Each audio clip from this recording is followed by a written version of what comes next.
morning, everybody. I guess you can hear me because you kind of recoiled a little bit.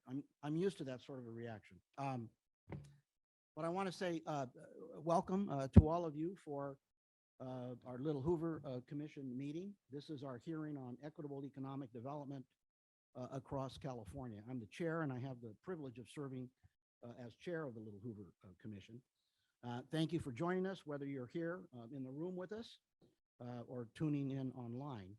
We're very excited because this is our first together in-person meeting since the spring of 2020.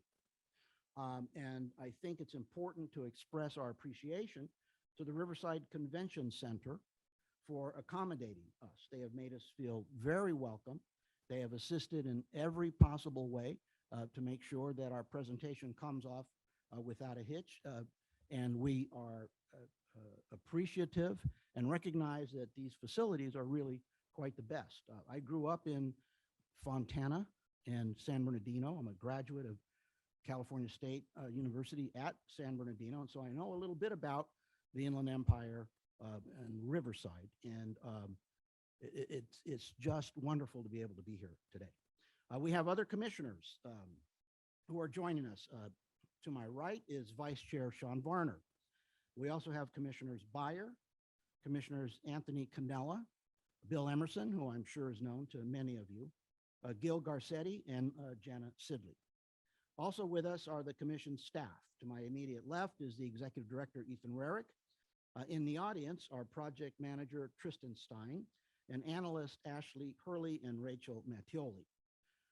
Those of you who are in public service and actually in the private sector understand that we are nothing without the work of our staff. And we have extraordinary staff at the Little Hoover Commission. Let's do a little bit of housekeeping before we turn to our subject today. We're going to break for lunch at noon. We will reconvene at 1:15 in this room. The commission will hold a business meeting during lunch in meeting room 10, also in the convention center. The business meeting is open to the public and you're welcome to attend if you wish. We are live streaming today's hearing on Facebook Live and Zoom, and we will hear from 2 witnesses today remotely. The video and audio of our hearing witnesses will be turned on when they present. We'll have a public comment session at the end of the hearing. If you're here with us in person and would like to make a public comment, please fill out a public comment slip and give it to one of our staff members in the audience. Members of the public who have joined us online will be muted during the hearing. Those of you who wish to make a comment will be unmuted during the public comment session. If you'd like to make a public comment online, please use the raise hand feature by clicking on the hand icon to join our public comment queue. Who would have ever thought in 2020 that we would all be so familiar with that instruction? Those who have joined us by phone, you can send an email to littlehoover@lhc.ca.gov, letting us know that you want to address us. You must provide the phone number from which you have joined so that we know who to unmute. Staff will be monitoring raised hands and emails requesting comment throughout our hearing. As is usual at commission hearings, public comment is limited to 3 minutes per speaker. We're recording today's hearing, and after the hearing, staff will place a permanent link to the recording on our website and upload it to the YouTube channel and Facebook page. And now for the substance of today's hearing. This is the first in a series of commission hearings examining equitable economic development across California. This state is a global center of innovation and home to world-leading enterprises. By some measures, California possesses the world's 5th largest economy. Yet, California's economy is also characterized by significant inequality and sizable regional disparities. This hearing is part of our study designed to determine how and why those disparities emerged. And more importantly, I think, what can be done to address them. Our goal is to shed light on the best tools California can use to promote equitable economic development in the state's poorest regions so that they and the people who live there can enjoy greater prosperity. In recent years, California has taken notable steps towards supporting regional approaches to more inclusive and sustainable economic development. Today's hearing will focus on those efforts in a morning and afternoon session. I want to thank staff and the commissioners for a stellar constellation of witnesses. This morning's session will provide a statewide perspective on the states California has taken around regional economic development, while the afternoon session will focus on equitable economic development in the Inland Empire specifically. I want to advise the commissioners that the microphones are pushed to talk. So unless the green light is on, you can't be heard. But if the green light is off, you're safe, depending on what it is you want to say. Now, normally, and for my commissioners, when we have these meetings, I can watch you on a screen and tell who it is that wants to speak. Or if we're sitting around a table, I can look at you to get some cue. I can't do that from this position on the dais. So I guess the better thing to do is when you as a commissioner want to speak, push your button and just say, I have a question or I'd like to make a comment. And I trust all of you to conduct yourselves as civilly as you always have in every meeting we've ever held. I want to thank Commissioners Emerson and Garcetti for serving on the subcommittee for this study and their leadership on this crucial topic. And with that, I'd like to ask Executive Director Ethan Rarick to introduce the first witnesses. Thank you, Mr. Chairman. The first two witnesses will testify remotely. They will each make a few minutes of prepared remarks, and then we'll take questions together. So ideally, if we can, if commissioners can hold their questions, I think that would be ideal, as they will both be addressing similar topics and we'll take questions together. Let me introduce both of them, if I may, and then Mr. Mendonca will begin.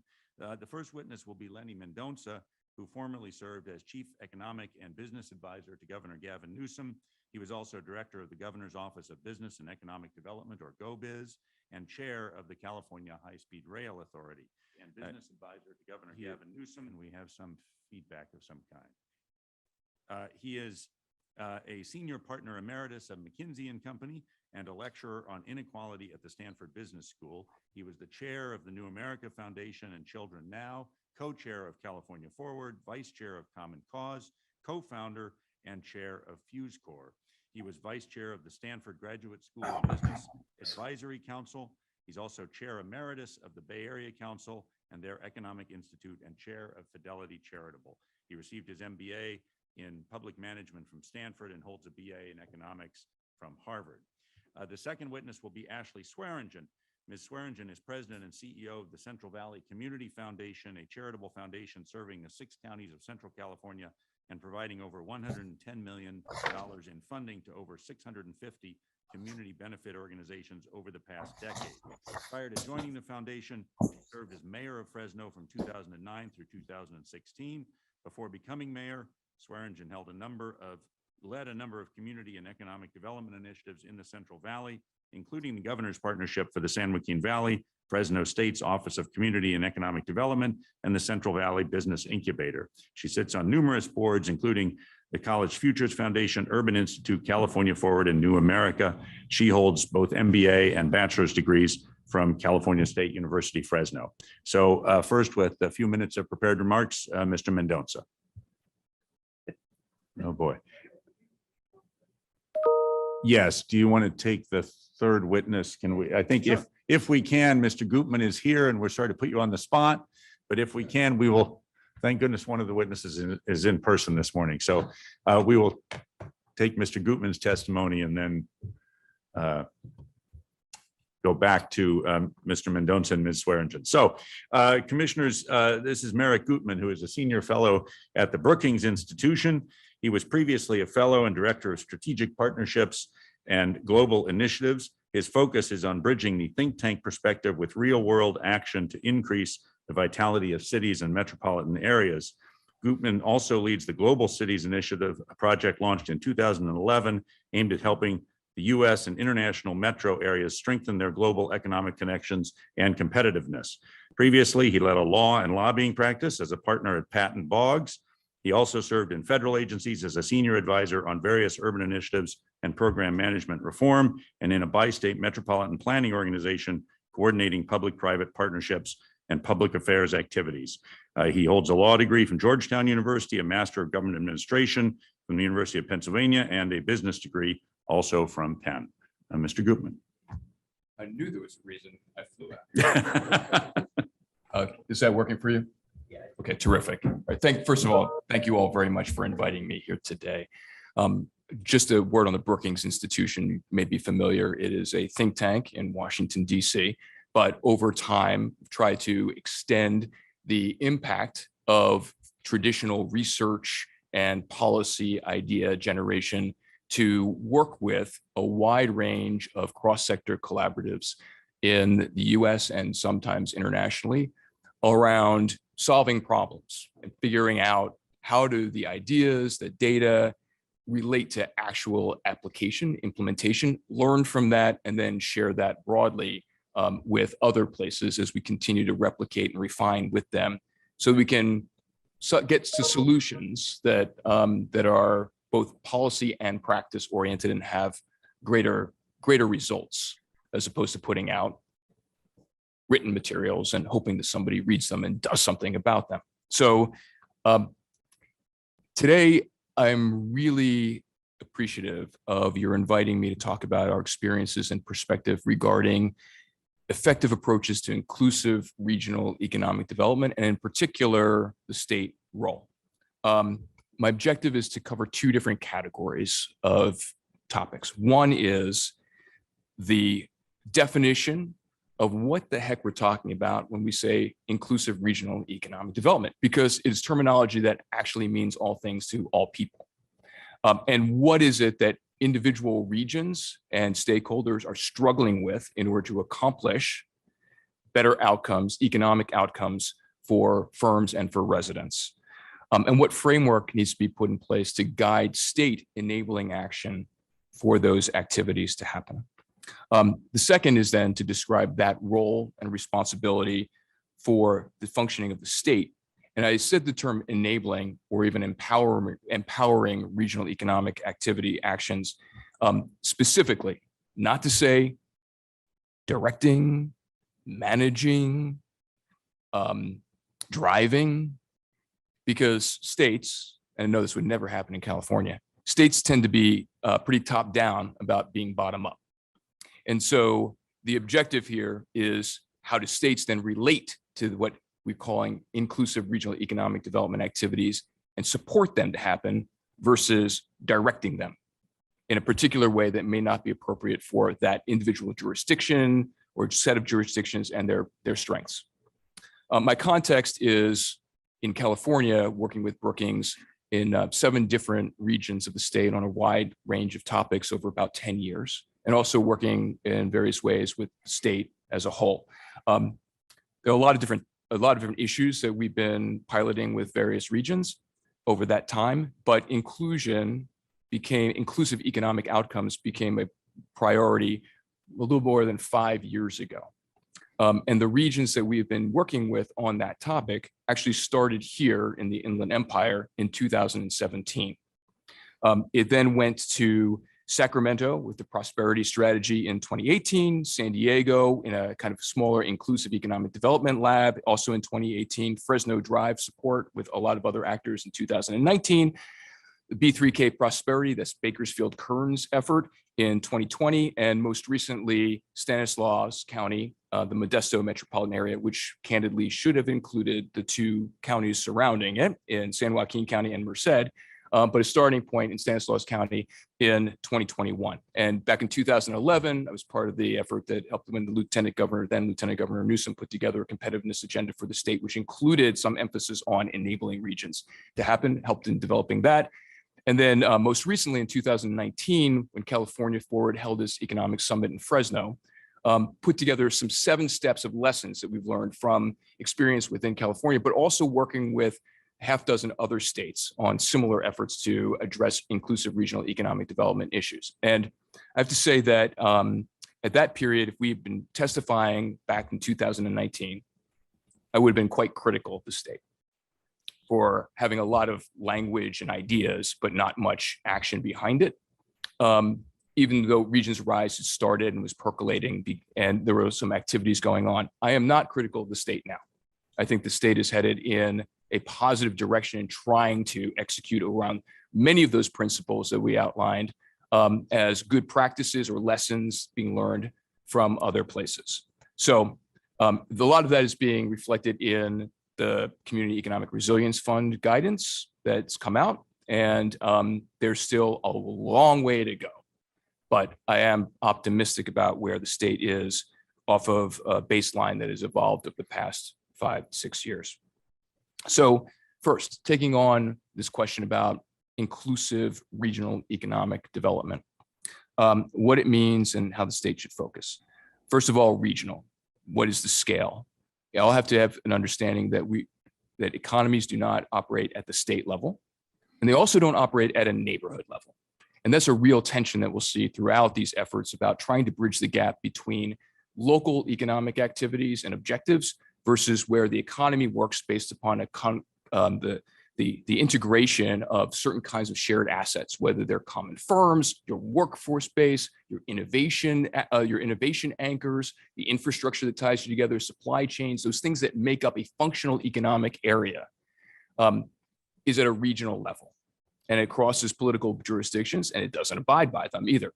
So we have plenty of examples of places that you can kind of aggregate together that makes sense, but also in the work with East Kern County is very different from Bakersfield in its economy, in its talent base, in what it does in aerospace versus energy and ag toward the west.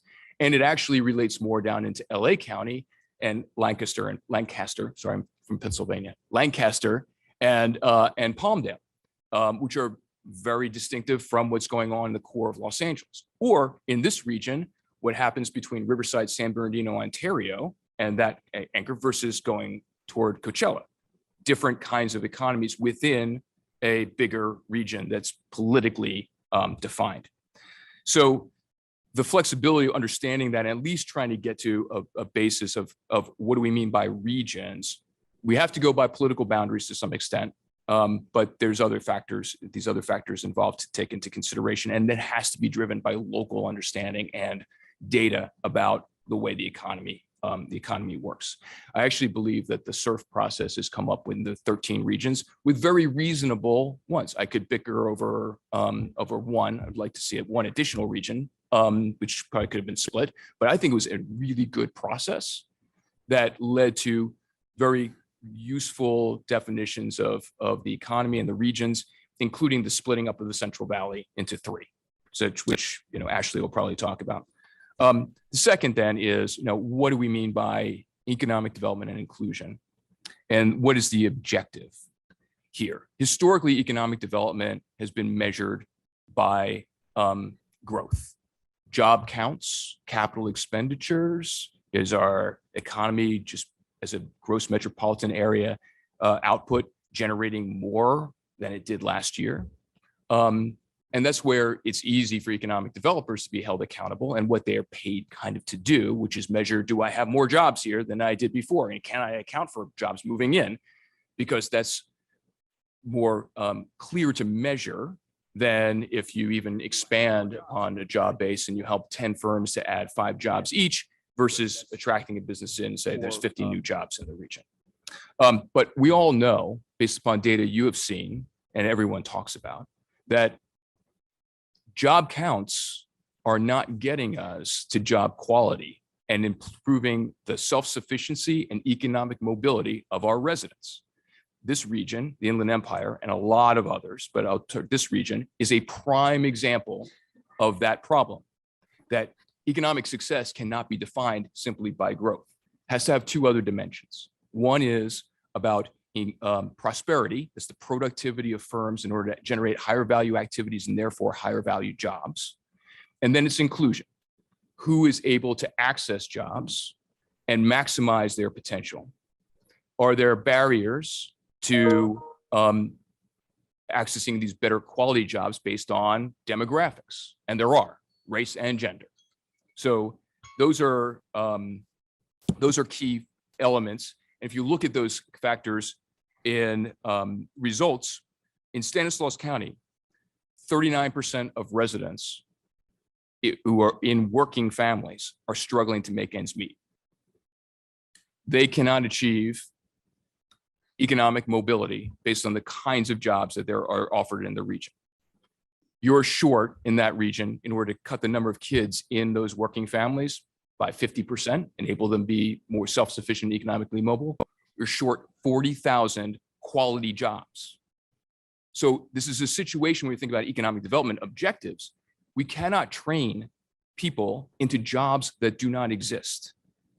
It's a balance. We have a very heavy emphasis across the country on supply side and not enough on generating job quality on the demand side.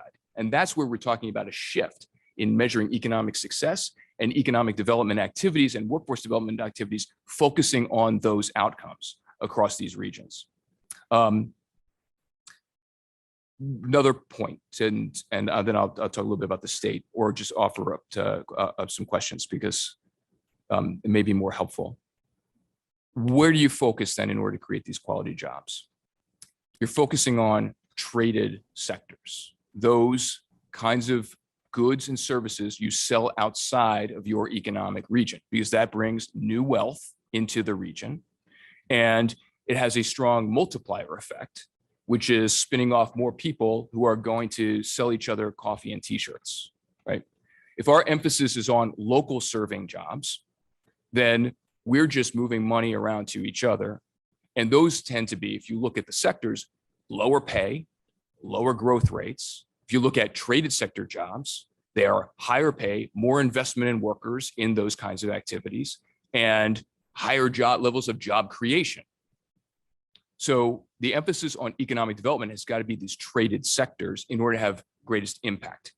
There's a difference, again, between regional and local activities, because local really cares about Main Street and retail and quality of place.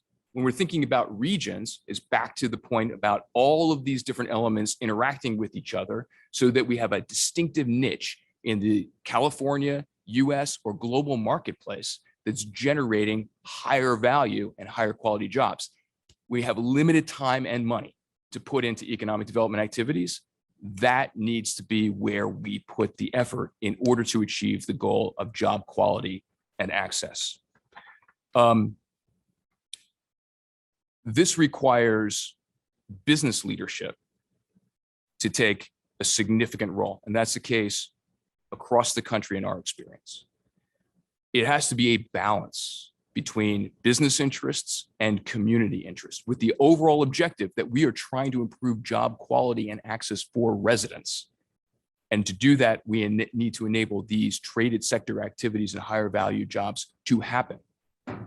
That is a tension. There's two tensions that I mentioned. One is between business interests and community interests, where business needs to see these activities as an inclusion, as a competitiveness factor for them. And the data shows that it is, but they have to be convinced of that and shown that.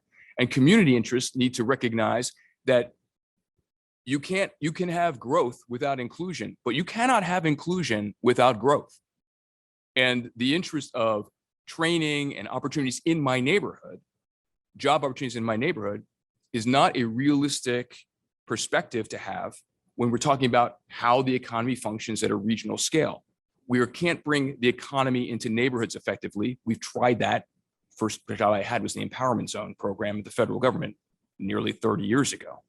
You can't bring the economy into neighborhoods. You have to connect neighborhoods into where the economy works, which is the region. And that is the fundamental basis of bridging these gaps and tensions between interests and perspectives, that you deal with data, an educational process, a joint strategy development, and then implementation with accountability and assignments for execution in a distributed way. I'm going to hold on specific comments about like the state role in supporting this. And maybe if you have any questions about this framework that's being undertaken and consistently in these other across these places in the state, I'd be happy to take them and then make a couple more remarks. Okay. Mr. Gootman, we have questions from Commissioner Janice Sidley, followed by Sean Varner. And if there's other commissioners, let me know and I'll put you in the queue. Okay, Garcetti.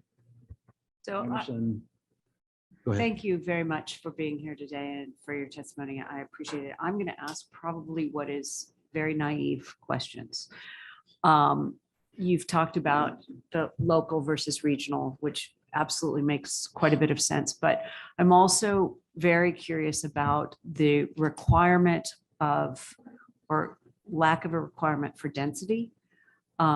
Seems to me if I'm in an agricultural area, I have fewer people, I have less opportunity to have that sort of regional interaction and or local interaction, because I just have fewer people there. And I'm also curious of the need for schools and how much that is an impact for good elementary schools, junior high school, and then of course, colleges, universities, and how much that does or does not play a role in the development of particular regions. And, so I'm just wondering if either Sure. of those two factors play into it. There's so much nuance and levels of detail to talk about when we talk about regional economic development and inclusion. First of all, I'll take your second question, which is about what are the drivers of economic competitiveness. And I only mentioned traded sectors because there's this tension between locally serving activities and it's like, we have a lot of healthcare jobs. Isn't that our economic development effort? It's not really, unless you're San Diego or San Francisco or Minneapolis or Boston, right? That's about local service delivery around healthcare because we're a growing population and we need more. And maybe we're a little sicker than other people are and we're older and so on. So the drivers are traded sectors, but then these kind of clusters of expertise and industry activity, talent, which is the number one and number two factor for business location expansion decisions now. Innovation assets, which includes your universities and their ability to solve problems and commercialize and spin off activities, in addition to business dynamism and just the entrepreneurship ecosystem for particularly younger high growth firms. And then enablers, which is like infrastructure. Do you have fundamental broadband access? Do you have good connectivity in other ways? Those are rarely drivers versus enablers. And then the final one is governance, which is about the ability of the private and public sector to actually work together and all these other stakeholders to work together toward common goals. What you see in these regional economic development efforts is different organizations. An economic development organization has one set of priorities and funding streams or investors and outcomes. Your workforce actors have a completely different metric, which is oftentimes based on how many people that I train and maybe who I placed, not where they were placed or the quality of those kinds of jobs. Your universities and educational institutions have a third kind of measure. If we are able to, by focusing on this job quality and access and your regional strengths, bring all of those individual strategies together, we are able some Venn diagram where you have common objectives and you're able to use those investments and activities toward the common objective that's set through this process. That's where you really have your impact. So does it matter? Educational attainment matter? Enormously. It is entirely correlated with economic success. I can show you, I will show you, I'll share it afterward, a graph that shows a level of educational attainment in a region goes like this: highest educated, the best performing economies; lowest educated, really struggling, except for an example like Bakersfield, Kern, where you have a unique industry mix around oil and gas, which is open to lower educational attainment levels. So that is, those are all the kind of core dimensions you can influence around traded sectors and clusters, your talent base and connecting to those, and your innovation such business dynamism assets. Your point about density. Yeah, density seems to matter a lot. And that's why there's a big sucking sound from everywhere to the larger metropolitan areas, and from the second tier to the first tier, and from the third tier to the second tier. But this is really, when defining these functional economic regions, about commonalities. So the agricultural assets in a particular part of the state, they could be higher value. You can turn them into various kinds of ag tech or bio product manufacturing and so on. There's assets, and you look in other states, the way they deal with that is more about the commonalities that you share by being related to one another in workforce, supply chain, expertise, than it is about we have a lot of people here. And that's what these inclusive regional economic development objectives are trying to get to in terms of outcomes, and organizing business, government, civic interest, universities all have to be part of that, but toward the same goal that's been established by the different metric of how you define economic success. Does that make sense? Okay. Yeah, please, Commissioner, or Vice Chair. Thank you. And thank you for being here. And being amenable to our technology challenges here. But I have a couple of questions just around, you talk about the regional strengths, and I'll use Inland Empire as an example. So obviously, everywhere you go, everyone says the Inland Empire strengths are logistics, warehouse and logistics, and it has, and out here in the Inland Empire, we're very concerned about that. We're very concerned about truck traffic, the impact on the environment, things so, and the fact that logistics tends towards lower wage jobs, lower quality jobs. How does a region like the Inland Empire evolve to get to perhaps a more diverse set of economic factors or types of industries to bring to the area? And I understand that you just answered some of the questions with regard to the partnership between the universities, the industry, government, and then so a pathway to that, how that evolves and what the state could do to help with that. And then the sort of follow-on question to that is, what traditionally, and I know this is probably more of a rhetorical question, but what traditionally would be a timing to transfer from these lower wage jobs into higher wage jobs in the region? And what can we do as a little Hoover Commission to make recommendations to the legislature and the governor to try and expedite that transformation? I'll take the time frame first. I think people need to expect it takes 5 years to see anything, and really 10 to 20. If you look around the country on these activities, it takes a very long time. It took a long time to get into the circumstances that we are with the hollowing out of middle skill, middle income jobs, which is really the driving issue. Middle skill, middle income, something more than high school, something less than a 4-year degree.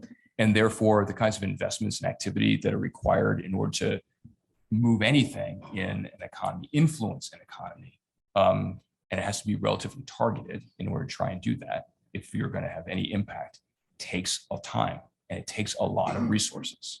So if you give an example of, Central State New York, Greater Syracuse has been at this for quite a while. It started more than 10 years ago in identifying one of these categories, had a little bit less inclusion as the primary driver in there, but it was retrofitted to take that into account, looked at their historical assets of what they were good at in the center of the state, and they determined data to decisions was a category with a particular emphasis on unmanned aerial vehicles. Could be the transfer of that talent adjacency and historic expertise that was in the region.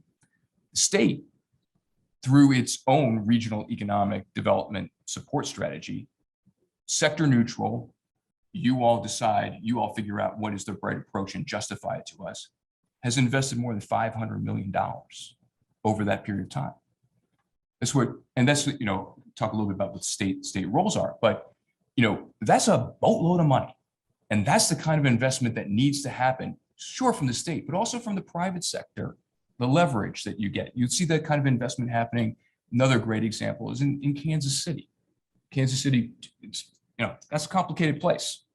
2 states fighting with each other over where a firm should locate within the region, back and forth historically.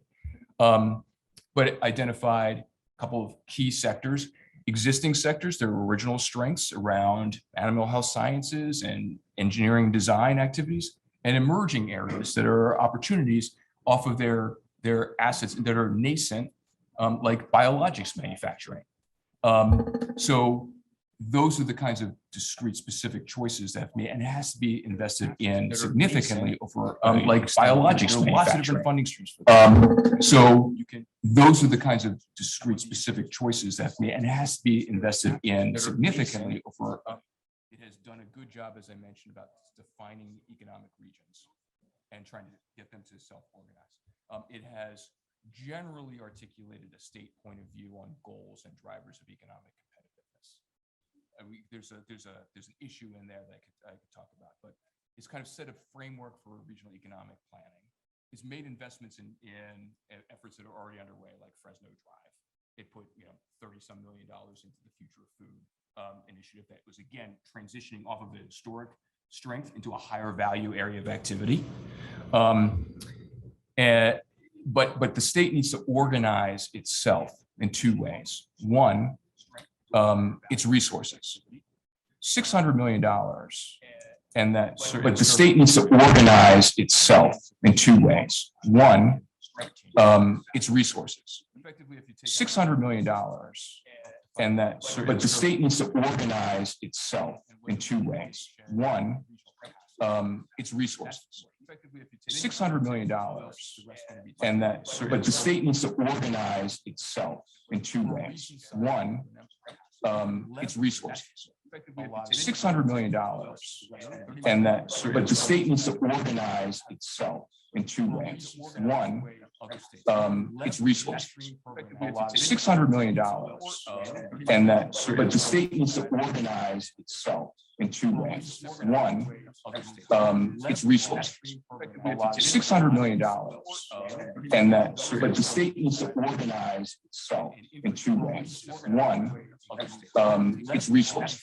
$600 million, and that, but the state needs to organize itself in two ways. One, it's resources. $600 million, and that, but the state needs to organize itself in two ways. One, it's resources. $600 million, and that, but the state needs to organize itself in two ways. One, it's resources. $600 million, and that, but the state needs to organize itself in two ways. One, it's resources. $600 million, and that, but the state needs to organize itself in two ways. One, it's resources. $600 million, and that, but the state needs to organize itself in two ways. One, it's resources. $600 million, and that, but the state needs to organize itself in two ways. One, it's resources. $600 million. That is going to deal with 8 different agencies, and those 8 different agencies have got to say, okay, here's the priority in the regional strategy. Don't try to bite off everything. Here's the priority in the regional strategy. We are going to convene in support of the regions, not expecting the regions to say, oh, I need this, and then wander around the halls in Sacramento trying to get 8 different people to say, okay, well, maybe, right? Those 2 recommendations, if that happened, the state's really on fire. Well, that's you're in front of the right commission that is tasked with efficiency and helping consolidate resources. So just a real quick comment, I guess, is that I think from Riverside's perspective, the relocation of CARB to Riverside seems to me that that's a perfect opportunity to transition some of this an industry of environmental science, per se, in Riverside, and that could be a focus of the state to direct some money to grow that sector here in Riverside. And you'll hear a lot from people in the Inland Empire about the specifics of that. But yes, what you want to do is take an existing asset that you can build on into higher value added activities. And the logistics category here has a lot of dimensions to it, a lot of conflict over it, but it is an asset and it's not leaving. So how do we maximize the value of that asset toward these objectives of greater job quality and into adjacent categories of activity that's built off that expertise and activity, and that fits the policy objectives that people want to apply. There is a dimension here that should say, it's like there is these tensions, I said, between business and community interests, between region and local. The challenge in the way the state's presenting its triple bottom line agenda of economic development, equity, and environment is, how do those things balance out? Because the importance of the environment in the policy agenda and direction of the state, that's a kind of a triage factor. But we really need to start with economic development. And what are the economic strengths and opportunities in a place? Then you say, all right, which of these opportunities offers up job quality and access that's greatest? And you pick between a sector that may not be that and a sector that highly concentrates that. And there's data-driven ways to determine that we've worked on with some of these places, and there are others that have tried to do that. And then the third question is the environmental one, because not every region is set up to achieve build their economy on an environmental change. However, the regions should not do damage to the environment. So The issue is, how do we balance out, what is the metric that you go, start with the economy? Is that an inclusive objective? Do we achieve inclusion through that piece of it? And are we advancing or not harming the environment? Because there are lots of parts of the state that have no strength in sort of environmental innovation. I think that's an important factor in tension that people see in balancing off the state interest and policy direction versus the local assets and what they can do. Commissioner Garcetti and then Commissioner Emerson.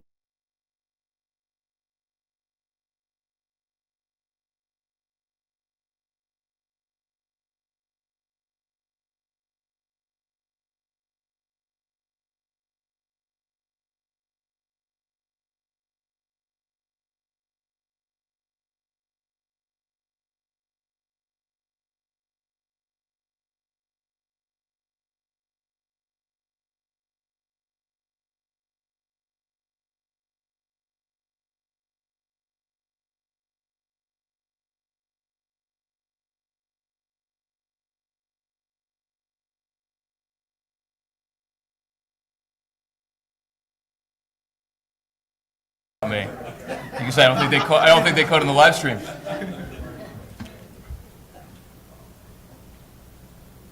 focus is a little different. When you talked about, parties participating and bringing things together, you mentioned race and gender. You didn't mention education, but you know the value of education. But I'm going to give you a perspective and ask you: does Brookings really go this far back? And by that, you're already talking about 5 to 25 years before we see any results. I need to give you just a very short background on me. I grew up in a Mexican-American family, low income, quite low income. The first job I ever wanted to have was a garbage collector because it was a macho thing, and my dad told me they make good money, and by our standards, they really did. And it wasn't until the 6th grade when I met a lawyer at a career day, and I said, what is a lawyer? What is college? I didn't know what college was. I went home that night, told my parents, I don't know if I'm smart enough to go to college, but I'm going to try, maybe even become a lawyer. All right, you probably don't know much about me, but I eventually became the district attorney in Los Angeles County. So one of the key things that I did after I left office, or the voters asked me to leave office, I joined one board, the California Science Center. And the reason I joined that Science Center, a board, very large board, 83 people, was because I saw what happens to little kids who come into the Science Center when they are exposed to something they never knew about, never saw. Well, maybe I can do this. Maybe I can stay in school. And not maybe stay in school, I will stay in school because this is what I want to do. I know from my position, 32 years in the district attorney's office, that over 70% of all the people in prisons throughout the country are school dropouts. And the school dropout statistics are very misleading because they usually talk about high school dropouts. Dropouts begin in the 6th grade and they go into middle school, but you never hear about them. So what I'm asking, is this something Brookings can look at or should look at and encourage, and part of the picture to be looking at education early on to inspire kids that there are going to be jobs. There are jobs you've never heard of. Because I think that's vitally important as well as gender and race. We've got to spark something in the kid early on, not when they're already graduating high school and thinking going on to college, but earlier than that. So first of all, when we do these kinds of analyses, we're breaking down quality jobs within sectors and subsectors, look at a lot of different dimensions in order to determine both where there's concentration, so there's granularity in the logistics category. There are really high quality jobs in particular elements of logistics, and then there are jobs that have no pathway and are not able to reach self-sufficiency. So you do that based upon educational attainment levels as well. And then we break down by race and gender and age. Because what we see is a part of, it's not fully explanatory, but part of the issue by race is also, there's a large population of, say, Hispanic, they're younger, the younger demographic in the Hispanic community, and therefore the experience and the ability to achieve reach into some of those good jobs is a little bit influenced by their age and work backgrounds and so on. However, we're also able to break down and identify where there's inconsistency when somebody who is equally educated and of equal age has a differential in whether they're occupying a good or promising job or even in a particular sector. And when that's off, there's no explanation. And we have to figure out the access part of this, not just the job quality, but the access part of it, which is where community-based organizations and other touch points really play an enormous role.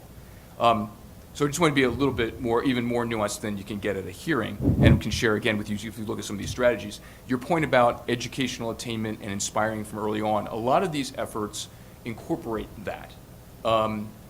There's an issue, you know, the cliche, whether it's like eating the elephant one piece at a time or boiling the ocean. The question is, when you're defining these activities, where do you draw the line so that you're actually able to focus in on and make a difference in a particular category? So some places determine that the inspiration for higher levels of educational attainment, working from early elementary school up, and exposure is really valuable, particularly in some of the high cluster categories that have higher quality job concentration, especially in, say, manufacturing and trades. So that has been incorporated into their response in some of the strategies that they've done, not as in a general way, I wouldn't say generic, in a general way about increasing educational attainment and aspirations, but a more connected to these objectives of job quality and access to them. And I'd say that the other element is there's been a lot of effort around the alignment between, as I think I said before, workforce efforts and economic development efforts, which are not targeting the same sectors in most places. Where do we, or have the same issue on the workforce side about, do I measure based upon whether I'm focusing on quality jobs, more access to apprenticeships and investments in those activities, or am I filling a job because there's a lot of them, the hospital's calling and says, I need X, or a home healthcare worker, I need X, just need to fill these jobs. And the question about, balance about, we need to help people to achieve jobs, or can we put a little bit more effort into the middle market firms that don't have the capabilities of a big firm for their HR operations, but have the needs and to grow and have difficulty in interacting with the workforce system because they're filling out OSHA forms versus being able to penetrate the labor force effectively, or being visible to labor force. These are the things that come together in these inclusive regional economic development efforts, and in a sufficiently targeted way, they can say, all right, I still need to fulfill my mission on issues like welfare to work objectives, but if I could just do a little bit more in this category that overlaps with the economic development objectives and factors in this job quality issue, then we can start to move that number of people in good and promising jobs to a higher level and start to change the trajectory of how many people are able to achieve economic mobility, as opposed to, have certain aspirations where the money's coming in and going out the next day and barely able to make ends meet. I don't know if I precisely answered your question, but trying to define down what you can expect from these kinds of activities, with, again, a focus on job quality and access, and the link between business and economic development and these other general objectives for a vital community. Thank you, appreciate it. Thank you. Next, let me call Commissioner Emerson, and I will tell you, Commissioner Emerson, Bob Huff made some very kind comments about you and your service on this commission. So I'll tell you later. Go ahead. Thank you, and I guess I should thank Bob Huff. And I want to thank you for your testimony today. I appreciate it very much. So the question I want to know is there something we can take from the New York experience? They're now 10 years into creating a navigator or some type coordination between the state and the regionals, that we can reduce that 20-year period to make this more effective and work in California? There are a couple of examples, and I can share those examples. It includes places that like Nevada, Kansas is undertaking this now, Missouri, and Colorado. Some have made mistakes that we should learn from, and were not as effective, and then there are good practices that you want to try to adapt. I think that the elements of investment, redefining the state operating models in the ways that I've described, are just critical to this. And then the final point is leveraging where there are cross-regional commonalities. An example in California is that there are at least 3 regions with an aerospace sector strength. East Kern, LA County, Corner, the REACH economic development effort in the Central Coast, and then kind of like Long Beach area. These are pretty disconnected from one another. In fact, the state as a whole doesn't have, at least, I'll say, a written aerospace strategy, unlike Colorado, Florida, Texas, New Mexico. So the ability of the state to identify and link up some of these opportunity areas is another important factor where you get out beyond your economic region, and the state can get sort of an economy of scale out of responding to those things. And there's also information sharing best practices that could be identified across those. I think the state actually is doing a good job at trying to navigate in the agricultural category in these areas, and trying to link up expertise and what the niches are around the state for a more cohesive approach in supporting the distinctive economic region. What UC Davis and Sacramento does is very different from what UC Merced and Fresno State do, or Cal Poly, or UC Riverside and Citrus. So those areas of expertise are, the state needs to align behind those things. So I think that, rather than try to give you a comprehensive, detailed answer, I can follow up with some written responses and examples of states. I would just caution, California is, New York has a number of important economic nodes in it. California is, as the governor likes to say, basically its own country, right? There are so many different economies within California. And so adapting a state model that might work with, Rochester, Syracuse, Buffalo, they are not comparable to San Diego, San Francisco, Fresno, Stockton, and Modesto. I mean, think about it, it's like, learn from it, but there's nothing completely transferable aside from this, we have to invest big in these activities, and we have to make it easier for the regions to deal with state regulatory issues as well as programmatic issues. I'll leave it at that, and hopefully I got it at least somewhere toward your question. Oh, okay, thank you, and we'll have Tristan from our staff contact you on that issue. All right, thank you very much. Thank you. Commissioner Byer, followed by Commissioner Cannella. Thank you, and thank you for the opportunity to chat with you before the hearing started. I'll make an observation and then I have a question. So the observation is, in order to be successful at what we're talking about, you have to have concrete, clear goals. And I fear that we may be suffering from the Lake Wobegon effect of all ideas are good ideas, and not distinguishing good from bad ideas, or from being honest with each other about what's possible or what's wise. And many of the efforts seem to be at the wrong scale. And we talked about that a little bit, and scale entails vision, resources, governance, leadership, stuff that's hard to do. Very hard. You can write about it, but you don't necessarily guarantee it.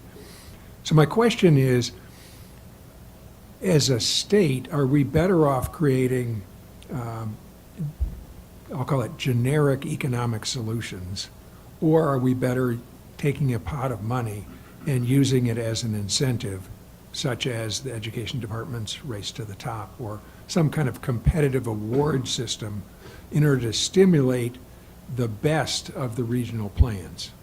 And the contrast that we talked about before the hearing is census tract-based incentives like opportunity zones or enterprise zones or other things that are applicable across the entire state, but not focused on the economies of a specific place. So how do we spend our money is the basic question. What's the wiser way to focus and get to scale? Well, too often we see wishful thinking being a strategy.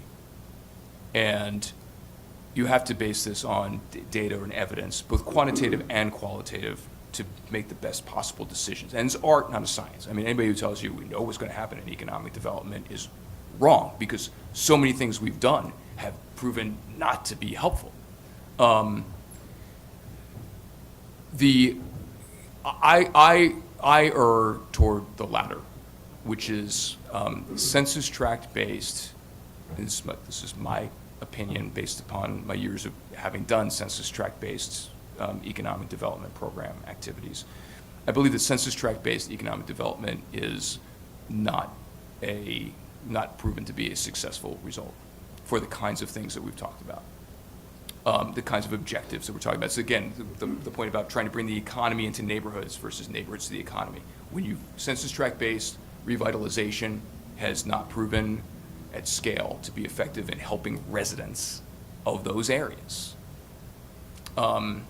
So I would err on these. Clearly, I want to be careful here, because community development is really important. Really important. It is different from regional economic development, as I said before. And that's a critical point to make, because of the tensions that I mentioned. I err on the side of investing in regional economic activities, and also otherwise just supporting community development, Main Street activities. Those are very important for wealth building, especially by women and people of color. It doesn't have to be a traded sector. That is not a problem. And there are plenty of locally serving jobs that are actually good jobs in various categories. Not dismissive of that. But if we're talking about trying to improve overall job quality in a region or in an functional economic area, creating flexible funding streams and investing in those at scale is the kind of model that I would lean toward. Commissioner Cannella. Thank you very much, Mr. Chairman. First off, I'm the new guy, so I'm going to keep my comments brief, but I was excited to see Marek here. I am a part of the Stanislaus 2030 effort in Stanislaus County, and I've been in elected office for a long time, and we always get together and put binders together, put them on the shelf, and never look at them again. And in this case, it's not going to be that way, because I don't think Marek's going to let us do that. So we have a very positive effort. And also I was surprised how bad things were in our county, frankly. Things aren't great, but then you get the answer, and it's pretty shocking to think about so many people that suffer in the economy that is in our area. And I also think it's going to get a lot worse when we look at mechanizing, agriculture, autonomous vehicles. I think the problem is going to exponentially grow. And so I think it is important that each region looks at this and comes up with solutions. So that was my comment. My question is, having a few of us have been in the legislature when we were not flush with cash. I think when I was first elected to the Senate, our general fund was about the size of the surplus right now, which tells me that surplus is going to go away pretty quickly. I think we're entering into a recession, and there's not going to be a surplus. And I know that it is very hard to get money to regions, especially the Central Valley. We just don't have the political numbers. And, we were creative occasionally to be able to insert ourselves in things. But for the most part, numbers are what get money directed. So I'm concerned about once that budget goes down. So my question is, how likely are these efforts to succeed if there's not giant piles of cash coming in from the state of California? I think that it's a question of, first of all, before there was this circumstance in a bunch of states with a lot of money, and the federal government, there's so much money in the system, it's impossible to deal with it all. Every other week, somebody's trying to respond to a new opportunity that's actually in sync with this kind of regional economic development and inclusion focus. But previous to that, we always said that we're in a self-help environment, right? And so what we can control is local resources and private sector leverage and mainstream funding streams. So to use an example of what's emerging in Stanislaus 2030, we identified, as you know, but others, we identified an inefficiency and lack of collaboration or coordination within the workforce system that was aligned with primary economic development needs of the region. And that's, again, institutions have their own missions, mandates, funding streams, metrics, and they're just like not necessarily responsive to where the economic opportunity is and their ability to link up residents and workers to those opportunities effectively, whether it's the county workforce board or the junior college or any of these actors and the individual training providers.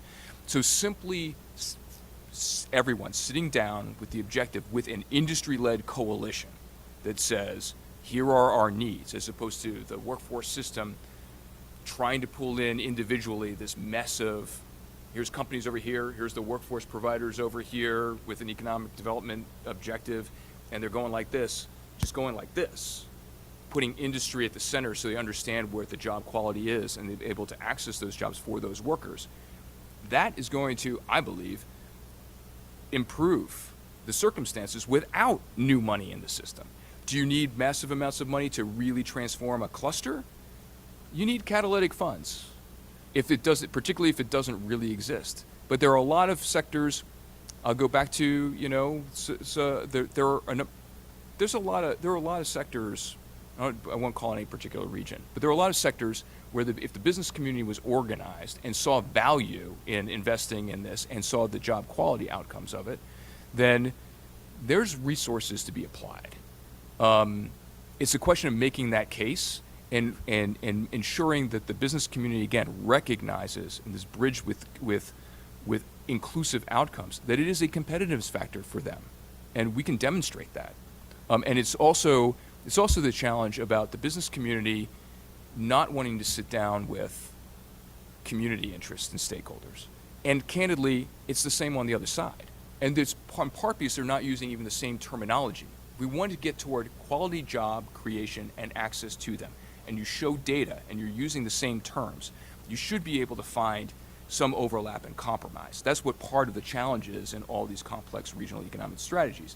You have to explain what we're trying to accomplish here and what economic development really is to both sides. And then you start to make progress. But there's a lot of distrust, and for good reason. It's like, where's the business community been? Now you're showing up and trying to say, we're going to help you. Do I really believe you on that?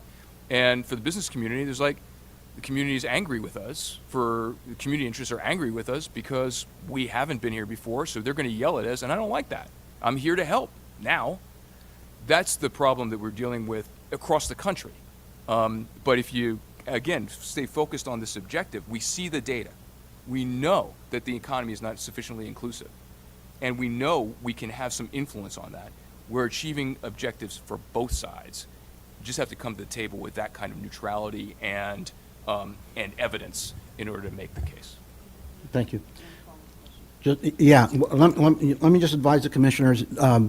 Commissioner Sidley has a follow-up question, but we're going to need to take, at the conclusion of this, a 10-minute break to make sure that the technical issues are resolved, and then we can bring our other two witnesses. But go ahead. Okay, so just one, you've indicated that there's a long time horizon on this. I'm just curious, coming out of this pandemic where we've seen that people can work from anywhere, and certainly livability is so important, and affordable homes, good education for kids, is that a catalyst towards trying to change economic development as well? Can we build on that? Yeah, I think there's a lot of conjecture in what the ultimate outcomes will be. I mean, Okay. you know, I definitely we see in the whether it's business surveys or other kinds of analytics, there is clearly an impact on how many people are present within, or where they're located within the region. Does the region expand? You have to be 2 hours away so I can get to the office every other week. Those things. I do not believe that the ability to move across the country, for lots of people to be moving to Kansas and working with Silicon Valley or any other place is going to be substantially high. I personally don't believe that. It was like the Right. death of cities, the pandemic. Nobody's going to live in cities anymore, right? Right. I do believe that there's a distribution of activities and different in different nodes throughout a region. But I personally think that it's going to change those dynamics more than it's going to change the fundamentals of a regional economy. Right. I wasn't thinking, Los Angeles to Kansas. I was thinking Los Angeles to the Inland Empire. We already see that. I mean, we see Right. that, right? And that's part of the challenge, is like whether it's in the Bay Area and the North San Joaquin Valley or here, the challenge is that people have to commute long distances, and the economy in the region itself, where they live, is not sufficient in generating these kinds of jobs. I do believe that, yes, there's going to continue to be dispersion probably because it's to some degree because of that, but we also definitely see firms value being present and the distance of that dispersion versus what was originally kind of as potential is much more narrow, so. Okay, thanks.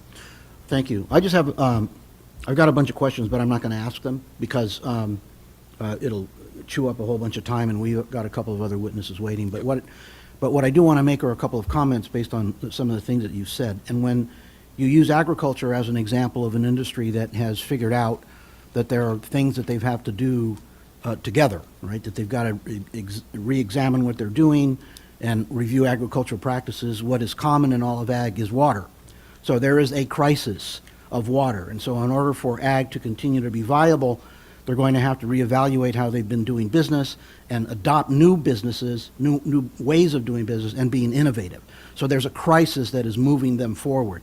When I think about forest management, okay, you were able to bring forest interests and environmentalists together because there was a crisis, because the forests are falling apart, the beetles are destroying everything, and the wildfire threat.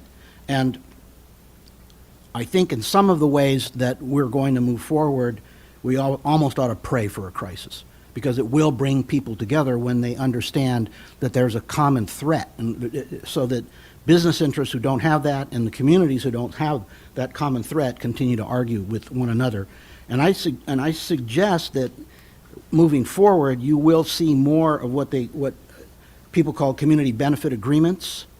And those are community-based organizations who have conversations with industries that are nascent or that are growing, where community advocates are saying, we want you to be successful because if you are successful, you will spin off tremendous amounts of revenue. And I get a park, I get a bikeway, I get expanded educational opportunities, I get better transportation. So, I am optimistic.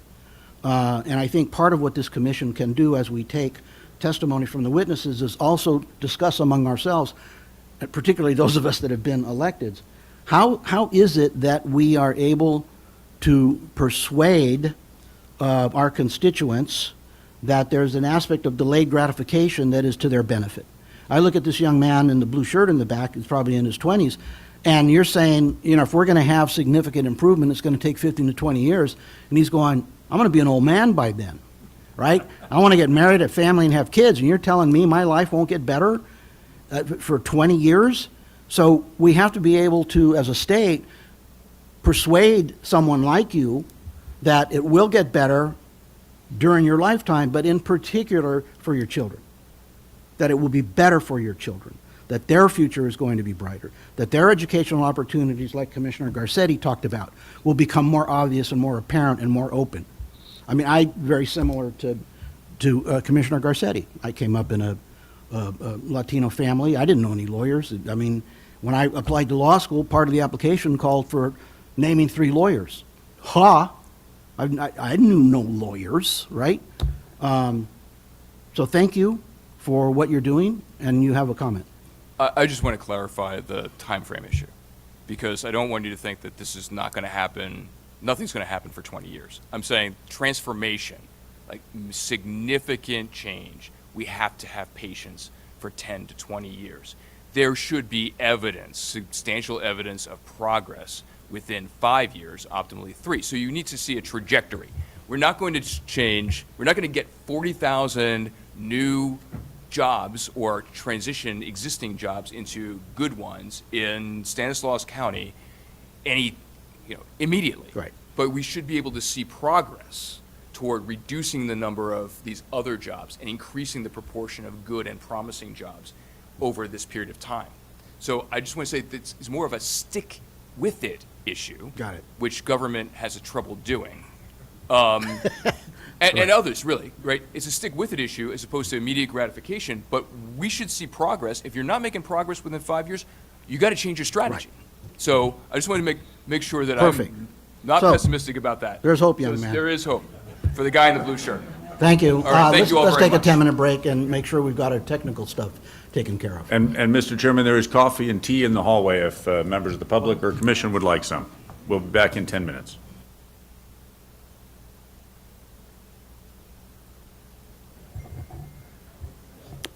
All right, calling the meeting back to order. I understand the technical issues have been resolved.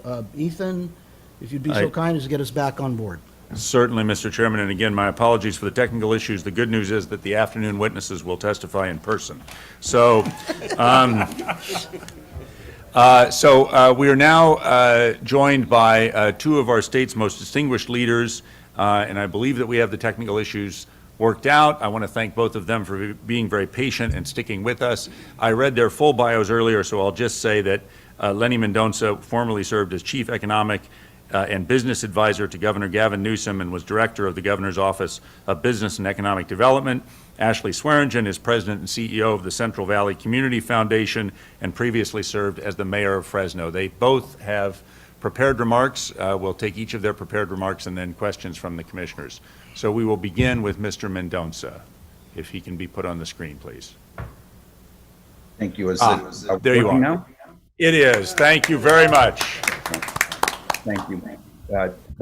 It was a pleasure to get to listen to our good friend Marek talk about the great work that he's been doing up and down the state and across the country on these issues. And it's good to be there with you virtually. And I will say the issue that we're talking about is both extremely important. It's actually the reason why I joined Governor Newsom's team in the first place. Had the privilege working with Marek and others helping draft his economic development plan when he was lieutenant governor. And clearly the issue around having a more sustainable and inclusive economy in the state of California, particularly in parts of the state that have not benefited as much from the advances in the economy in the last couple of decades, is front and center to the issues facing the state. So I'm glad to participate in this conversation. I'm also glad that you're doing it in the Inland Empire. 3 years ago, Kate Gordon, who was then the head of the Office of Planning and Research and is now in the Energy Department, the Biden administration, and I kicked off an effort we called Regions Rise Together. We wrote an editorial in the Press Enterprise at the time talking about the importance of focusing on regions as a unit for economic development that Marek described so clearly, and that it was important that that effort really focus on addressing the challenges of high quality growth, both to be creating jobs, but to create high quality jobs that are more inclusive, and to do it in the context of an economy that is being, even then and even more so now, ratcheted by climate change. I grew up in Central California, just a little bit north of where Ashley is. At the time I graduated from high school, as was documented in a terrific book called The Geography of Jobs by Professor Enrico Manretti at UC Berkeley, a person graduating from high school in the Central Valley in Modesto and a person graduating from high school in Menlo Park had basically the same economic prospects facing them. That they were, if they came from graduated, they looked to have a good middle class life ahead of them if they got continuing education. That is unfortunately no longer true. 70% of the job growth in the last decade in California has come from the Bay Area, Los Angeles, and San Diego regions. At the time I graduated, the economic output per capita of the Central Valley and Inland Empire was 90% of that of the coast. Today, it's at 65%. There are 118 Fortune 1000 companies headquartered in California. Fortune 1000, 2 of those are in the inland part of the state. So there is a real need and an opportunity to change that trajectory, but it can't be done on a blanket basis across the state. It has to be done in regions. The most recent round of the governor's budget included the Community Economic Resilience Fund, which is ironically being announced at the specifics of it in a webinar as we speak by GoBiz and OPR. Articulated 13 regions to organize that activity around. As Marek said, there's no perfect definition of regions in the state, and they're a little bit different depending on what topic you're articulating. But as it relates to economic development, they're a pretty good start.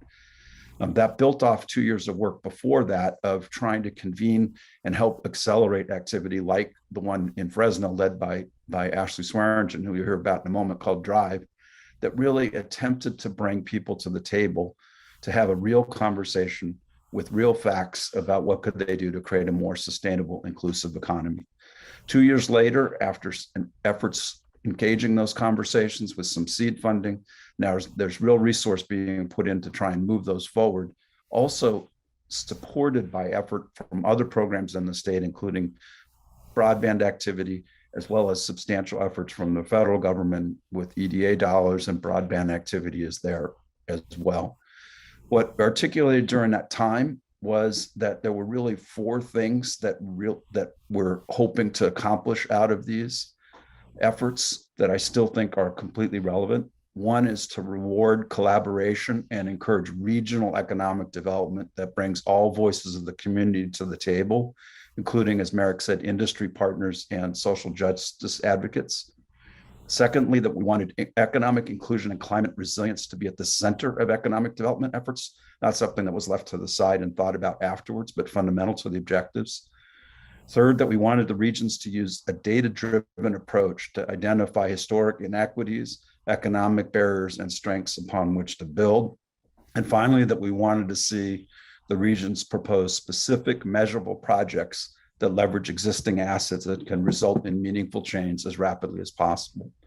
So there is a lot of work to be done to accomplish all of those, but at least from my perspective, there is terrific effort going on across the state in many regions. And from the beginning, we looked at the work that Ashley and her colleagues were doing in Fresno and that part of the San Joaquin Valley as a model for what others can do. So look forward to having her describe her learnings there. Briefly, I'd say there were 3 things that I think are important as part of these efforts that are challenges, but are something that I think there's been good effort put into. The first one is, as Marek mentioned and said in the objectives, you really need to have the right players at the table. You cannot have separate tables with economic development community, government, traditional anchor institutions like the government entities, the workforce groups, the universities, the healthcare systems, and seated at a different table is business. Seated at a different table is labor, whether organized or worker voice, and at a separate table is community advocates, particularly those who representing underrepresented populations. It needs to be one table. So you need to have an integrated view about what the priorities are for the region. Secondly, that table needs to be convened by someone with the credibility, energy, and resiliency to pursue this over the time frame that it's going to take, and ensure that those players are all at the table and having open and honest conversations. As I'm sure Ashley will tell you, that is no small task, and it takes a different kind of actor depending on the geography. In many places across the state, as was true in Fresno and as true in Stanislaus County, the community foundation plays an integral role in accomplishing that task, but it really depends on the region what that convening capacity is.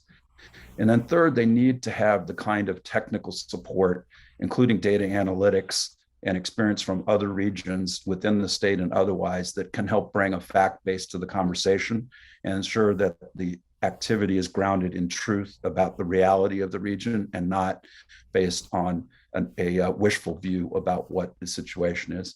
Often that revealing of the facts, as you heard Marek describe in some counties, are shocking to people in terms of the disparities in particular, but it's only when you're grounded in the reality that you can make progress towards something moving forward.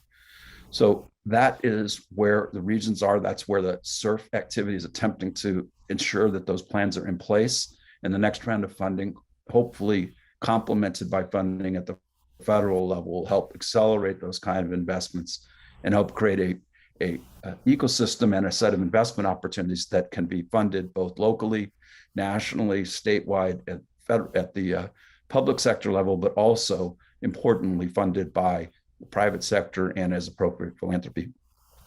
Where we are today, there are three things that I would be paying attention to that make me a little bit anxious about how this is going to succeed. The first one is local capacity to do the kind of heavy lifting that we're talking about. Not every region has someone with the background and experience and capability as Ashley to be able to lead an effort and sustain it. This is hard work. You take a lot of arrows when you do it. You have to stay at it and have the tenacity to say we can do this. And it's not, as Marek said, a 3-month effort of writing a plan and you're done. This is a multi-year effort. And so ensuring that regions have the kind of local capacity that they need is really important. The SURF funds can help with that. Philanthropists in the state have been really helpful in stepping up to that challenge, but we need to ensure that that's there. The second thing that I'm concerned about, so it's capacity. The second thing I'm concerned about is integration. There, as Marek said, we were at this point in time, at least for a short while, with a large amount of resources coming in from government at all levels, including multiple programs from the federal level and the state level. It's really essential that those not be competing with each other and that they be complementary and headed towards the same goals. That's why the clarity of planning is so important, to make sure that the region's rowing in the right direction about where it wants to go. So concerned about local capacity, concerned about integration. My third concern is aspiration.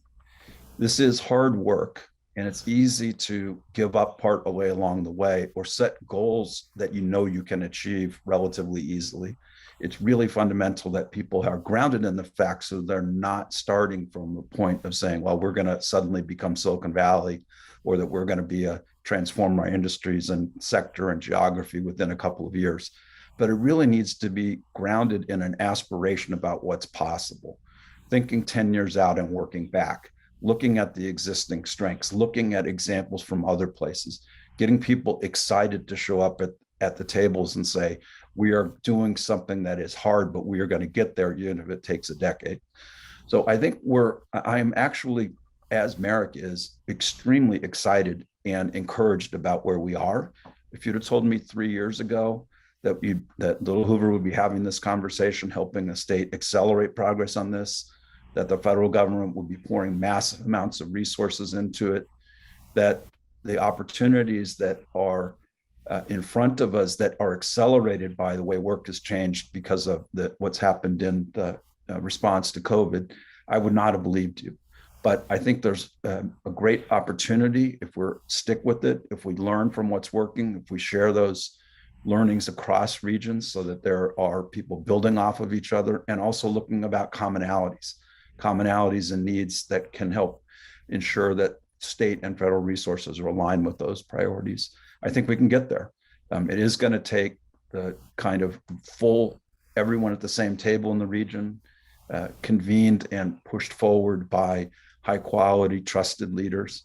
And it's going to require both facts and discipline to look at that analytically, but the aspiration to reach for something even more bold. So with that, I will stop, and delighted to turn it to my friend Ashley. And Mayor Swearengin, whenever you are ready, go ahead, please. We have I believe you have some slides, which we have ready to run here. I don't believe you can see those slides, but we will advance those. So Mayor Swearengin. Okay, thank you. Well, just a few introductory comments, and then we'll jump to the slides. Or there they are. I see the slides up on the screen. That's great. Thank you. I want to say, first of all, thank you so much for entertaining this conversation today. As Lenny mentioned, it's powerful, very powerful to consider that the Little Hoover Commission is taking this on and dissecting what's happening in local and regional economic development and lifting up what's working and calling out challenges. It's very heartening. So thank you. I also just want to say, actually want to say that Marek and Lenny have done a great job, and all I really needed to do was be on screen nodding my head like a bobblehead, because really I don't know that I could add much more. But what I want to share today is my perspective only. The Fresno Drive Coalition is big. The work is voluminous. The partners are diverse. And I don't for a second think that my experience and my view of what's been going on is the only perspective. So I offer it just as my own and on behalf of the Central Valley Community Foundation. But I really want to affirm and acknowledge that there are a lot of other voices and a lot of other stakeholders around the table whose voices and insights and experiences are every bit, if not more important than mine.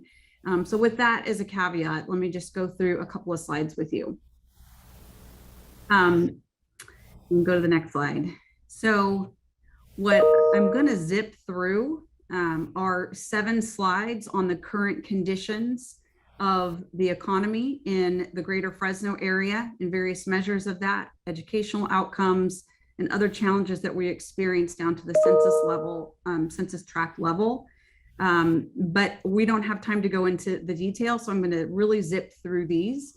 So just bear with me. And obviously, I believe these slides have been provided. There are now like volumes of information available on the disparity that is experienced in Fresno, various neighborhoods within Fresno, and then inland versus coastal. So we don't need to spend a lot of time here, but just to ground our conversation. This first slide is calling out measures of economic performance. So today, or at least at the dates that are listed on the slide, median household income in Fresno is about 30% lower than the rest of the state. GDP per capita about 24% lower, and unemployment roughly 40% higher as of 2 months ago. Next slide. I want to call out a couple of things here and won't have time to go into the detail, but the upper left quadrant of this slide, 29% of industries in the greater Fresno area are exportable, or the traded sectors that Marek talked about, compared to about 50% nationally on average. This is such an important point. I am not an economist by training. I have a couple business degrees. I started my career in the Fresno area in 1994 when I graduated from college. Unemployment was 18% in 94. That was before the Great Recession. When the Great Recession hit and we were again at 18%, 20% and higher, it was a very familiar and common thing in our community. There's been a lot of talk and work and thinking about community and economic development. As I said, I'm not an economist, I'm a practitioner, and just fell into a career in a place that desperately needed to address deep-rooted economic disinvestment and disparity. So I learned about this stuff from people like Marek. And what I understand from the perspective of local people, local officials, well-meaning civic leaders, et cetera, is we often just are completely blinded to the idea that like one job, like a job is a job is a job. From an economic development standpoint, that's just simply not the case. It's absolutely critical that small business, local business thrive. And it is absolutely critical that regional drivers, regional economies push forward and are really that engine that create the income that then give people the opportunity to buy pizza at a local store, purchase a home, et cetera. But when you're a local actor, you have to very quickly unblend the different types of jobs that are in your community. And the first question you have to ask yourself is, what portion of our economy is traded outside of our commute shed? Because that's going to determine the opportunities for wealth creation and for regenerating that local income with those local serving businesses. So just right off the bat, if the Little Hoover Commission could really make that clear to people who are thinking about this around the state, that would be very powerful. The second point I want to make on this slide, moving to the right-hand side, the 70% number, this is now pivoting to the notion that Marek talked about, that you can't take like regional economies don't live at the neighborhood level. You have to connect neighborhoods to the regional economy. Totally true, and I affirm that point. But I will say this, if you're a local practitioner, you need to care a whole heck of a lot about what's going on at the most minute level of your community. In Fresno, for instance, today, 70% of the geography of our city, it's a 110 square mile city. 70% of the geography of the census tracts are at or below federal poverty levels. I mean, that drives everything. I mean, it means that the opportunities to walk down the street and get a job at a corner, a corner market, or like the access to immediate economic opportunity all the way up to and including educational opportunities, et cetera. It's like smoke in a casino. It's everywhere.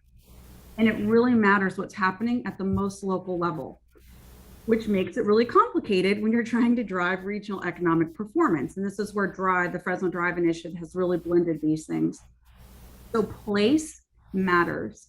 And then the last point on this slide that I want to make is this 59 out of 59. This is referencing Urban Institute data published in 2018, looking at the largest cities in California. It was a companion study to the work they've done across the country, looking at cities over 100,000 in population. Over the last 40 years, their economic growth, and then their racial inclusion in that economy. In Fresno, of the 59 cities in California that are over 100,000 in size, according to this data, Fresno is the least racially inclusive.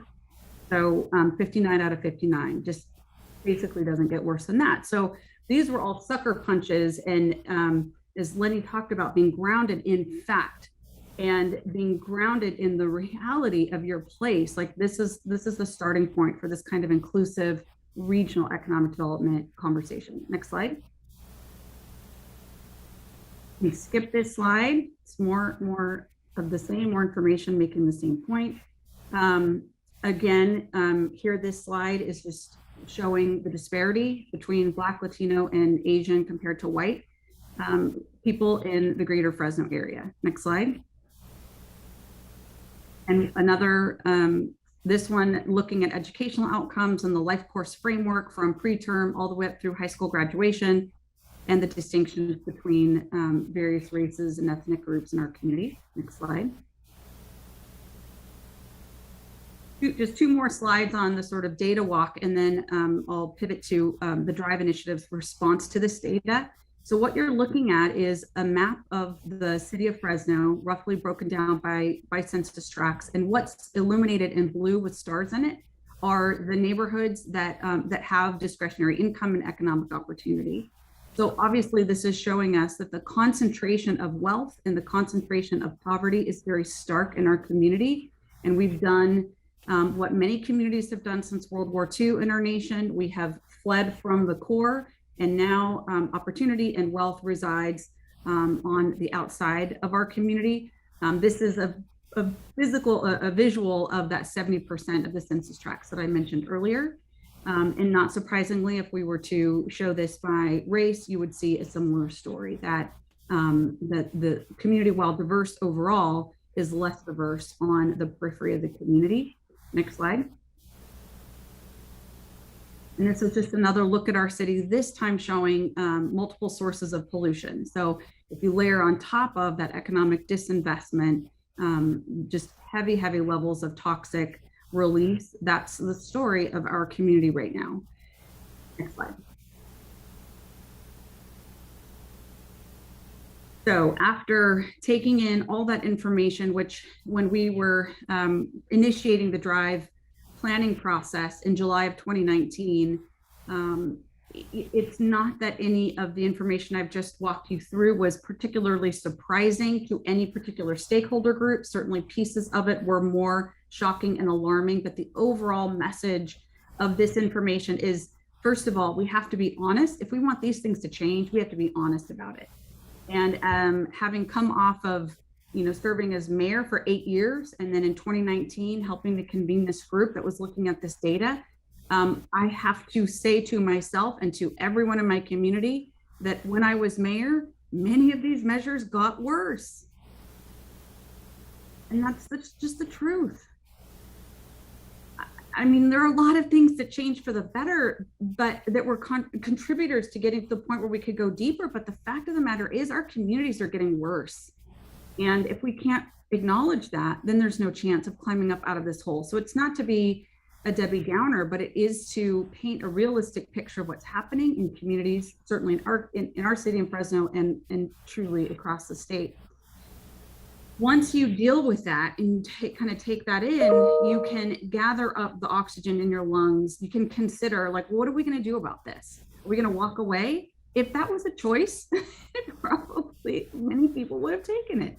But it's just not a choice. We cannot walk away and think that these conditions are going to change. So of course we have to face what's happening and determine to address them and change these conditions.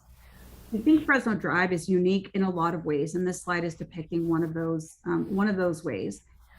It does, for the first time in my experience in almost 25 years of doing this work in the Central Valley, it does create a framework to connect that neighborhood level to that regional economic development piece, and then insert in the middle the entire human capital system from preterm all the way through graduate and postgraduate education. So it is just an enormous way to pull it all together and help stakeholders understand their part in economic prosperity and like how it connects to the other parts for optimal leverage and maximizing results. Next slide.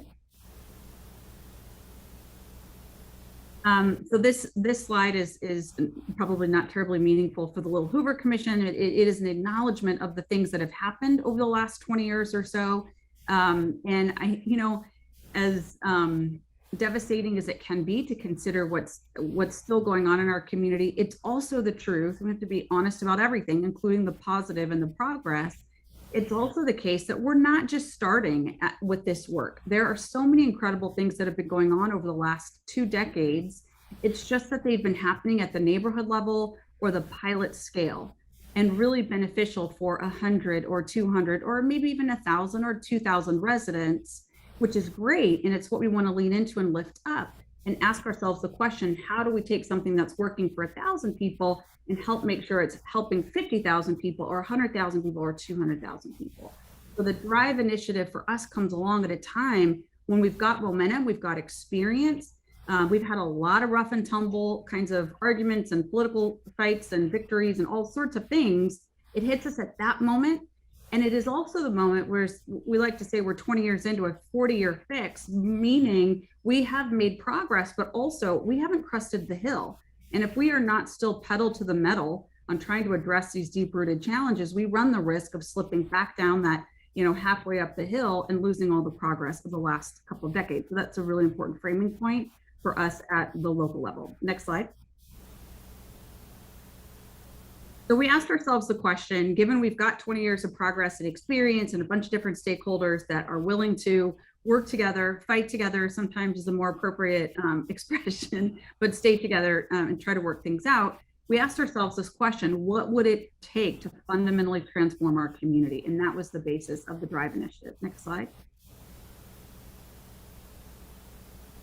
This slide is simply laying out the process that we went through, which I can certainly provide more detail to your staff. I don't need to go into a lot of it here, but let's just say, we started with assessing everything that was already in flight that was aligned with a shared vision statement we created.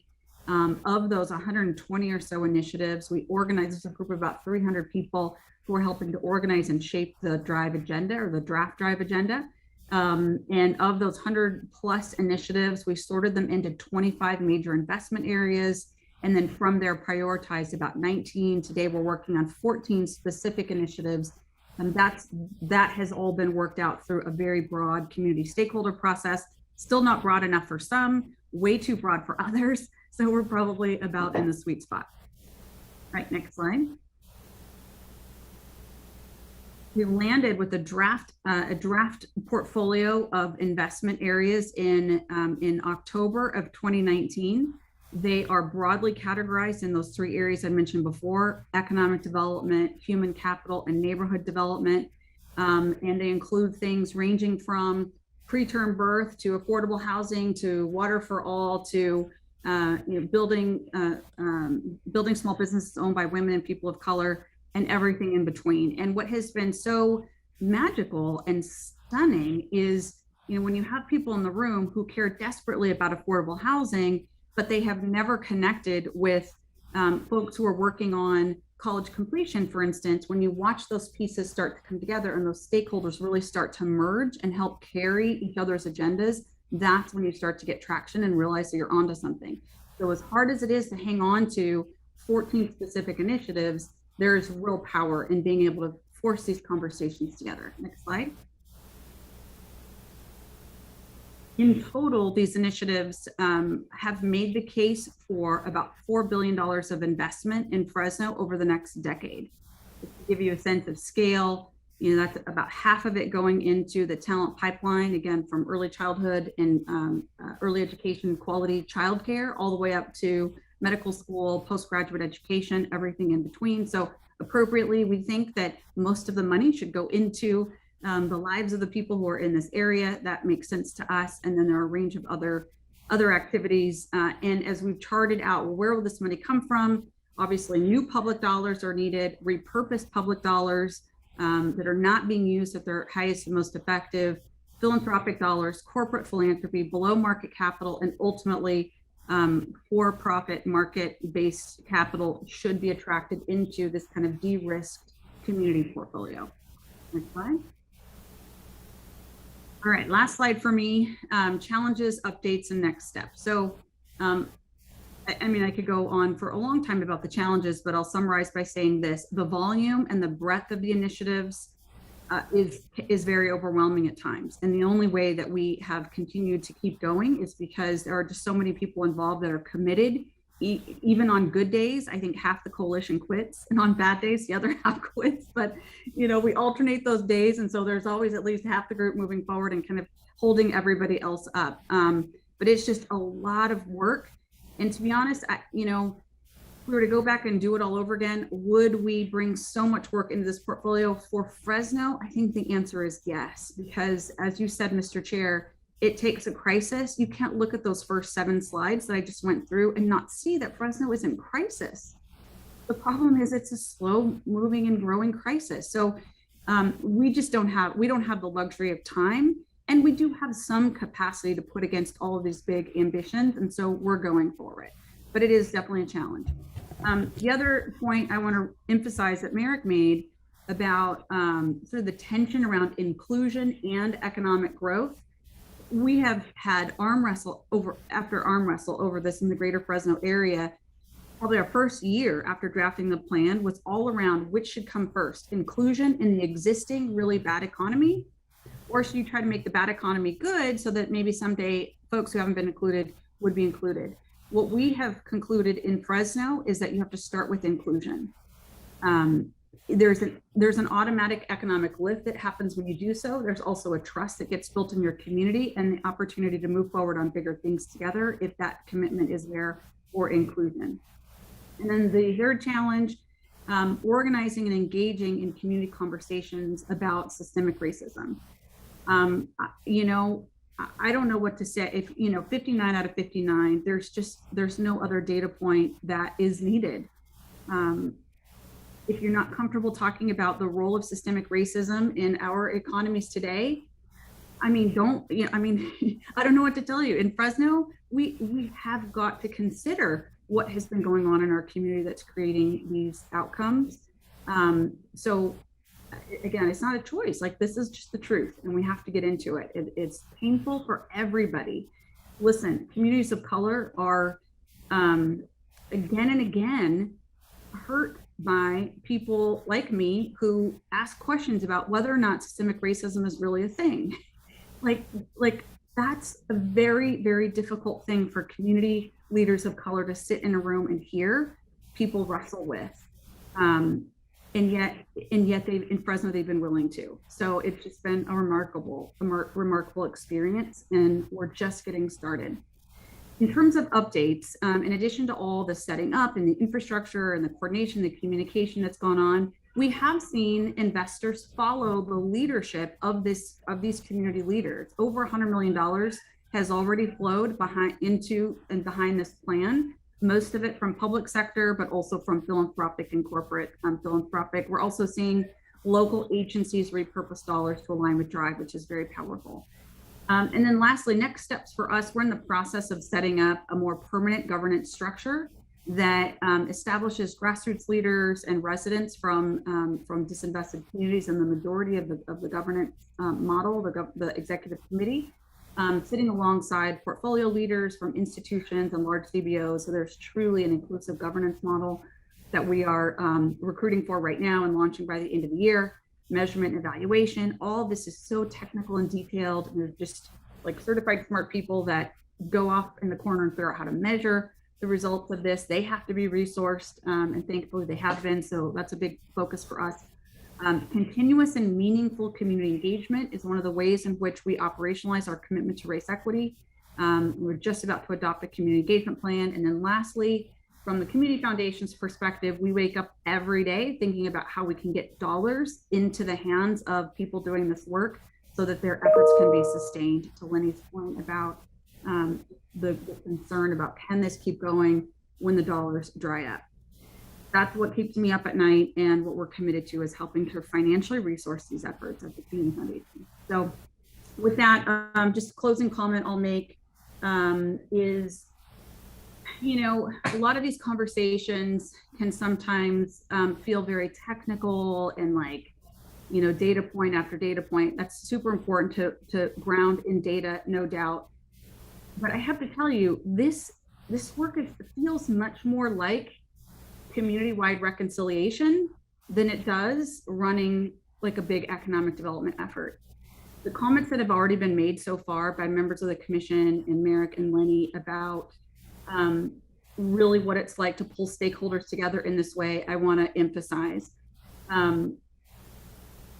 Ultimately, regional economies work and neighborhoods get connected to those regional economies when different stakeholders care as much about somebody else's agenda as their own.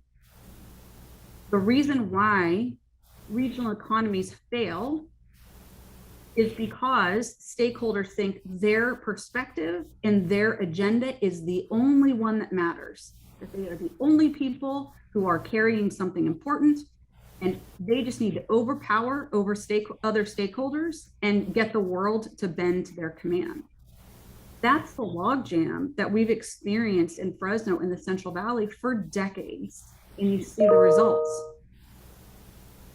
Bringing people into a space where they are forced to confront the challenges and where they are facilitated to sit and learn about why this environmental justice group or this community group that's suing me over and over and over again, what is it that is so important to them that brings them to the point where the only recourse they feel they have is one of filing a lawsuit. Like getting those parties to the table to sit and listen to one another, to hopefully not necessarily agree, but to understand, that's the great unlock that we're going for here. It is relational, and I guarantee you, if there was any way to do this work without caring about somebody else's agenda item, we would have found it in Fresno, and there's not. And it's bad news for everybody who thinks their agenda is the only one that matters. But it's good news for our communities when we start to realize that and listen to one another and carry each other's agendas. That's how we make real progress. Thank you. Well, this is Pedro Nava, and I want to advise the commissioners as we open this up for questions. I want them to know that you cannot see us. You can hear us, but you can't see us. And so as commissioners, when you ask questions, it probably would help if you would just say who you are so that our witnesses can sort of pretend to put a name to a face. And I do want to say for Ms. Swearengin, I know a little bit about Fresno.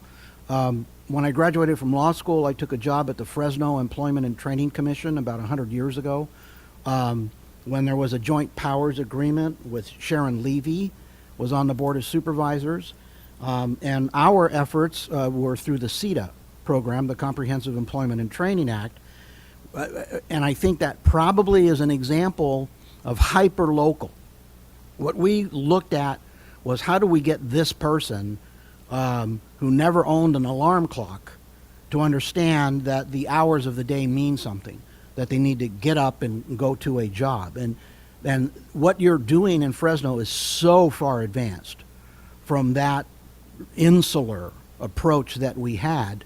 And I think what we've seen, and from the reaction of the commissioners here, is that when Mr. Mendoza talks about you have to have the right players at the table, you represent that, you have to have the right convener, you clearly manifest that skill.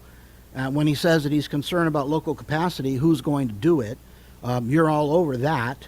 The notion of integration, making sure that programs don't compete, You have a wonderful grasp of how to identify those things that bring people together. And you also speak of aspiration. So I think we probably need to clone about a dozen of you and get you in places throughout the state of California. And Mr. Mendoza lifted his thumb, telling us that he agrees with me. But after having said that, let me turn to our vice chair, Sean Varner, who has a question. Well, first of all, I'd like to thank both of you for your selfless efforts addressing these issues with the disadvantaged communities in the state of California. It's clear you have a passion for it and that you've focused on opportunities and solutions as opposed to just looking for problems. So I applaud you and I thank you for taking the time to be here with us today. You know, looking in some of the information regarding the various programs and looking at the Fresno Drive, there's a lot of different funding mechanisms for the various opportunities and investments in the community. And Mr. Mendonca had advised us that we want to make sure that the integration of the funding is, or that is so critical to the process. So I have a fairly simple question, which might be difficult to answer, but what is the tip of the spear in the state of California? How could this be led from the perspective of coordination of various regions and the types of funding that are available to those regions, given the opportunities and assets that are in those regions? And then, so leveraging state funds, leveraging federal funds, is there a place where we as a commission can start to help make recommendations to the state, how that can be led? You want to start, Ashley, or you want me to say? You go ahead, former senior advisor to the governor on jobs and the economy. So I would say two things, Commissioner, and it is really important. The first one is you do need to have the clarity as disciplined, both in terms of initiatives and what the resources required that Fresno Drive does. So it's not possible to coordinate this someplace else. It's got to be a clarity about what the priorities are and what the resources required are. So that's the first thing, which is why a lot of the effort now is to ensure that every region has as disciplined a plan as Fresno Drive. The second thing is that it would be helpful to have a point in the state government who is not only responsible for helping integrate and prioritize what is coming from the different regions and connecting it to state resources, but being an advocate for that within the state, and then drawing the lines between what those priorities are, what the state resources are, and what federal resources are. So I do think that it is an important role for, not, as Marek said, to top down do the planning, but to help ensure that the plans that are done regionally have access to all the resources at the state and federal level. So it could be within Office of Planning and Research, it could be within GoBiz, could be joint, but there does need to be a coordinated point for all that. I think that's under consideration, but I'm not up to speed on exactly the latest on that. Yeah, I would add, I do think SURF is an important next step for the state, the Community Economic Resilience Fund and the planning that's being required to access the dollars that have been set aside there. I think that's really important. The reality is going to be that there are going to be regions that have a hard time coming together, and the state is going to need to help to facilitate and kind of broker. And I'm saying this not in a critical way at all. Like, just some people are only comfortable kind of hanging out with people that are like them, and they are important stakeholders. That's fine. I mean, if you can get a coalition of like-minded community groups or business groups or whatever to at least come together and organize and prioritize their their thoughts, that can be useful. It's just that the state is going to need to require those groups, if they are coalitions of like-minded groups, they're going to need to require that they do pull into a larger table that represents the whole region, as Lenny has suggested. So I think, like, the state's role is Setting this expectation that there will be 3-4 county kind of subregions. When that doesn't work, the state's going to have to help balance, kind of ultimately get to the point where we've got these fairly clear plans in each of these 13 regions. And then I think, at sort of every major division of state government, there ought to be an exercise where they evaluate whether or not they're showing up at a regional level.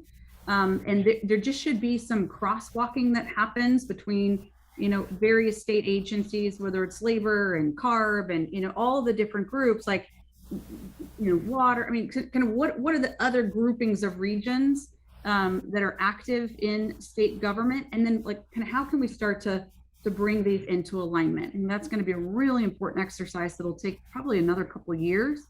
And there's going to be some reconciling to be done. There are going to be some statewide agencies that have a very different view of what needs to be happening, for instance, in Kern County or in the Northern Valley, than what those local folks have identified as how they want to move forward.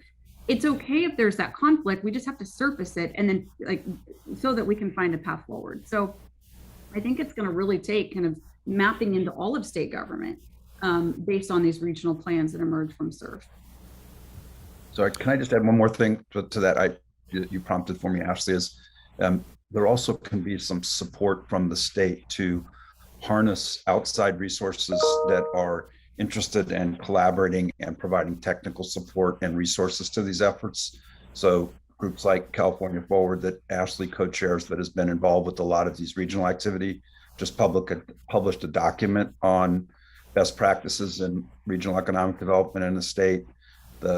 As Marek said, he and his colleagues at Brookings have supported a lot of these efforts and have real insight and can jumpstart some of this work. And then there are funders, philanthropic supporters like the Irvine Foundation, who've been really generous in helping provide resources to ensure that the capacity at the local level is there. All of that could be enabled and supported by the state, encouraging that and sharing best practices and resources of people who are knowledgeable and experienced in these areas.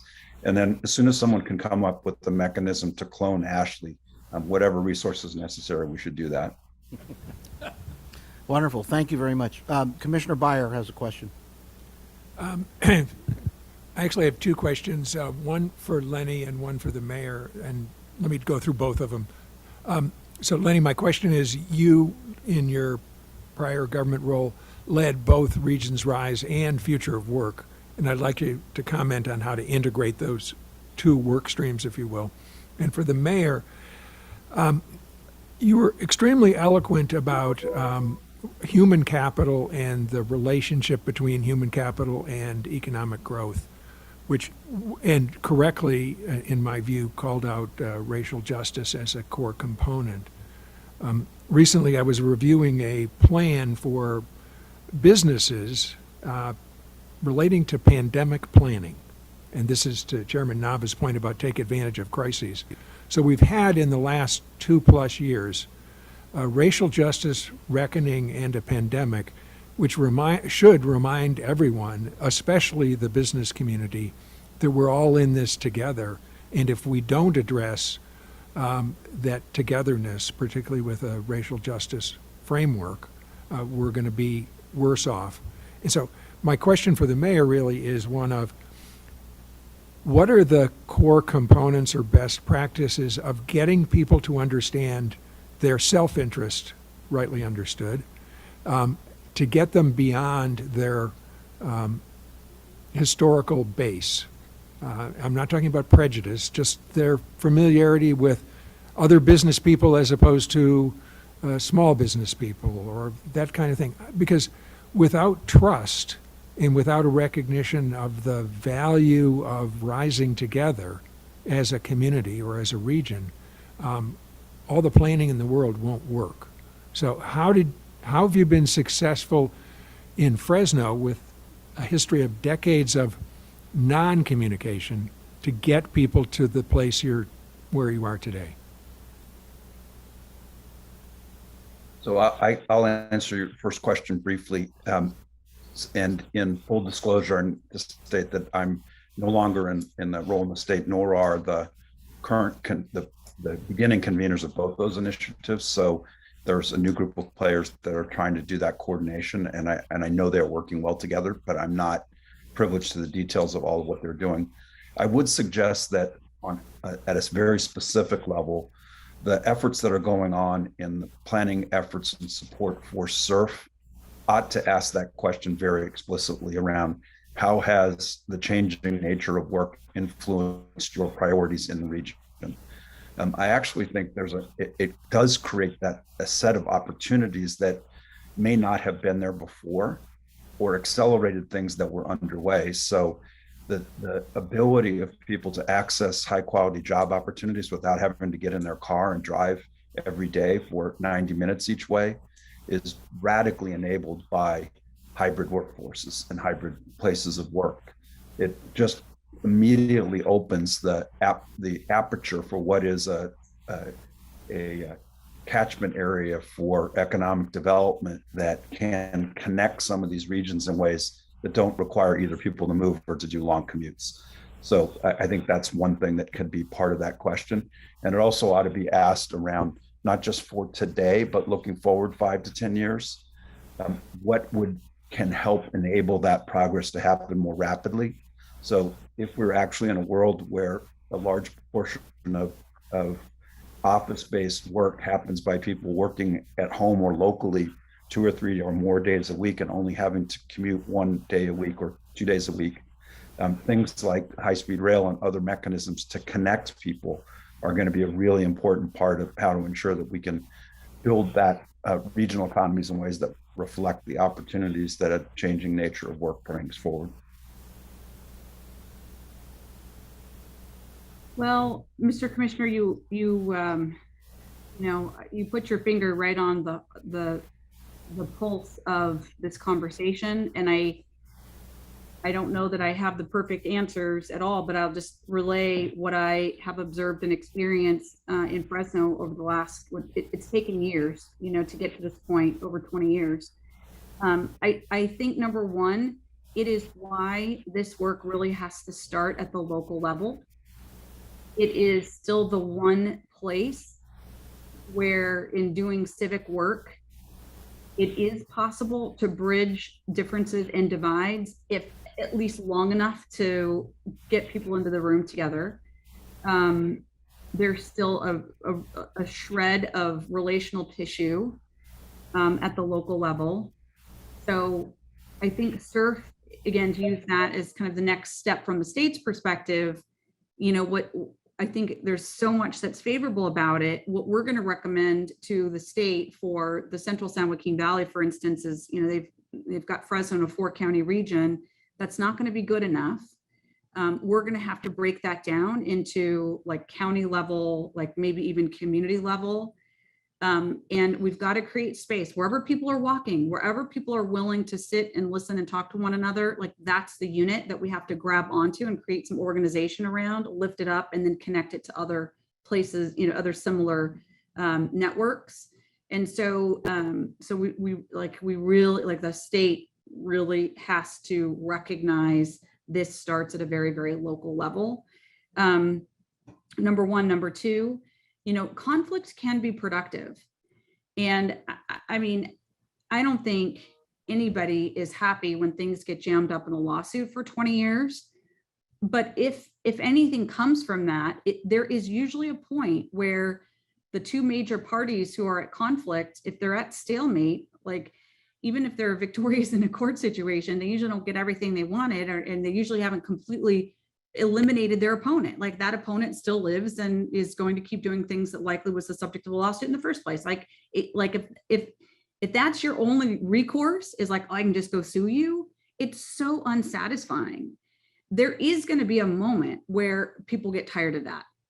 And I think that's where we found ourselves in Fresno. And it's not to say people aren't going to keep suing each other. It's just, there's a recognition of, like, we've tried everything we know to do as individual stakeholder groups to try to get our way, because we think our way is going to produce outcomes for the community. We've seen some spotty results, but it's not gotten us massive scale improvement. And we're still fighting about a bunch of stuff. Like, maybe there's some capacity to try a different approach. So I think leaning into that, like seeing the conflict on the other side of that is like, oh, maybe folks are tired of only doing things this way. And then the last thing is, it really does matter that the state is incentivizing this kind of local and regional conversation, planning, conflict.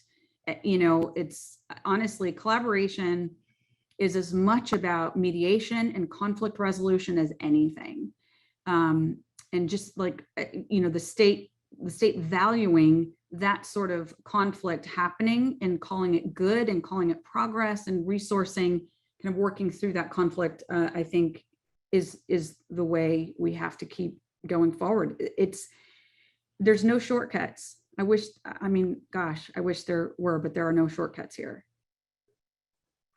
Thank you. I'm going to call upon Commissioner Cannella. However, I do want everyone to know that our two witnesses are going to go bye-bye at 12:30. So Commissioner Cannella. All right, thank you, Mr. Chairman. My question is for the mayor. First of all, I want to commend you on your efforts. I believe the efforts that you've done in Fresno were the inspiration for what we're doing in Stanislaus County now with the Stanislaus 2030. So I very much thank you. And I also think we have a pretty dynamic leader with Marianne Cannon in our area as well that's doing a great job. So my question is, in one of your slides, you mentioned diversified investments of over $4 billion. Is that money guaranteed? And if not, will you have to and can you scale your initiatives based on what actual funding comes in? Yeah, great question, Mr. Senator. Thank you. And compliments back to you as being a leader who's modeled this kind of leadership and hard work for a lot of years. So I thank you for your work and service. So the $4 billion is the sum total of every one of those 19 initiatives. We're tasked with creating an investment plan to, over 10 years, achieve the outcomes that each individual group, keep in mind, these are things like, again, preterm birth or, another 25,000 units of affordable housing in Fresno, like kind of whatever the topic area was. There were cross-sector teams of people who tasked themselves with doing a 10-year plan to actually achieve those results. And for us in the greater Fresno area, we took that investment plan approach because it got us out of admiring the problem and arguing about what the problem really was. It's a completely different, like I always tell people, if the money truck showed up in Fresno today and, the driver said, I got $4 billion special delivery, where do you want it? As much as we have advocated and worked and thought and planned, et cetera, there's a lack of shovel readiness for us to be able to deploy capital behind smart, actionable plans that are best practices and that, at least on paper, demonstrate they'll achieve results if they're invested in. And so we took this investment plan approach to just build a whole new muscle in our community towards implementing. When you're an under-resourced community, it's another important point that folks should know, not like, in LA and other places, you just have benches and benches and benches of people and resources with capacity, broadly defined, that does not exist in the inland part of the state. And a lot of times what happens is, and from your days in the Senate, you can't go after public funding. You can't go after your infrastructure projects because obviously the government is going to invest in the least risky places to invest, which means show us your shovel-ready projects. You've already gotten everything through environmental review. If we give you the money, we know we're going to see the project built. Well, in communities like ours in inland California, we don't even have money to get shovel-ready. So there's this gap of like, oh, ambition, idea, need, but here's the money over here, and the money requires disciplined thought and like kind of leaping over, like Evel Knievel, leaping over this Grand Canyon of shovel readiness. So that's what that $4 billion represents, with our attempt to get to pretty granular detail in each of these 19 areas, and then to take a step back and say $4 billion. When we started, we thought $1 billion was a lot of money. We were like, oh my God, we'll never see $1 billion of new investment. But what we've realized is if we're not talking about billions of dollars of investment in places like Fresno, we're not serious about really changing these places. We might have, good attitudes and want to see nice things happen, but it is billions of dollars that are needed. But in the big scheme of things, if you're going to get results off of that $1 billion and you can prove it, it's not that big of a number. All of that to say this, that is prospective. We can chart out in each of those initiatives. We think we know where likely funding sources are, For instance, it's going to take, we probably need to pass another local ballot measure for one initiative in particular I'm thinking of. We probably need some special legislation on another big ticket item. We definitely can repurpose existing dollars floating around in our K-12 system, and on and on and on. So it at least got us organized and thinking about like how do we actually put the money together? And what we're realizing as we've done this work is the money is actually not the issue. Like, as a person who's begged for money my whole career for Fresno, you know, and I always just thought everything would change if the money showed up. That's not true. You know, the work is really figuring out what you want to happen on the ground and doing what you can with what you've got. When you get to that point, you start to unlock, okay, there's capital out there for this kind of work. The missing piece has been the planning, strategic thinking, and the working together. Great. Thank you very much for that response. And I want to thank both of our witnesses for their patience today as we resolve some of our technical problems. But your testimony has been really, really important to helping us frame the direction and our recommendations. And I think you can tell from the questions by the commissioners that they have great interest in the contributions that you both have made. And so again, with that, thank you. And for commissioners, we got about 45 minutes for lunch in our business meeting. It's in room 10, which is right next door. Again, thank you both. Thank you. Thank you.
All right, ladies and gentlemen.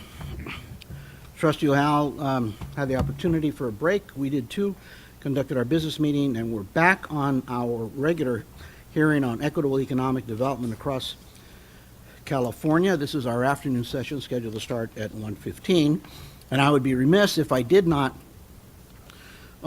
acknowledge that I'm a proud graduate from the University of California at San Bernardino, and that I also benefited from an education at San Bernardino Valley College, or perhaps community college. But I'm also one of those folks who I commuted when I couldn't find the classes that I needed up to Chaffey College up in Ontario. So I know about community colleges, I know about our state college system, and I'm a proud graduate from the University of California, Davis, Martin Luther King Hall School of Law. And I do have to recognize that my education in San Bernardino is what prepared me to be able to complete law school. When I went to San Bernardino State, as we called it in those days, there were about 600 students. It was in the very, very early days. I still remember I had one course. There were 4 of us in class. And let me tell you, you prepared for that class because there was no way that there was anybody else that you could hide behind. And with that, let me turn it over to Ethan Marek, our Executive Director, and welcome. Thank you very much, Mr. Chairman. So we have 3 witnesses on the first panel this afternoon. They each have some prepared remarks. I will introduce each of them, and then they can make their prepared remarks, and then we can go to questions to all of them. We will begin with Paul Granillo, who is President and CEO of the Inland Empire Economic Partnership. He has served in that role since 2010. He restructured the organization with a vision for bettering the quality of life and business climate of Riverside and San Bernardino counties. He also serves on the Southern California Association of Governments Global Land Use and Economics Committee and sits on the boards for Mobility 21, the community foundation serving Riverside and San Bernardino counties, the California State University San Bernardino Foundation, and the Leonard Transportation Center, among others. Then we will hear from Tomás Morales, who is president of the California State University San Bernardino. He has served in that role since May of 2012. Previously, he had been president of the College of Staten Island, part of the City University of New York, since 2007. From 2001 to 2007, President Morales served in various capacities at Cal Poly Pomona, including as provost and vice president for academic affairs, vice president for student affairs, and professor of education. And then we will hear from Suzanne Holland, who is the director of the Riverside County Office of Economic Development. She started her career with the County of Riverside in 1996, and now, as I say, is the director of Office of Economic Development. That office's mission is to elevate the economic position of the county and foster economic vitality, encourage business growth, build a positive business climate, preserve and enhance neighborhoods, improve the quality of life, and provide and promote cultural and learning opportunities for all. That's such a simple and short list of topics for her to do. She also serves as the library director for the Riverside County Library System and is the special district administrator for over 62 special districts utilizing financing programs for municipal services to enhance the community. So each of them has some prepared remarks, and we'll start with Mr. Granillo. Thank you. Chairman Nava and members of the commission, it's a pleasure to be here. Thank you for coming to the Inland Empire. Mr. Chairman, first generation college graduate in my family from Cal State San Bernardino. So, and everything since then, that's where I learned it. So, and Commissioner Garcetti often talk to your son about Chihuahua. And I think we have, somos primos, okay? So, want to start by giving you a context of a region, the Inland Empire. 4.6 million people. We just passed San Francisco as the 12th largest metropolitan statistical area. We were sandwiched between San Francisco and San Diego. The issue for us is that every one of the MSAs above us has a big city connected to it. New York, Los Angeles, Chicago. And that we are the 12th largest metropolitan statistical area out of 390, talks to you about the issue of and the importance of inclusive economic development. I have been the CEO of IEP for 12 years, and deeply involved in these issues. I want to give you a little context for how we got here. We are the 12th largest MSA by population, 4.6 million. But if you look at per capita income of 380 metropolitan statistical areas, we dropped to 290th. And it's really because we don't make anything. We move everything, but we don't make anything.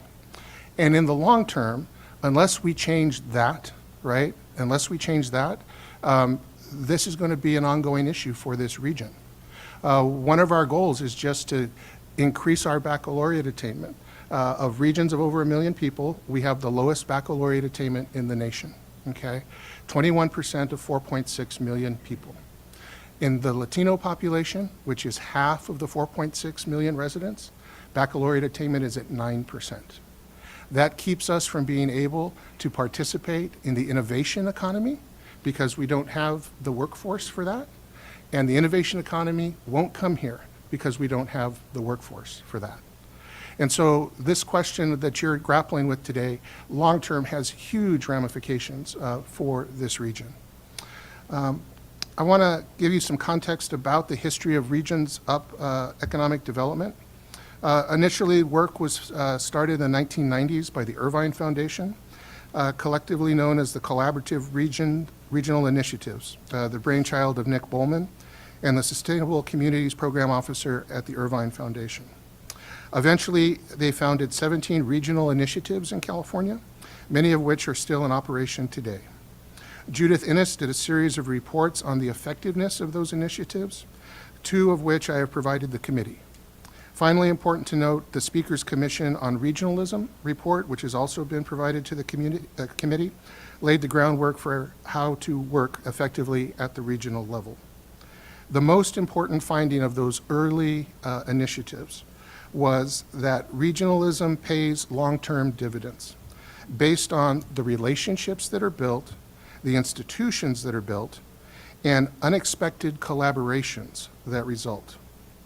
No study of regional equitable and inclusive economic development would be complete without also mentioning the early work of the California Center for Regional Leadership, a Becky Morgan and Nick Bowman founded organization that networked all of these initiatives together for peer-to-peer learning and eventually expanded by helping to found new regional champions.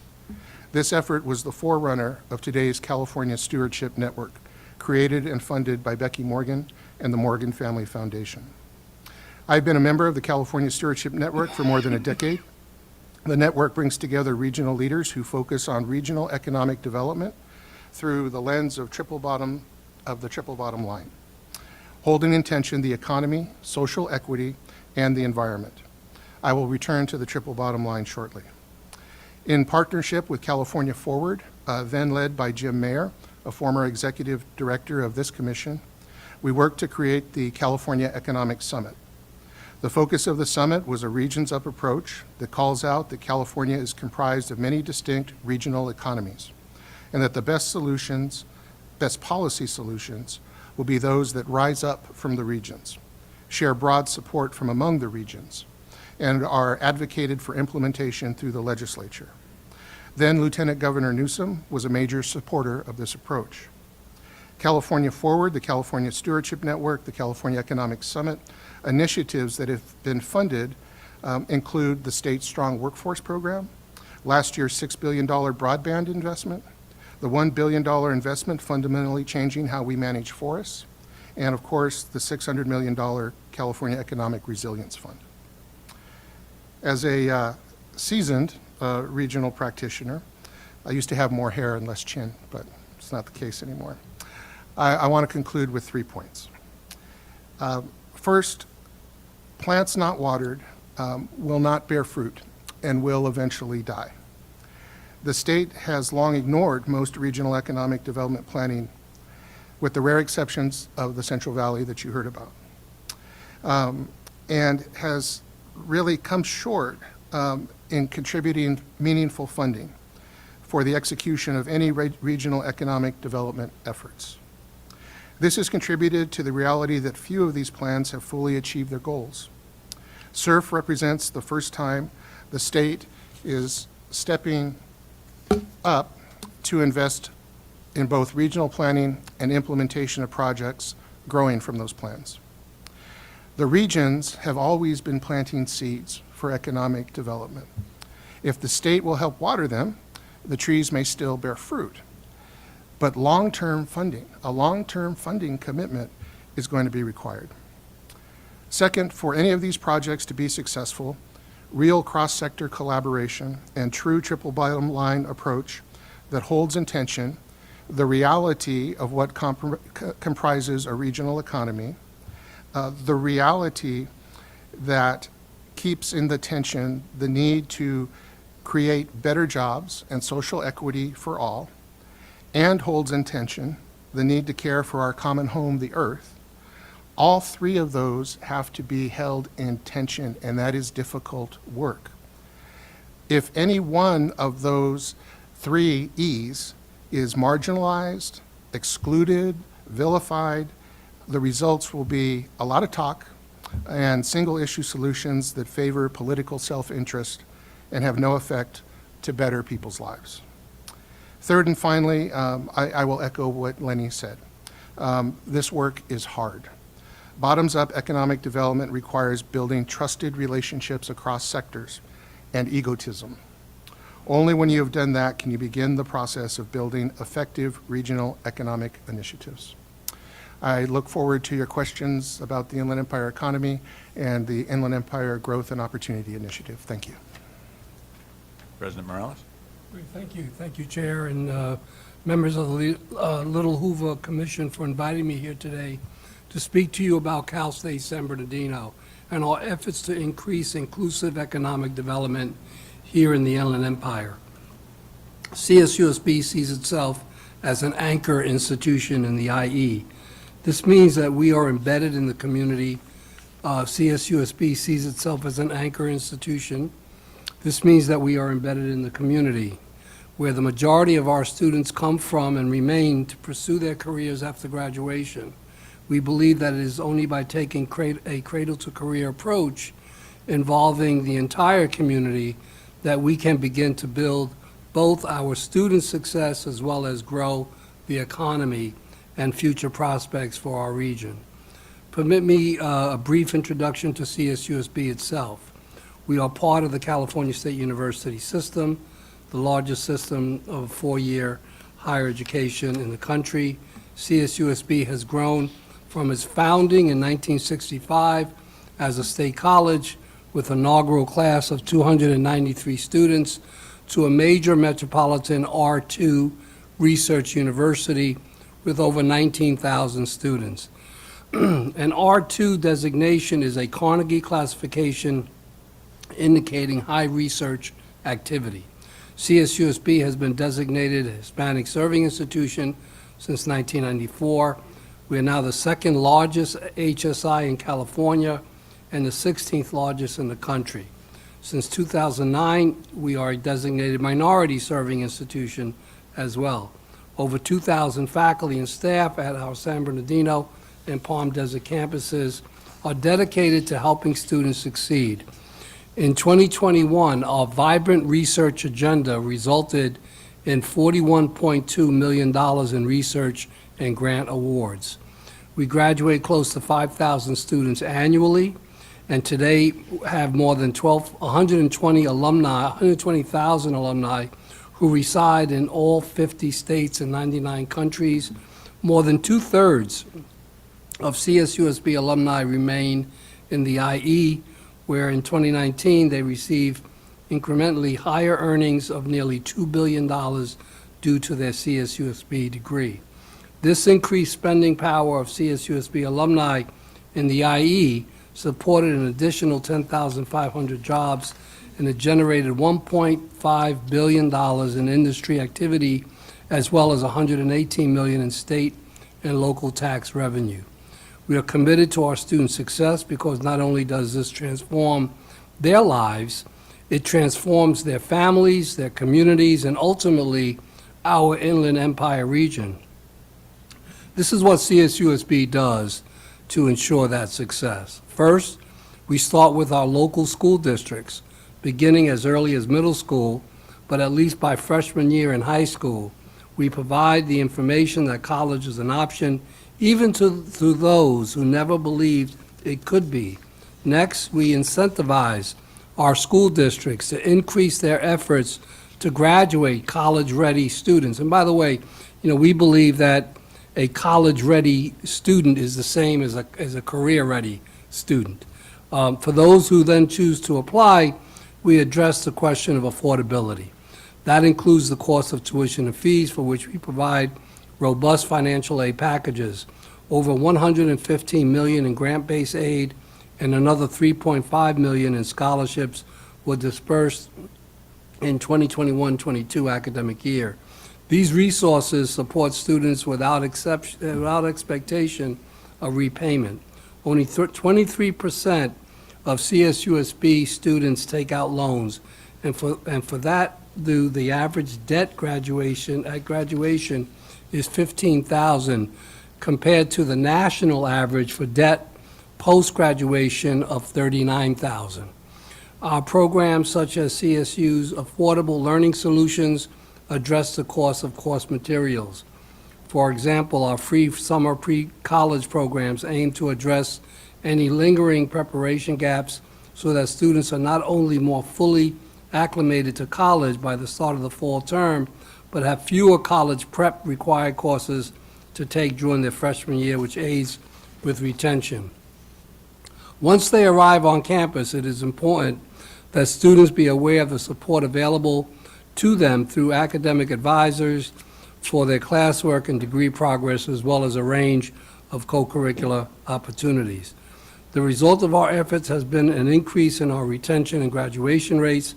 Our first to second year retention rate of first-time, full-time freshmen is 78%, and our graduation rate has more than doubled since 2012. I am immensely proud that CSUSB has also climbed in the College Net's 2021 Social Mobility Index. We are now sixth in the nation from 39 in 2016. The SMI benchmarks four-year U.S. colleges and universities according to how effectively they enroll students from low-income backgrounds and graduate them into good-paying jobs. Additionally, our campus was recently recognized as a 2021 Equity Champion of Higher Education for Excellence by the Campaign for College Opportunity, for leading the state and working with intentionality to support Black and Latinx students through the Associate Degree for Transfer program. These rankings, along with CSUSB, recent recognition by U.S. News and World Report as one of the best universities in the western region of the U.S., demonstrate that affordability does not cancel quality.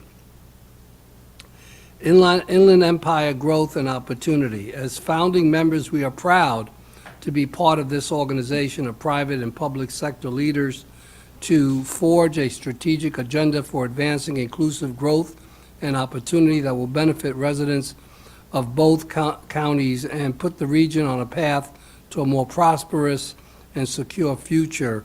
IEGO is involved, for example, with the effort to submit a unified application for the Regional K-6 Education Collaborative Grants, which is part of the 2021 Budget Act. Along with the Inland Empire Community Foundation, Growing Inland Achievement, and numerous other regional stakeholders. You've heard, I'm sure, about the Growing Inland Achievement. That was an effort by CSUSB along with IEEP and other stakeholders to apply for and receive the Governor's Innovation Award under Governor Brown. That $5 million has blossomed into a $25 million grant, 501c3, and it is, in essence, the goal is to increase the A through G completion rate, increase the college-going culture, and improve the persistence of students, both at the community college and at UCR and Cal State San Bernardino. We are involved in the Aspen Institute Latinos in Society City Learning Action Lab. CSUSB serves as the anchor institution for this initiative, which is part of the Aspen Institute Latino Society program. And in essence, it's 6 cities that are predominantly Latino in terms of population to provide the support to enhance entrepreneurship throughout the city of San Bernardino, and along with with El Paso, San Antonio, Miami, Chicago, Phoenix. So we're in really good company there. CSUSB's cybersecurity program is recognized by the National Security Agency as a National Cybersecurity Education Center for our leadership role in workforce development at the federal level. We're now the lead academic institution in the Inland Empire Cybersecurity Apprenticeship Consortium to build a diverse pipeline of cyber experts for the region. In addition, CSUSB is working with the Coachella Valley Economic Partnership, the City of Palm Desert, and the Governor's Go Biz office in the recent establishment of the Palm Desert iHub, which aims to grow the diversity of industries in the Coachella Valley. CSUSB Supply Chain Logistics and Transportation Management Program. The IE contains the largest concentration, as Paul just mentioned, of logistic facilities in the Americas and is part of Southern California's logistics corridor. Our Jack H. Brown College of Business and Public Administration offers degrees which provide multiple routes to careers in this growing field. Our new high school Pathways to the Logistics program is the result of a collaboration among Amazon, San Bernardino County Unified School District, Chaffey College, and CSUSB to prepare students for professional careers in the industry, and that partnership continues to grow. Lastly, the Inland Empire Center for Entrepreneurship, established in 1999. The IECE is the largest provider of small business support programs and services in San Bernardino and Riverside counties through programs such as the Women's Business Center, Small Business Development Center, State Trade Expansion Program. IECE serves between 10,000 and 15,000 small businesses in the region through business counseling, training, and mentoring. These small businesses represent the core businesses in our region. Many are minority-owned firms with low to moderate income customers. I will conclude on this final note and really just reiterate what Paul said earlier. The biggest help that the state can give us is providing consistent levels of funding to institutions of higher education so that we can maintain and plan for the future. In addition, considering future initiatives similar to the Governor's Innovation Award, which encourages and supported community partnerships in building most robust regions and incredibly useful tools.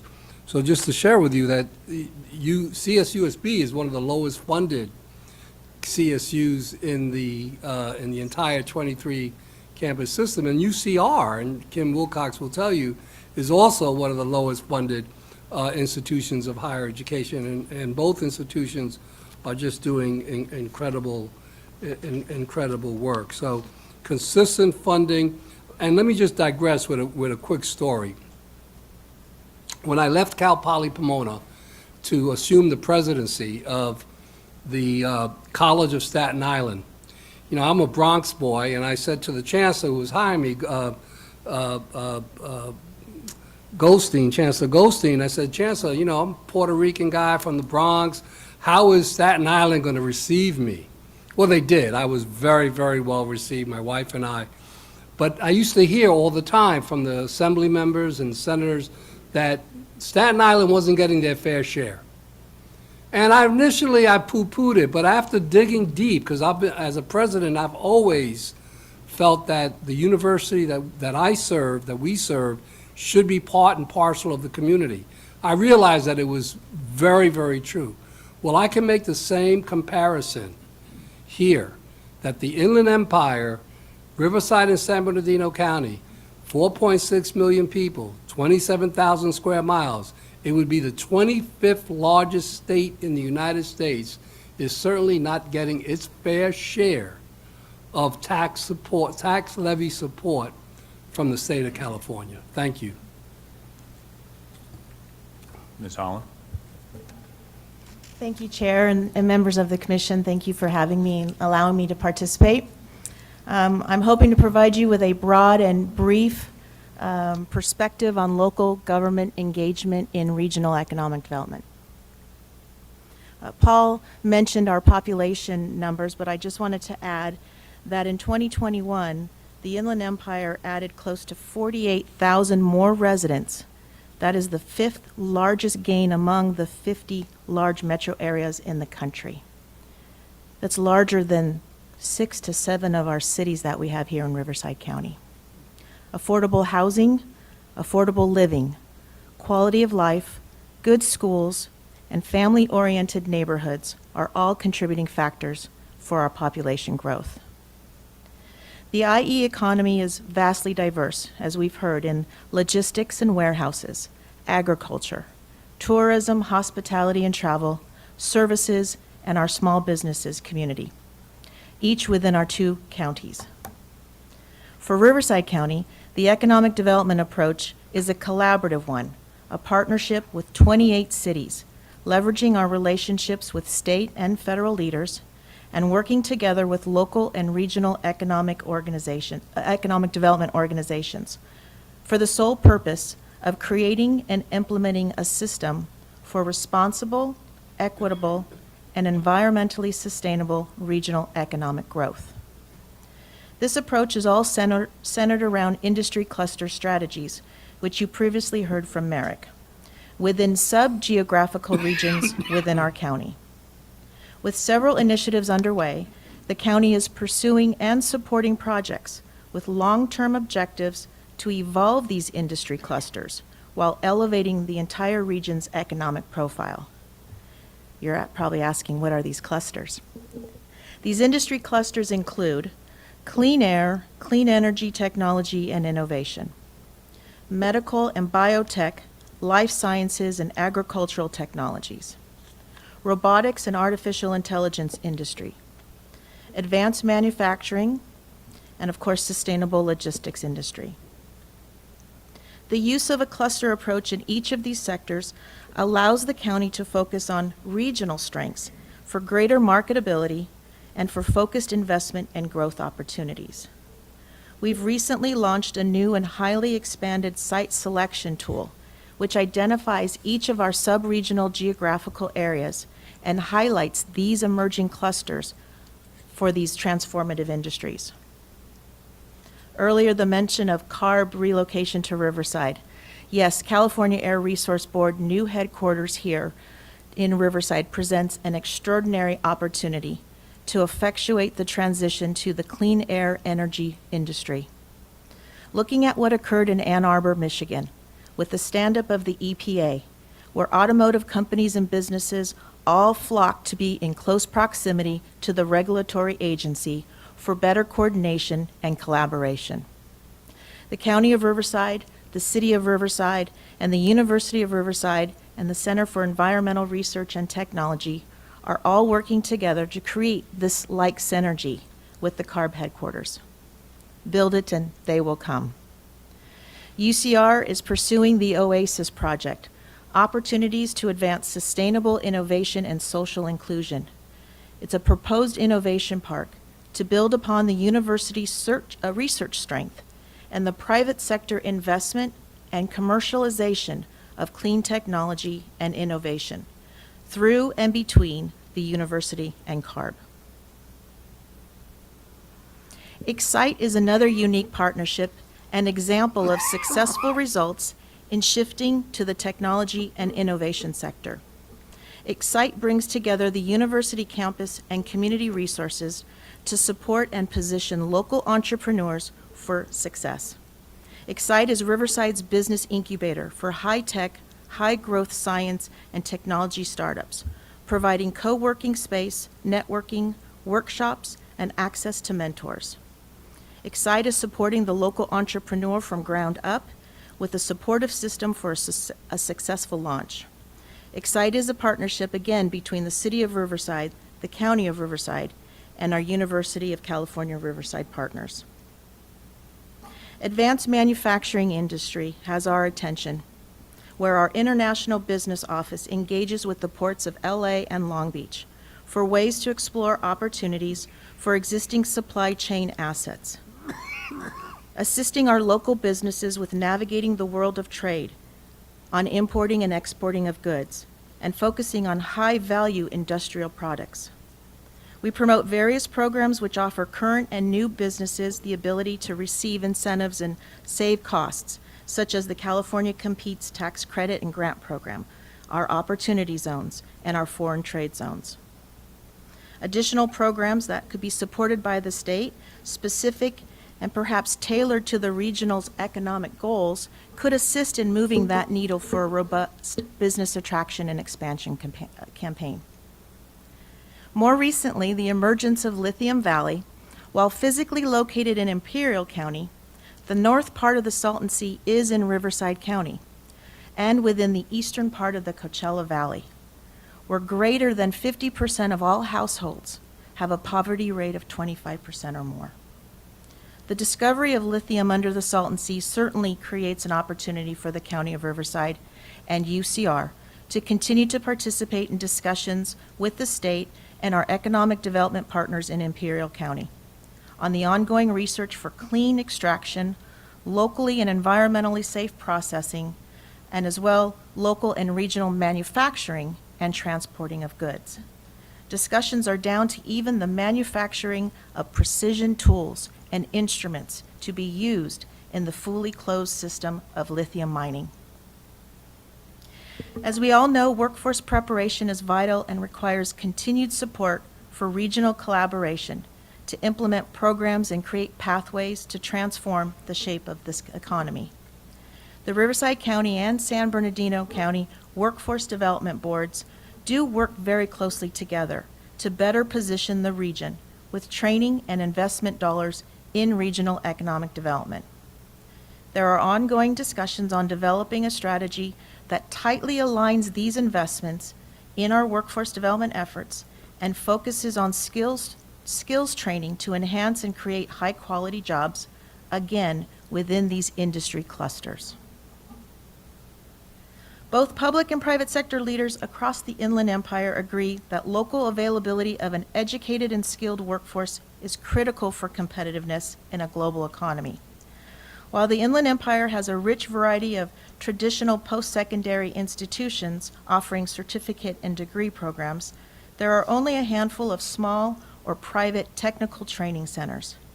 Given the need for additional local trade and technical training capacity, the Riverside Community College District is pursuing the establishment of the Inland Empire Technical Trade Center in response to the urgent need for good jobs within the region for our new residents and our current residents, and adding to the diversification of the regional economy.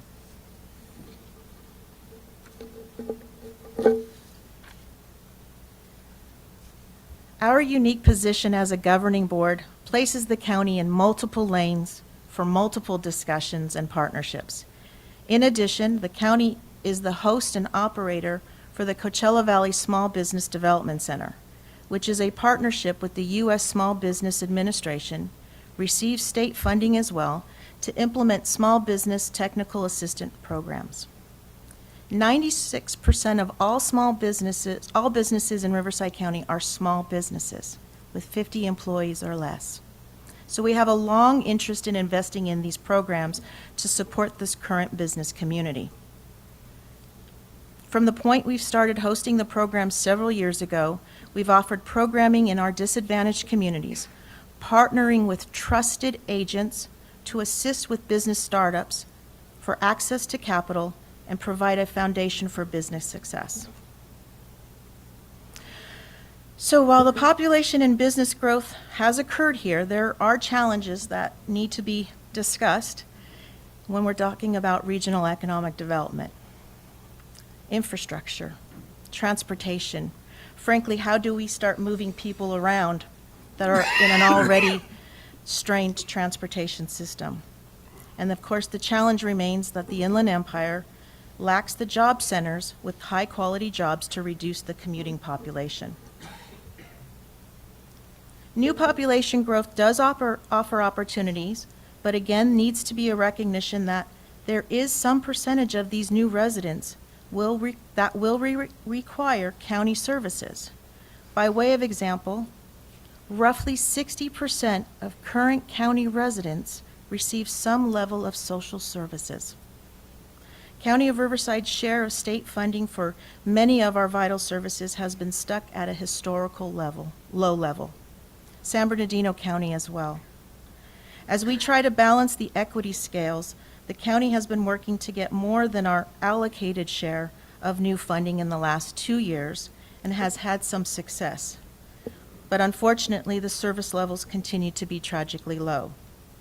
Until a recalculation of funding formulas at the state level occurs to address regional disparities in service levels and availability, the ability to create regional economic prosperity grows all that harder to obtain. In closing, while the County of Riverside has been implementing and supporting these programs for several years, we know and recognize there's still much more work to be done. That is the primary reason the County of Riverside is a strong supporter and a key stakeholder in the IEGO Regional Collaborative. I'm pleased to share as the co-chair of the organization, as IEGO brings an entirely new and diverse set of partners to the discussion to further our regional inclusive economic development efforts. Thank you.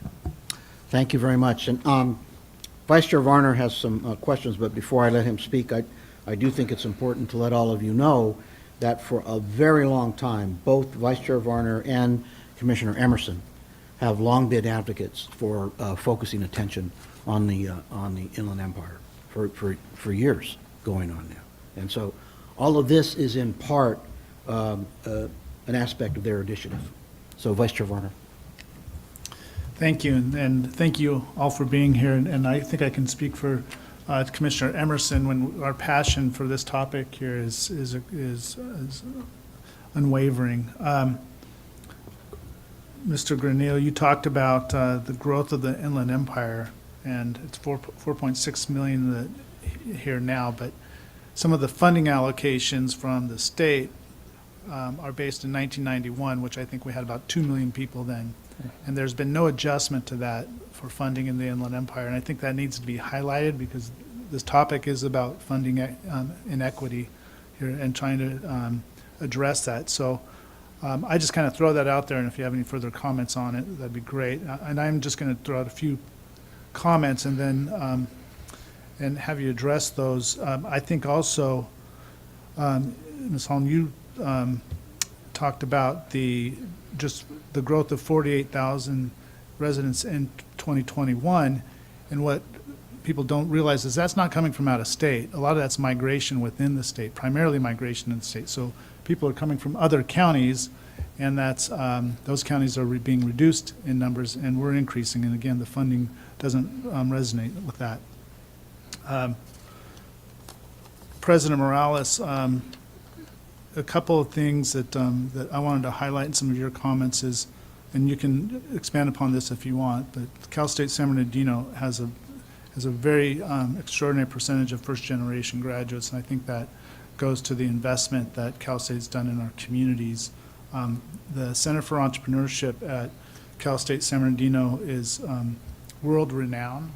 It's one of the only universities in the country that really focuses on entrepreneurship, and that is a significant achievement in our communities because there are a lot of small businesses coming out of there. And so what I'd like to know a little bit more about is the industries that are being promoted through entrepreneurship, and how that, we talked about tradable economies and how that might be impacting our communities. And then one of the things that happened recently that President Morales was very instrumental in, I think it goes to highlight some of the things that we're doing here in the Inland Empire that's really important, is recently one of our local, one of the companies that was established here in the Inland Empire, Stater Brothers Markets, worked with the university to develop an online degree program for business administration, where they're making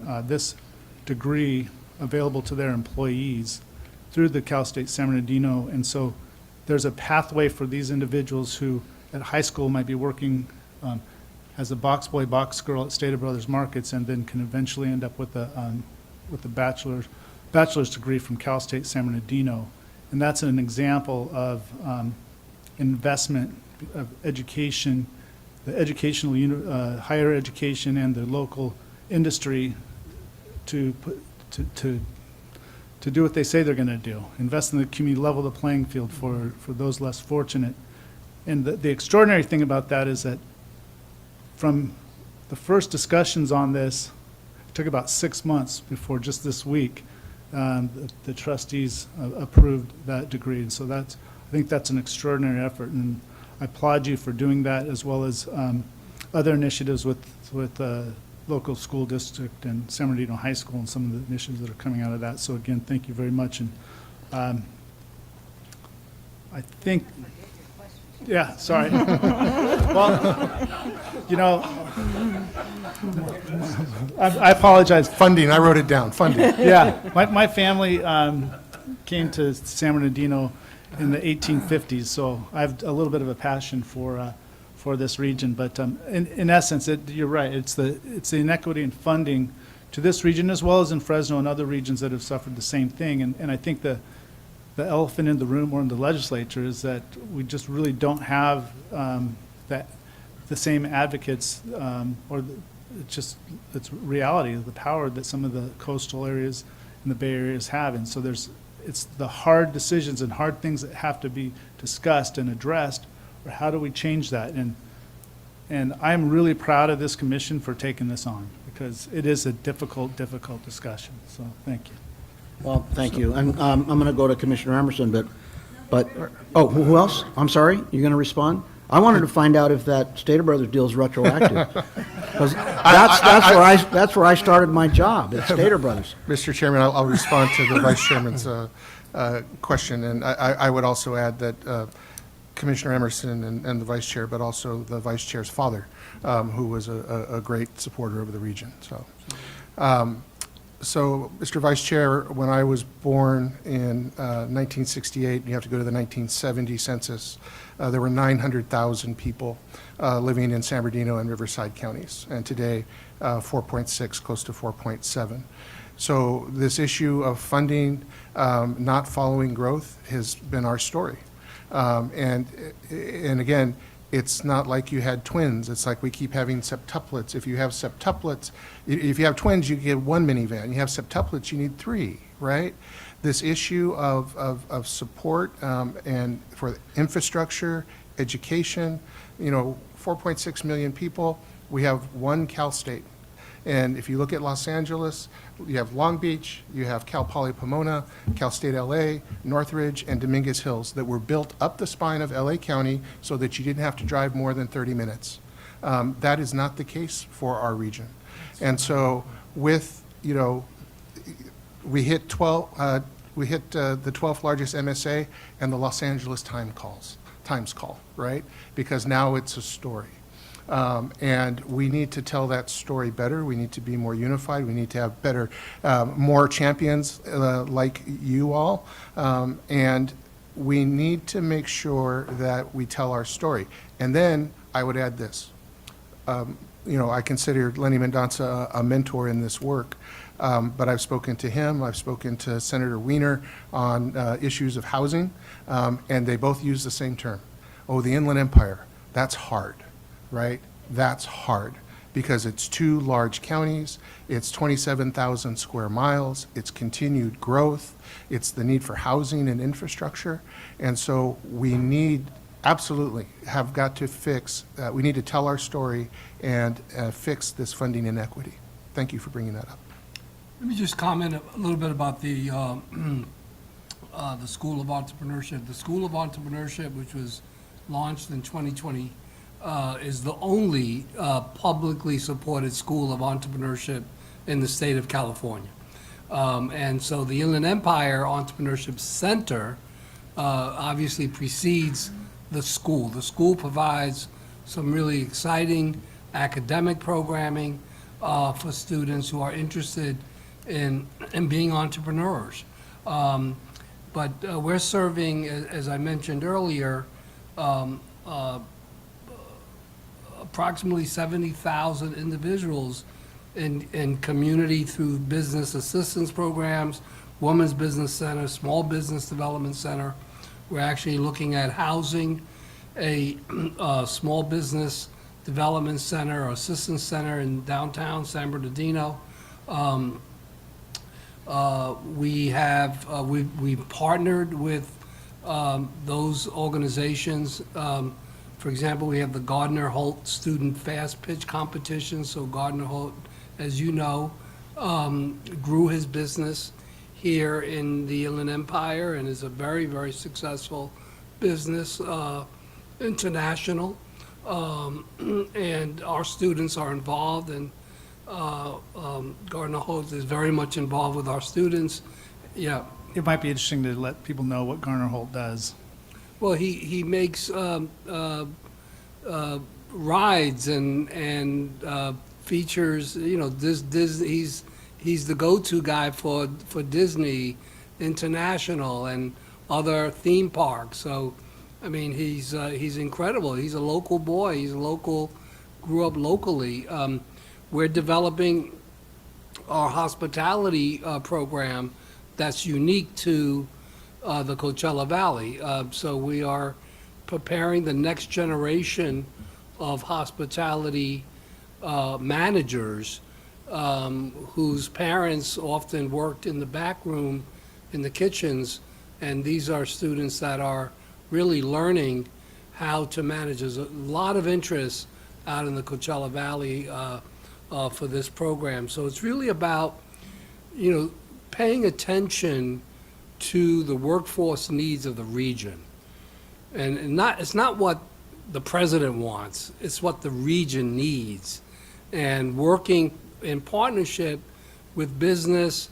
I have a great relationship with the UCR. We have wonderful nonprofit privates like Loma Linda and Cal Baptist and others. I don't consider them competitors. We partner with them because it's all about trying to improve and increase the education of the residents of the Inland Empire. Well, I'd have to say, when it comes to the funding inequalities, and Dr. Morales said, our partnerships are very strong. We're partners, we're not competitors. But when the funding that comes down from the state is very, very lean, the competitive spirit sometimes takes over. And it's very hard to pursue a very regional, focused, and strong initiative when those dollars are very, very small. So that's what I'd say about the inequality. Yeah, let me just pick up on Paul's comment. When you think about the fact that we only have one California State University in Riverside and San Bernardino County versus other regions, even in the Central Valley where you have several UC and CSU campuses, this is a major issue. Inevitably, I get called into meetings from Victorville to Barstow to the Coachella Valley folks saying, hey, when are you going to expand educational opportunity for the residents of this region? Now, Commissioner Emerson. Thank you, Mr. Chair. I was just curious to know how long it was going to take Vice Chair Varner to bring up the 1991 alignment, and it happened in the first day of our hearing. So, thank you very much, Mr. Granillo. I have a question of you about the percentage of Riverside and San Bernardino counties that have broadband. Do you know what that number is? Off the top of my head, no, I would be guessing.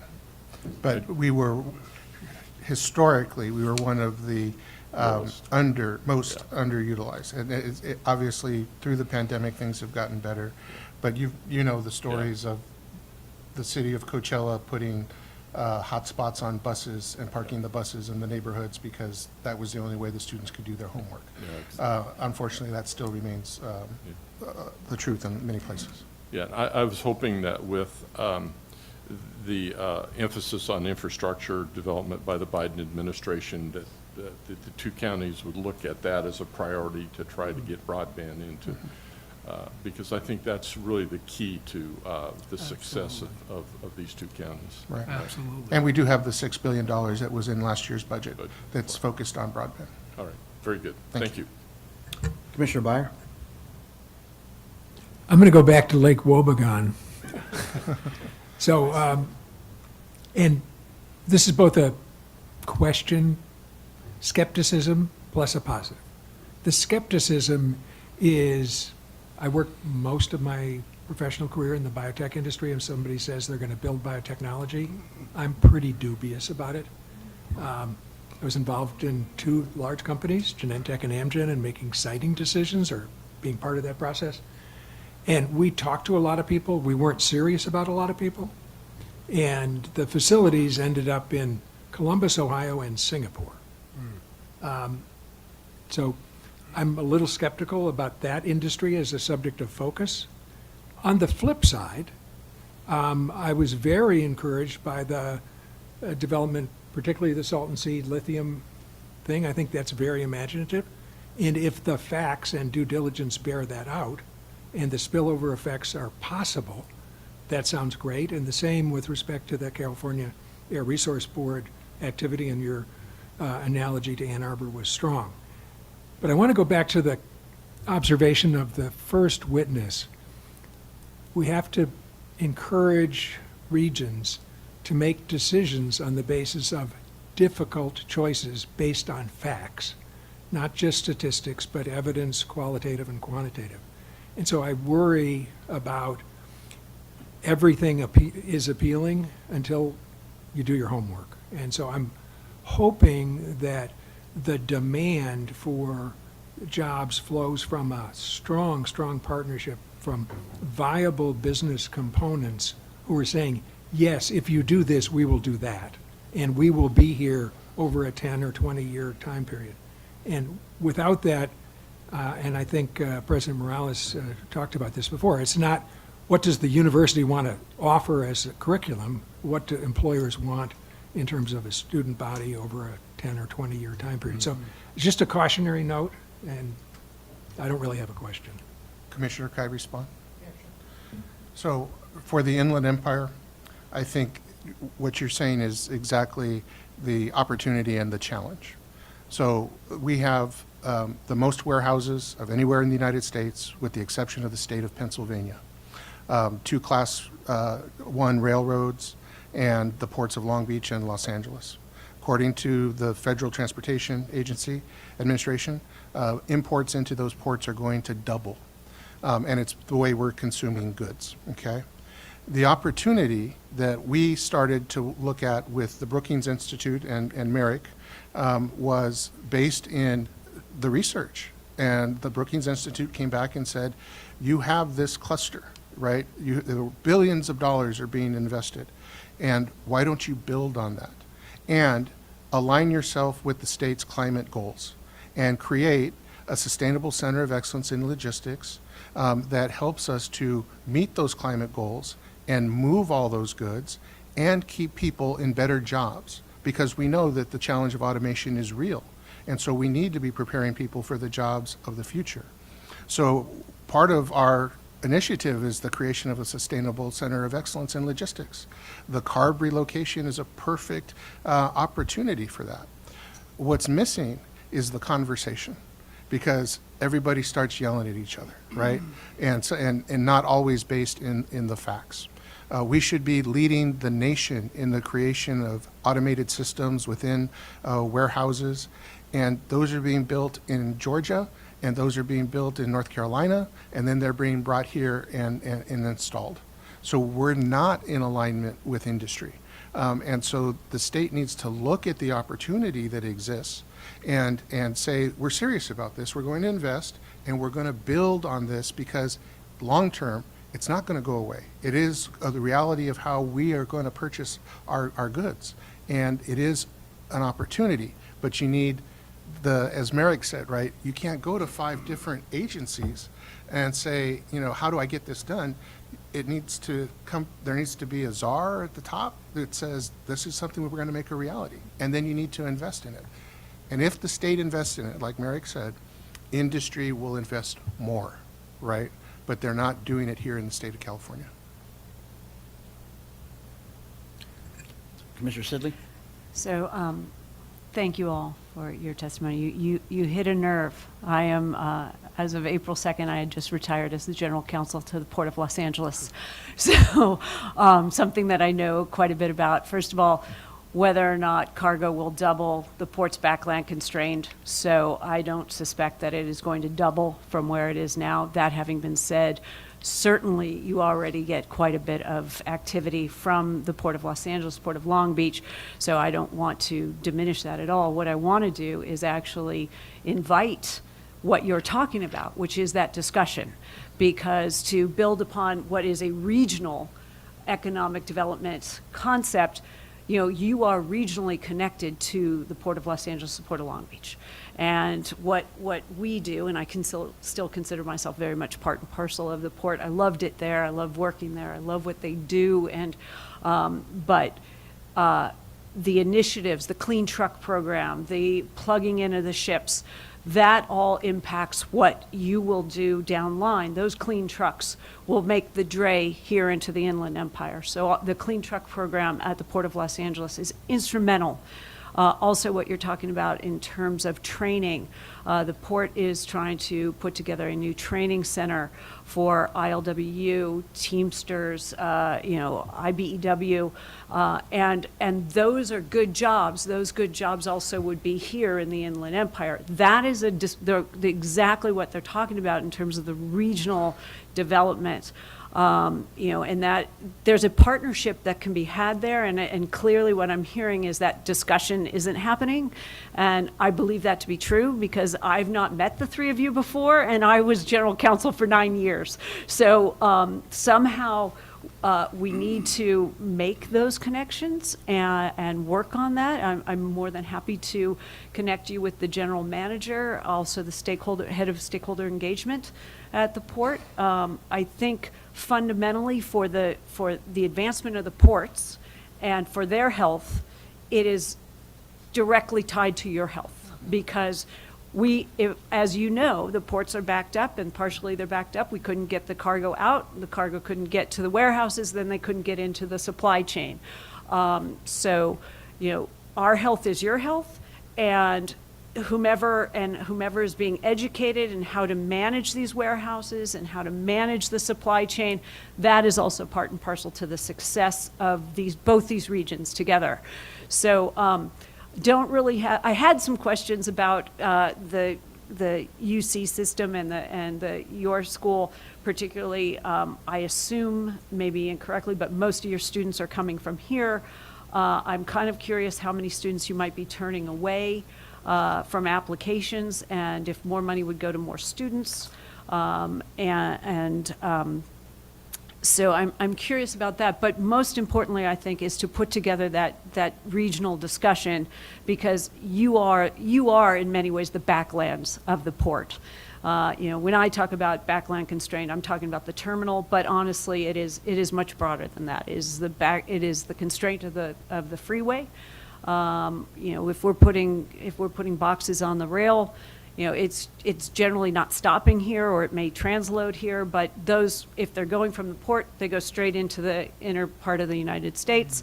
You get the smaller dray and then the transload and then the moving out. So, again, my offer to put together that conversation, I'm happy to do that. I'm happy to maybe have a program at the university where we can then have discussions about logistics. I think that you would see a willing partner in the Port of Los Angeles. So that's my thought. To answer your question, we're admitting upwards of 80% of all applicants. But the fact of the matter is that the region, it's very difficult for students from Barstow and Victorville and to come to Cal State San Bernardino. Too far to drive. Same thing with the Coachella Valley. We have a campus out there, but it's struggling with You know, it's not a full-fledged campus, doesn't have the amenities that a student deserves when they apply.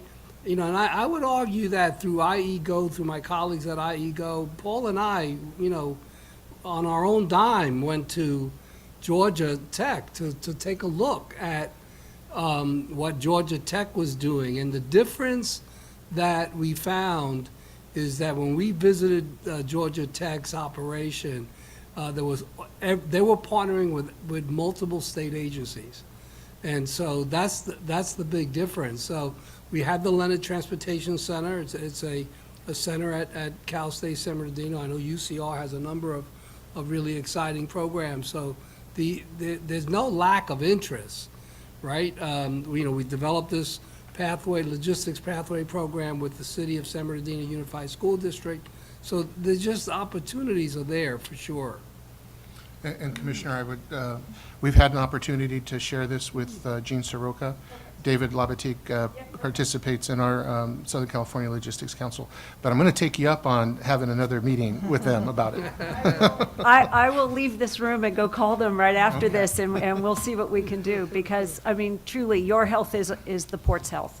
And so that discussion needs to be ongoing. Yeah, we say that it's a barbell. And one end is the port, one end is the Inland Empire and the warehouses, and the connective tissue is the freeways and the railroads. And if they can't exist without each other. So to the extent that Mr. Varner's passion for this area, mine is obviously the port, but together we'll get there. I just also wanted to mention some of the things that Riverside's doing, especially with Oasis. That's an extraordinary program that's been put in place, and without, I mean, it's almost when it started that there really wasn't funding in place for it. It was an idea, and discussions were had with all the stakeholders, and I think that's an example of some of the things that should be done in the state, and hopefully the state comes along and looks at something like that and wants to invest in it, because I think even the federal government was involved a little bit with the Tech Bridge in doing some things with Oasis, and so that's an extraordinary effort, and I think it is a model of something that the state should invest in, and so we'll have our staff look into that a little bit further. Thank you. Commissioner Garcetti. Thank you, Commissioner Byer and Mr. Granillo. I would love to talk about Chihuahua a little bit, but we should do that in private than doing it. So I'm kind of the new kid on the block in terms of being here, but also on this subject matter. And I've been taking a deep dive the last few weeks, and I'm learning, and what each of you presented has been very informative and helpful, so I thank you. I think you know how the commission works. If everything goes right, we're going to issue a report, and that report may come out before the end of the year. I don't know, we don't know. But if I were to ask you, I'm not asking you right now, but I will momentarily so you can think about it, what are the 1, 2, or 3 things that you hope to read in that report from your perspective? Okay, think about that. And then I'm going to ask you now, Granillo, you talked about the need for long-term funding. What does that really mean to you in terms of long-term funding? Are you talking about a year, 2, 3 years, 5 years, 10, 15 years? And realistically, what do you think you can obtain?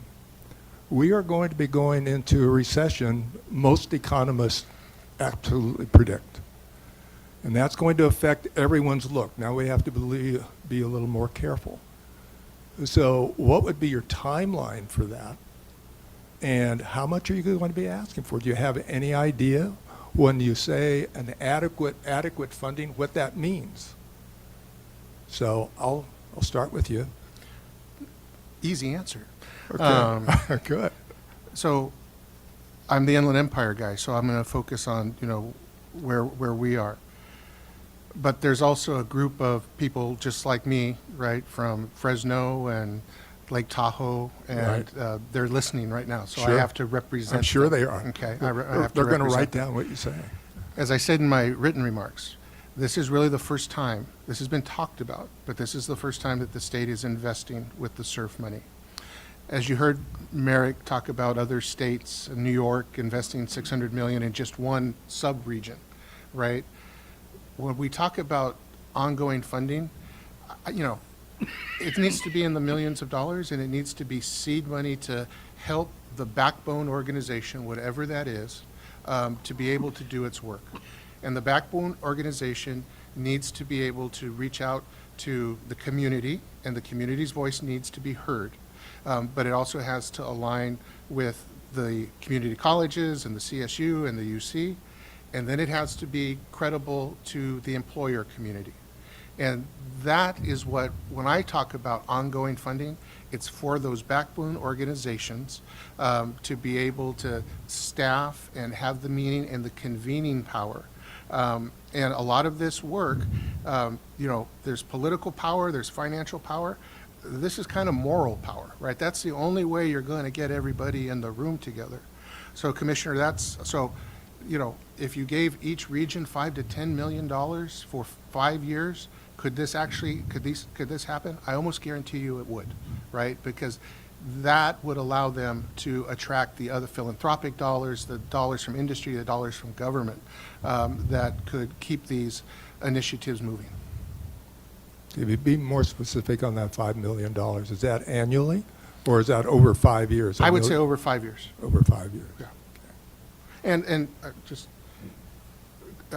President Morales really helped us with the Governor's Innovation Award under Governor Brown, and I think it was very well done. We're going to have 3 $5 million awards, a couple $3 million awards, and a couple $1 million awards, and not a lot of strings. And let the regions come together and do what they can.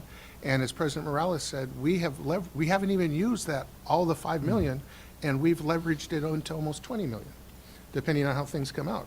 So it is possible, but the less strings, the better. Got it. Either of you like to add anything to this? Well, I would hope that we would take a strong look at education. There's such a high correlation between socioeconomic status and educational attainment, regardless of race. My kids have all gone to college, have all master's degrees, et cetera, and both my wife and I are Latinx. So it's not about race, it's about socioeconomic status. And unfortunately, this region has a very significant percentage of poor people. And so there has to be an investment in education. There has to be an investment to help educate. And I think someone assumed that we attract mostly from the region. 85% of our students come from San Bernardino, Riverside County. About 80% are the first in their family to earn a baccalaureate degree. So we're a regional institution, and we're very proud of that, and we're not trying to be another type of institution. We serve this region, not just in terms of providing educational access to its students, but to partner with other organizations, with business, nonprofit world to elevate the community, elevate the Inland Empire. I don't know if you can answer this question, Dr. Morales, but of the students that come to you, do you know what % come from single-family parents? No, I don't. I don't have that off the top of my head, but there's a significant percentage of students that come from single parents. There's a significant number of students that are returning to, that's why the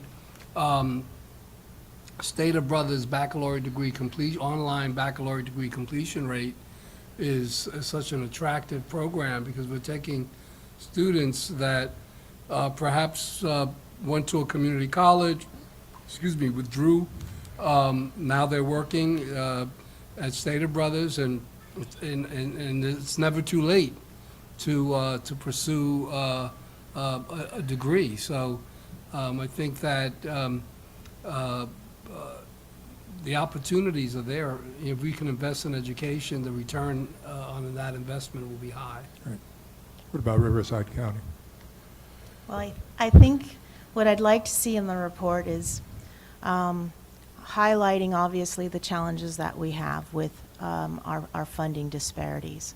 But more so, I'd hope the report, once you hear the next panel, recognizes that we have in Inland Empire gotten our act together with regards to IEGO, that we, although won't turn away planning assistance dollars, but we don't need those planning assistant dollars to start from scratch, that our actual regional collaborative IEGO platform is strong. When the Build Back Better challenge came out through US EDA, in an instant, IEGO was the platform. Without a doubt, in my brain, IEGO was the platform. Now, I can tell you I had many difficult conversations with other partnerships within the county that thought their particular program or project was actually fit for BBB. But as our previous panel talked about the hard work, those conversations had to happen. Those conversations were very raw, indicating that if we continue to not recognize that we do have one voice under IEGO, under a regional collaborative, that we're never going to move that needle. And I think we were successful in getting those other organizations on board with our application. We weren't successful, but then I think SURF reemerged, and they took some of the BBB concepts and put that out there, and so we were poised and ready for that SURF application. Well, thank each of you for your steadfastness and your ability to weather what you have to face every day. Thanks. Seeing no further questions from the commissioners, let's express gratitude for your participation in this panel and for helping us work towards our report. Thank you. Thank you Very much. So I think this might be a good time. I'm looking out at the faces. You might benefit from a 5 to 10 minute break. So bio break, get some water. I don't know if there's still coffee back there or not, but see you in 10 minutes.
All right, ladies and gentlemen, we are now ready to reconvene. This is our third panel for our hearing today. And so, Ethan, as we did before, you can make the introductions. Thank you very much, Mr. Chairman. So we have 3 witnesses for this panel, and again, I will introduce all 3 of them together. They will each make some opening remarks, and then we'll have questions from the commission. The third witness, by the way, will be testifying remotely. Karen Suarez, she is not feeling well, and yet she's still willing to testify remotely, so we very much appreciate that. So the first witness will be Jackie Melendez. Jackie Melendez is Executive Director of the Inland Economic Growth and Opportunity, or IEGO. She's the first Executive Director of it. As we have heard earlier today, that is a regional collaborative focused on building inclusive economic development in the Inland Empire.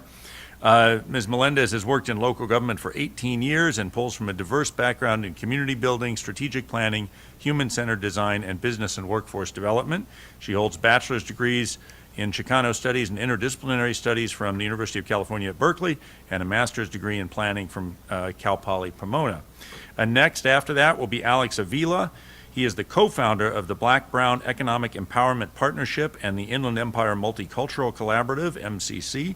MCC is a collaboration of Native American tribes, Asian Pacific Islanders, Black organizations, Latinx, and LGBT communities dedicated to addressing the economy, food deserts, healthcare, housing, environment, and education disparities. He also serves as an editor and writer of Ghost Town, a national literary magazine.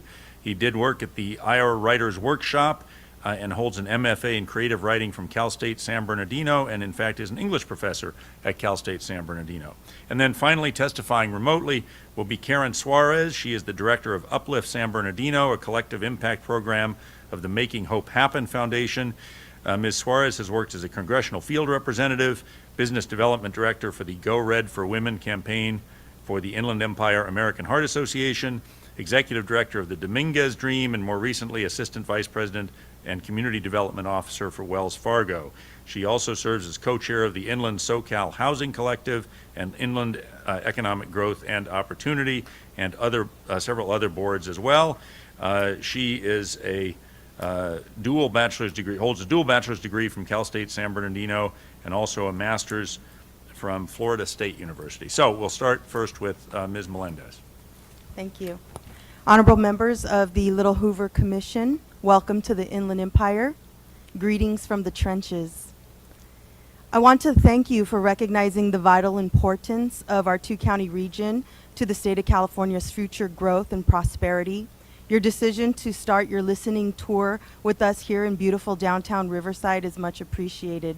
I also want to thank you for the opportunity to talk to you about the resilient and inclusive economy we are building in the Inland Empire through the Inland Economic Growth and Opportunity, IEGO.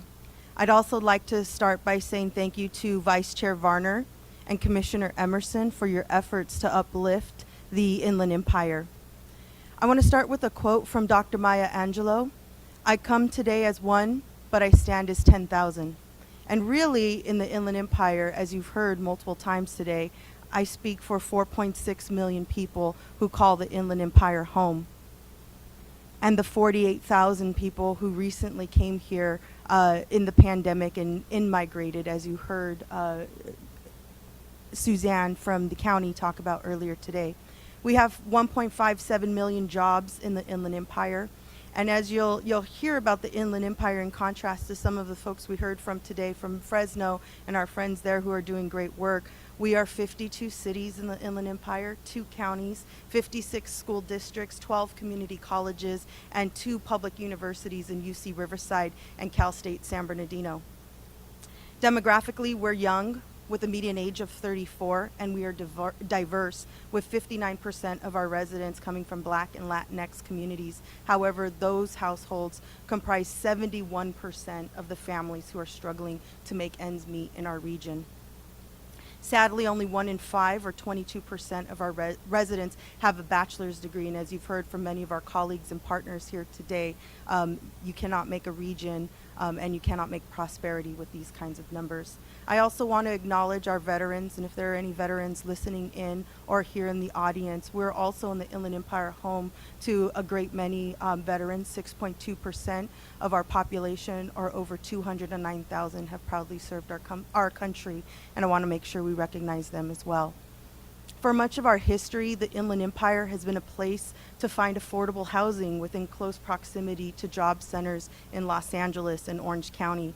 Local efforts have worked hard to change this narrative and attract jobs closer to home and encourage pride in place and community through community revitalization efforts, job and business development, and advances in quality of life.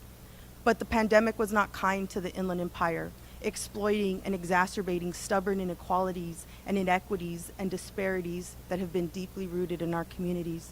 We struggle with job quality, baccalaureate attainment, poverty, racial equity, inclusion, and sustainability. Emerging in 2017, the creation of IEGO is rooted in local leaders looking to want to make a change to this narrative, really looking at the issue of job quality and how do we increase family sustaining wages with the limited resources that we have here in the Inland Empire. In 2019, a Brookings Institution report entitled Advancing Opportunity in California's Inland Empire provided a roadmap towards achieving these better quality jobs. And since that time, we have been working to make that plan a reality. You heard much of the details of some of that plan from Marek Gootman earlier today, and I'll talk a little bit more about how we're making that plan a reality here in the Inland Empire. Today, IEGO is a growing multi-sector regional collaborative of over 50 organizations serving both San Bernardino and Riverside counties. We're a robust network of industry leaders, community-based organizations, educational institutions, government, and community stakeholders who are committed to building a better future that is firmly grounded in equity, innovation, and sustainability. IEGO is data-driven. We're an inclusive economic development strategy focused on driving advancement in 4 key sectors. You've heard the word clusters today. The existing clusters that we work with are what we call future sustainable logistics, advanced manufacturing, and 2 emerging clusters in cybersecurity and green technology. And I want to pause there and breathe a little bit of life into that statement and those spaces, because we've heard a lot about clusters and sectors and why not healthcare and why this, but why not that.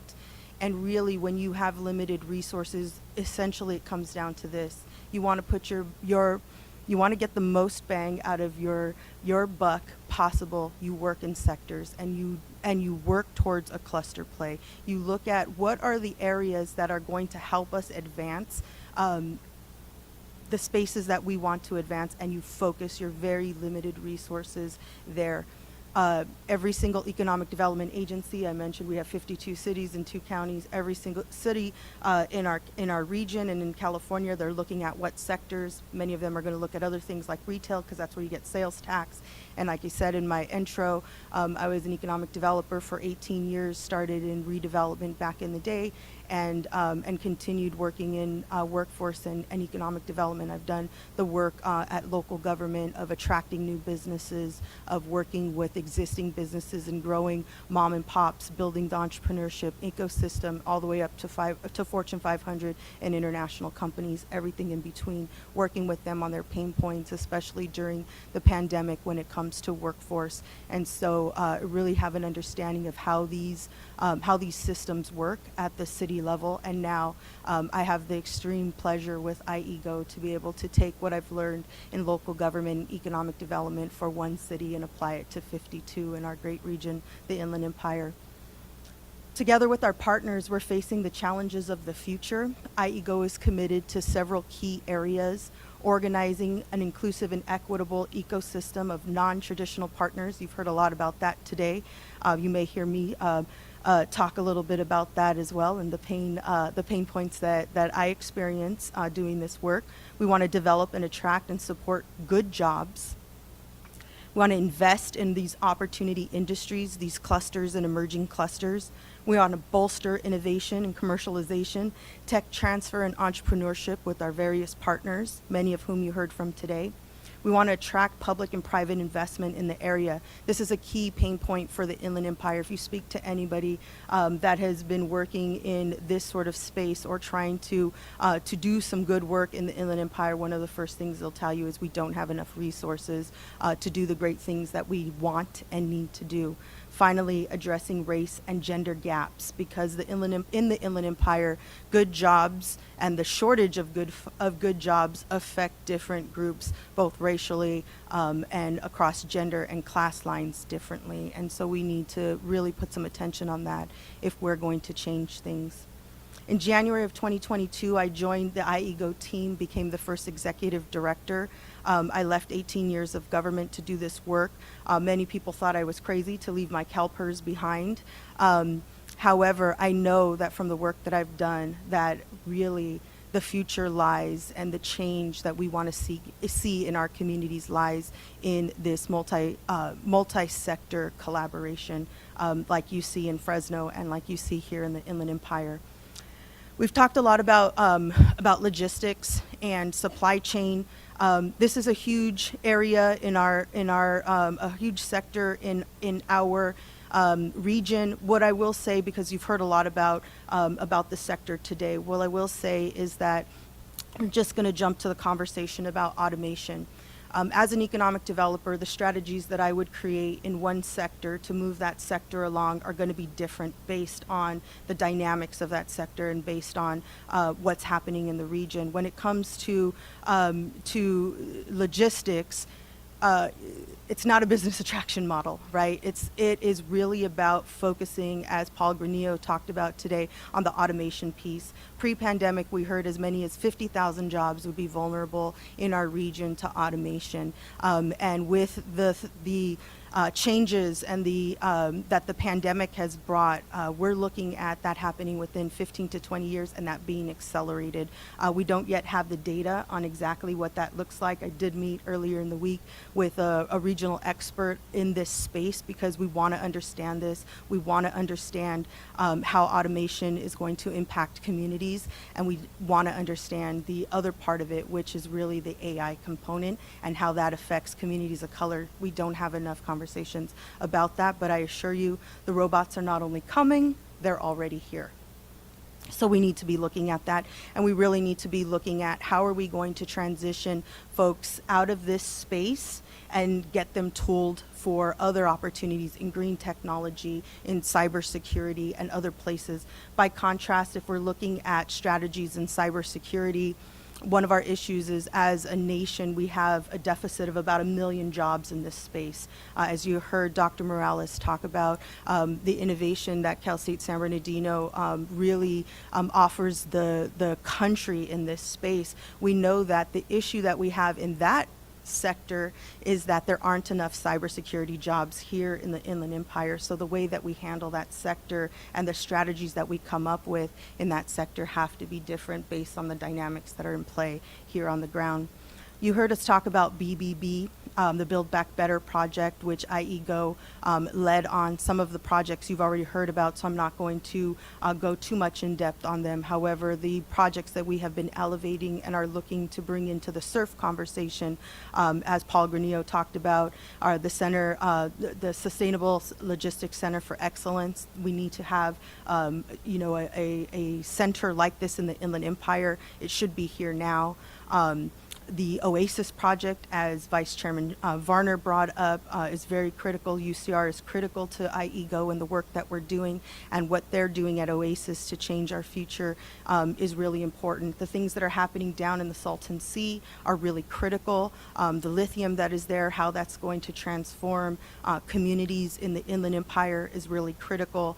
And working with our small business development. You heard Suzanne talk about as many, I've heard different, depending on how you define a small business, I've heard from 90 to 99% and everything in between of our businesses in the Inland Empire are predominantly small businesses. So how are we going to help transform those small businesses into medium businesses? How are we going to help folks and students transform an idea into a business that could then lead to jobs? I want to talk a bit about SURF. IEGO has spent most of this year working to convene the region on SURF, preparing our region for what was released today. As we were here sitting in this room, the SURF proposal was released. We are working not only inside of our region, but also with other regions, because we're not in competition with them, at least for phase one, to better understand this opportunity. The issues that we have in the Inland Empire are really some of the things you heard today, and that's about building trust, bringing people to the table, making sure that that folks that have had historic, which you might hear about later today, that have had, we've come to the table, we're there, but when the funds come through, Nobody cares about our contributions. We're sort of forgotten and left away. So how do we start to bridge some of those gaps? Yesterday, I met with a president and CEO of a chamber of commerce. The next day, I'll work with folks who are building community and doing workforce development. This work is hard. You'll hear that over and over and over.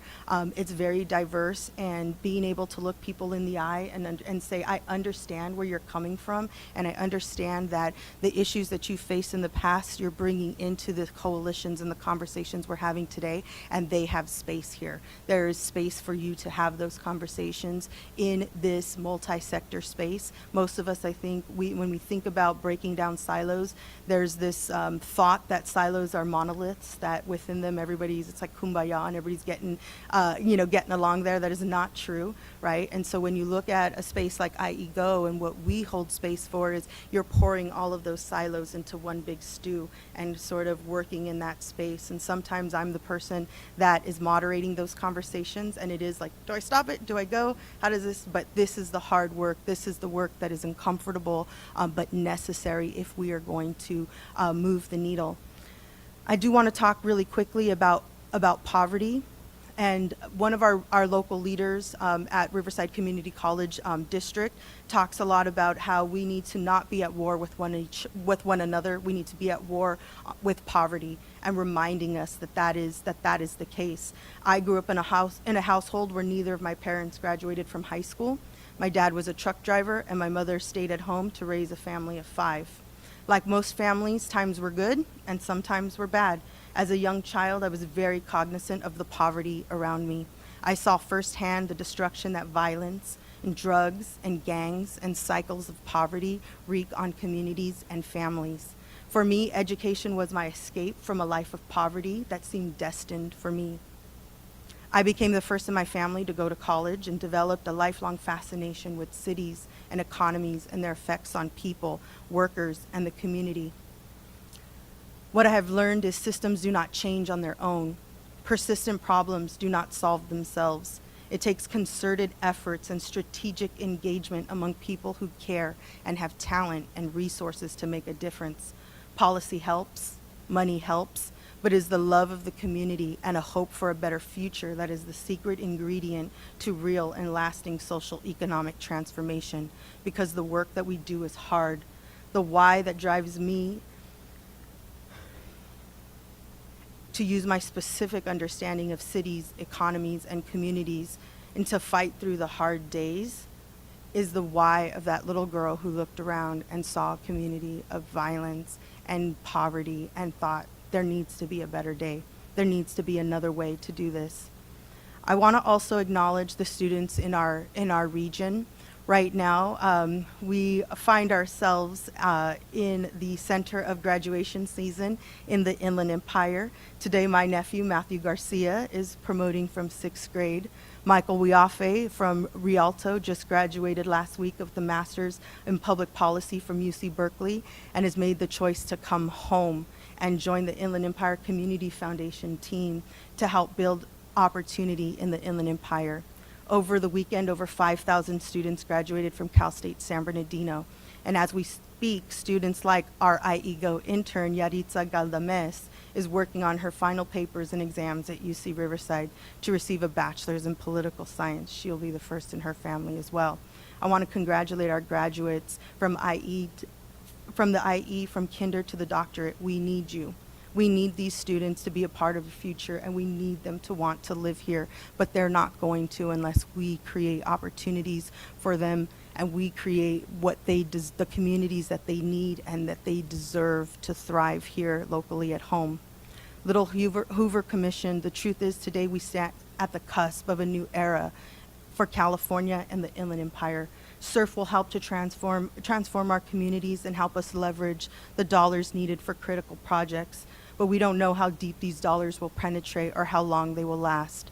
One-time funds will not erase the historical and current inequities that plague too many of our cities and neighborhoods, nor the challenges with job quality or workforce development. No one sector can solve these problems on their own.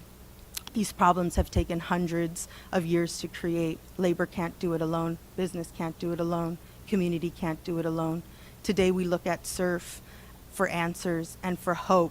Yesterday it was the CARES Act and ARPA and Build Back Better and Regions Rise. The list goes on. The pandemic did not create the inequities. It simply put spotlights on them. And if we do not work together today, we will simply transmit our hopes to a new funding source tomorrow, forever chasing our dreams in the next funding source, working piecemeal on problems that require targeted and long-term funding strategy and collaboration. I want to thank you for listening today. And I want to say that now is the time for the Inland Empire to really step up into the space that we deserve to be in. Thank you. Thank you. Mr. Avila?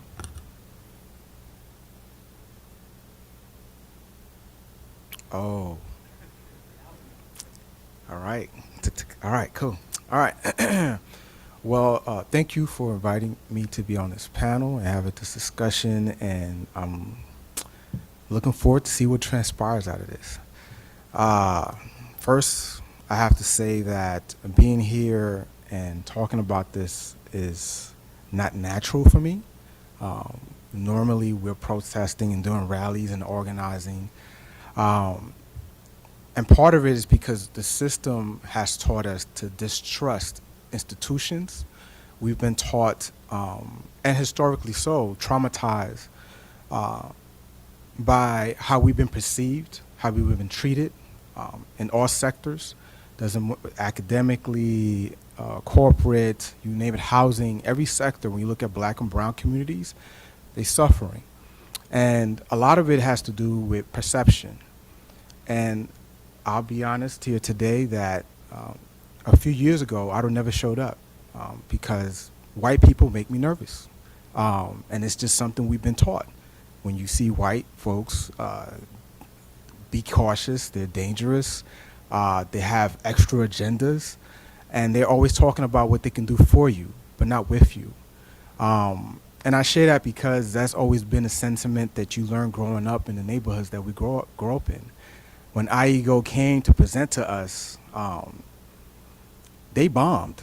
It was a horrible presentation. It was this A framework, and they're telling us how this thing is going to work for you. And we basically walked away and said, this is another gimmick. And there's somebody talking to us about another idea that's going to help us. But they don't know nothing about us. They don't ask us about what we want, who we are, what our interests are in. And so I have to give them credit, though, because trust, transparency, consistency, and learning is part of growth. So what wound up happening that was not natural was they said they want to try again. They wanted to have a meetings and say, hey, look, we know we messed up that first presentation. How can we make it better? And we thought it was a joke. We thought they was just pulling, another string. We said, why? We're not doing this. Because a lot of times people come and they use us, use our names, use us in photo ops, and we become this token. We become this propped up image. And then folks get funded. And when they get funded, it's like, hey, yeah, now go do some outreach or do some. And it's like, and that's just been the cycle. So when they said they wanted to work genuinely, have a real relationship, we just thought it was a gimmick. And I have to give Michelle Decker credit from IECF because we weren't responding to IEGO's emails, phone calls, and messages. We just ignore it. When you see that call, for us, it's like another bill collector. Just act like you're not. And so Michelle called. She said, no, they really want to make an attempt of having a cohesive partnership, something that can be replicated, not just here, but in other regions, that can bring communities together. We said, yeah, right. And we said, Michelle, you're crazy enough to keep asking us every week, every month. We'll try one more meeting, but we have to be honest with IEGO. And we had our meeting. It was a couple minutes of honesty, and then it was another 30 minutes of, all right, let's try this. And we told them we didn't want to be another token. We didn't want to be another name on a list. We wanted to see real change. We wanted to see real partnership. We want to learn, because if you look at our communities, we're far behind the language around housing, investment, If you look at all those categories, we talk about wealth building, but think about who we're talking about and who has access to that, not the community we serve. And so we need to learn what that looks like. How does investment work in our neighborhoods? Who is coming into our neighborhoods? Why are they coming to our neighborhoods? Can we work with these entities? And so IEGO was looking at building something in our neighborhoods, and they wanted to work with us. So we had our conversation, and you know that conversation on the first date or the second date, you know how the first date goes bad, but the second date, you say, you know, I'm gonna just throw some things out, see what happens. And that's what it was. We said, all right, look, if we can do A, B, and C, let's see what it works. And they said, all right, cool, we'll try it. And we were shocked. The fact that they said, we will try it, we were shocked. So we just treated it like a probationary period, 3 months. And we thought they were gonna be gone. We was like, we do this for 3 months and we'll move on. Just so we tell Michelle we tried. So we went into the relationship looking for failure, looking for another gimmick.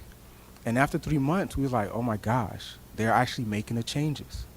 They're making the changes in personnel. They're considering some of our ideas, our platforms. They're even assisting us with technical assistance on how to better our programs. It was the most fascinating thing. We've never had a relationship like that.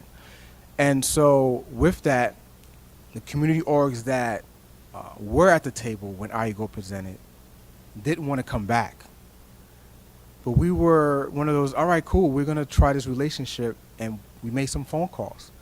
It took months, literally months, to calling, text messaging. You should try to work with IEGO. I think they're genuine. I think this actually may work. It's not a gimmick. Yeah, right, Alex, you're crazy. Nah, I'll never go back to that. I said, well, we just need 2 or 3 people. And then so we have several organizations out of the hundreds who said, we'll try. So when you make 100 calls and you only get 6, 7 people to show up, it says a lot. And they showed up. And that group became the Black and Brown Collective.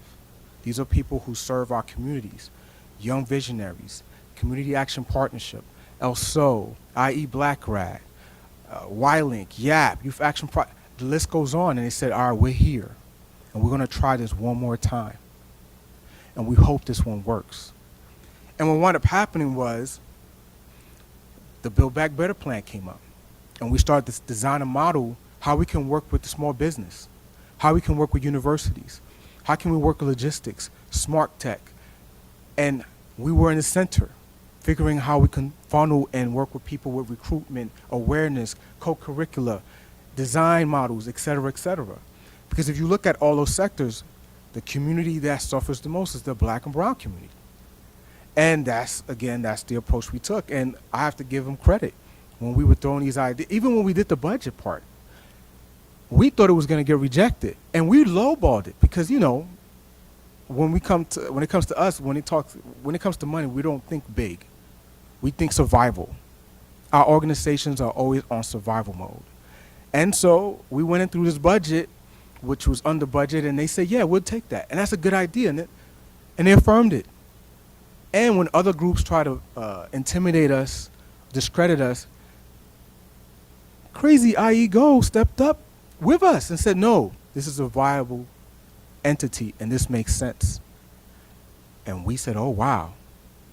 Not only are they taking our ideas into consideration, they're also defending us and working with us. Who does that? Who speaks for us on any level?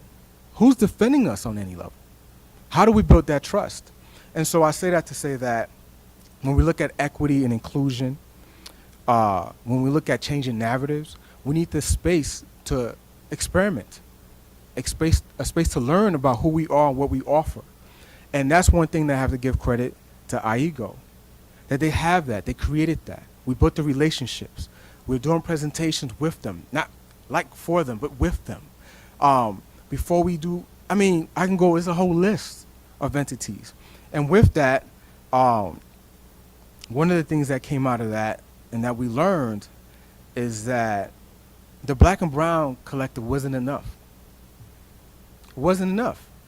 We were talking to LGBT groups because of what we were learning through the Build Back Better plan, what we were learning with these other grants. We was talking to Native Americans. We started talking to Asian Pacific Islanders and saying, do you have these similar issues? And they said yes. So from that birth, the Multicultural Collective. And that's the fascinating thing, is that you find communities who share common issues, who have common interests, who want to partner with entities to create models that are comprehensive, transparent, and inclusive. And so when I hear communities talk about inclusivity, equity, we always question that. But I have to say that with IEGO, we no longer have to question that. They've been practicing it. It's not a theory. It's something they've actually implemented in their model, and I have to give them credit on that. And for me, again, I should have been locked up dead a long time ago, the way we grew up in the Bronx in New York City. I mean, talking to you now is just, if you would have told me I would have been in this panel talking to, I'd have, yeah, right. What kind of drugs you're on, right? But to be here in this space is a testimony that when you invest in people, they give back. And they give back 10 times fold, because I shouldn't be the only one here that looks like me, if that makes sense. There's a bunch of other folks who look like me who should be here as well. They have voices. They have great ideas. I literally just came from another organization who's trying to figure out how to create entrepreneurship for young people. You know, since COVID, how many new opportunities arise in the workforce where people are using their cell phones and doing websites, social media, et cetera, to help business thrive. And yeah, so anyway, it's been a fascinating process, and it's been a learning process, because we don't have enough of that. And I have to give credit to IEGO, because we're in San Bernardino. And if you don't know about the Inland Empire, Riverside and San Bernardino have been feuding for years over crumbs. We can never get along. In fact, anytime we see Riverside, we're like, oh, there they go, trying to steal our resources again. And it's always this thing in contention, right? But what wound up happening was, we literally were at the table saying, all right, how can we share resources? Let's not fight over resources. And what would that look like? It's the first time that I get to come to Riverside and not feel like territorial. You know, not feel like, I need to be cautious of what I say and who am I talking to. I can be myself. We could be ourselves. And with that, they brought a region together that was fractured. They helped us change the narrative. And now we can say that we do work together because of IEGO, because of the example and the leadership they've led with. And so I just wanted to share that and put that there. I could talk about stats. You know, our collective, collectively with Multicultural Collective, we serve over 350,000 people between Riverside and San Bernardino County. Food services, educational services, you name it, clothing, mentorship, training. We're a powerhouse together. But now connecting that powerhouse to this entity makes more sense, because we can actually provide more resources for our communities that way. So they don't have to just work in warehouses. They can move in management. They can create businesses, entrepreneurship, et cetera, to complement these entities. So anyway, that's just my spew. Sorry I went too long. And shout out to Karen Suarez. I believe she's next. She is. I just want to make a comment, because some of the two things you just said there were probably some of the most powerful things I've heard in this whole process that we've been going through. And one of them is you said that you don't want people to tell you what they'll do for you and what they'll do with you. And I think that is extremely powerful, and that's the whole, that's what this study's all about. And so the other thing that you mentioned is you said that when you invest in people, they give back, and I think those two go right together, because that's what, when we're talking about the inequities, and we, if the investments are made to work with the communities, the underserved and disadvantaged communities, then they invest back into the communities. And this is the cycle that we want to create, a looking forward cycle. And I think those are really, really powerful statements. So I want to thank you for stating those. And then on another point, I'm a San Bernardino kid who moved to Riverside, and I can't tell you, it took years for people to trust me in Riverside. No, thank you, Sean. I appreciate that. Yeah. Thank you very much. So we will, yes, there is Ms. Suarez, so we will go on and hear from Ms. Suarez, and then we can have questions for all three panelists. So Ms. Suarez, just want to thank you. I know you're not feeling very good, and so thank you for still being willing to appear and testify. Please. I believe she cannot see us, but she can hear us, I believe. That is correct. Buenas tardes, good afternoon, everyone. Honorable Commission leaders, staff, colleagues, and members of our community. Thank you for inviting me to share our experiences, challenges, hopes, and dreams of an inclusive economy in the Inland Empire and where my family and I live in the city of San Bernardino. And thank you for accommodating me while I get better and take care of my health. I'm really excited to be here with my colleagues. I'm not quite sure if you're able to see my presentation, but if you are, next slide. My name is Granillo Serrano Suarez, Director of Uplift San Bernardino, a collective impact initiative at the Making Hope Happen Foundation. Next slide. We can't see your slides, Ms. Suarez, so thank you. We are seeing them. Can you see them now? Yes, we can. Okay, perfect. I should be on slide 4. So we're building a generation of successful adults committed to growing roots in San Bernardino. Next slide. We're doing this through neighborhood development, like homeownership and infrastructure, economic opportunities, supporting our entrepreneurs and workforce development, and ensuring that our human capital has access to the assets in our community to thrive, like mental health services, early childhood resources, education, and more. Next slide. Partnerships and relationships in our community have existed and evolved into what Uplift San Bernardino is today. A decade ago, our local school district, San Bernardino City Unified, developed a 5-year community engagement plan and brought stakeholders together to collaborate on improving outcomes for youth in San Bernardino. In 2018, over 40 partners came together representing over 200 stakeholders to form the collective impact initiative that I have the privilege of serving today. Next slide. I share this because for over a decade, I've been a part of forums, listening sessions, and planning throughout my career in the city and region, wearing different hats, but each time learning, growing, and listening to thousands of families, students, entrepreneurs, leaders, and more. Our partners have helped families keep their homes in the face of foreclosure, give small business owners a first, second, third, and fourth chance at success, ensure that families have access to healthcare and mental health support, connecting residents to local jobs, increasing homeownership, and most importantly, that our youth connect to the unlimited opportunities found in our city and region, like pathways to careers and higher education. So many assets can be found within our city boundaries and our region, and they are most effective when our residents know about them and can get to them and have the time and flexibility to access them. Next slide. I share this bit of information to show that historically, our residents, our neighbors, have informed our governments, institutions of learning, and more on how we can build strong neighborhoods, schools, health, and so much more. And the solutions we're seeing today, they've been around since I was a child. I found a document from 1997 that perfectly outlines the work we should and can do from the local government commission. I was 13 years old when the Awani economic principles came out, and I've provided the PDF link for your reading pleasure. It shares the ingredients to a prosperous and livable community, and you will see how it mirrors what we're doing through IEGO. Those with access to education and government have had the answers for decades, but we need everyone to have access to these ingredients. This is what IEGO is about. This is what Uplift San Bernardino is about. Next slide.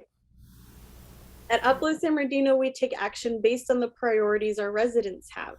They want to see increases in home ownership, good jobs, support, and provide capital to start a small business, mental health support, cleaner air, workforce development, and more. Our communities have the solutions, and together our partners have the tools to support families. But at the end of the day, it's resilient families in our communities that are transforming our city by shopping locally, by working here, by contributing through their volunteerism. Next slide. IEGO has been instrumental in helping leaders, including myself, to think about the future and integrating decarbonization strategies, language, and more to support community and economic development in our own backyards. It's one of the many reasons I agreed to serve as co-chair alongside Susan. What an amazing time to bring these sustainable efforts for our local families and community. Decarbonizing the logistics sector can clean our air in our AB 617 community and lead to resilient businesses, innovation, and more job opportunities. We have to invest in makers, advanced manufacturing, clean tech, cybersecurity, and simultaneously community-owned spaces, technical support to people that reflect our priority neighborhoods and have an interest and desire to transition and decarbonize. We need to offer innovative opportunities to learn and help cities reimagine their assets and spaces to truly be public engines for lifelong learning, no matter the education level. We need to infuse the arts into economic development opportunities. Arts and culture can lift up a vacant lot or blighted building. We need to continue to expose our youth to the sectors of the future, investment in career pathways, and strengthen the connection of teachers to the industries. We need to make it a priority to meet people where they are. Next slide. While this work is incredibly rewarding, it is also quite difficult when we do not have the capacity to draw down investments for neighborhoods that have been in decline for over 20 years. When investments continue to go to the same communities that have stronger political clout or are larger organizations, or when our neighbors are hesitant to engage because they cannot trust institutions that have and continue to fail them, the jobs of the future are here. And our earnest desire is to continue to integrate IEGO efforts into our work so that our residents, no matter the zip code, can connect to economic opportunities locally. Our businesses need to match what our youth are already learning in the classroom. In San Bernardino, we have special education high school students running an urban farm using ag tech. We have students learning about renewable energy and working alongside organizations like Grid Alternatives. We have student enterprises run and led by youth. We have students graduating with cybersecurity experience and exposure and going directly into higher ed programs. We need to offer small and micro and medium businesses support so that they can transition and grow and directly recruit from our neighborhoods, CBO-led training programs, schools, colleges, and universities. Next slide. I'm a daughter of Salvadoran immigrants, first generation, proud Coyote, a graduate from Cal State San Bernardino, and a 30+ year resident of the Inland Empire. Inclusive economic development is the path to prosperity for all families. When my parents fled war-torn El Salvador, it was their neighbors and friends that supported my parents in their transition to this country. They went to their local high school to learn English. My father worked in manufacturing, and I saw what a good manufacturing job could do for a family.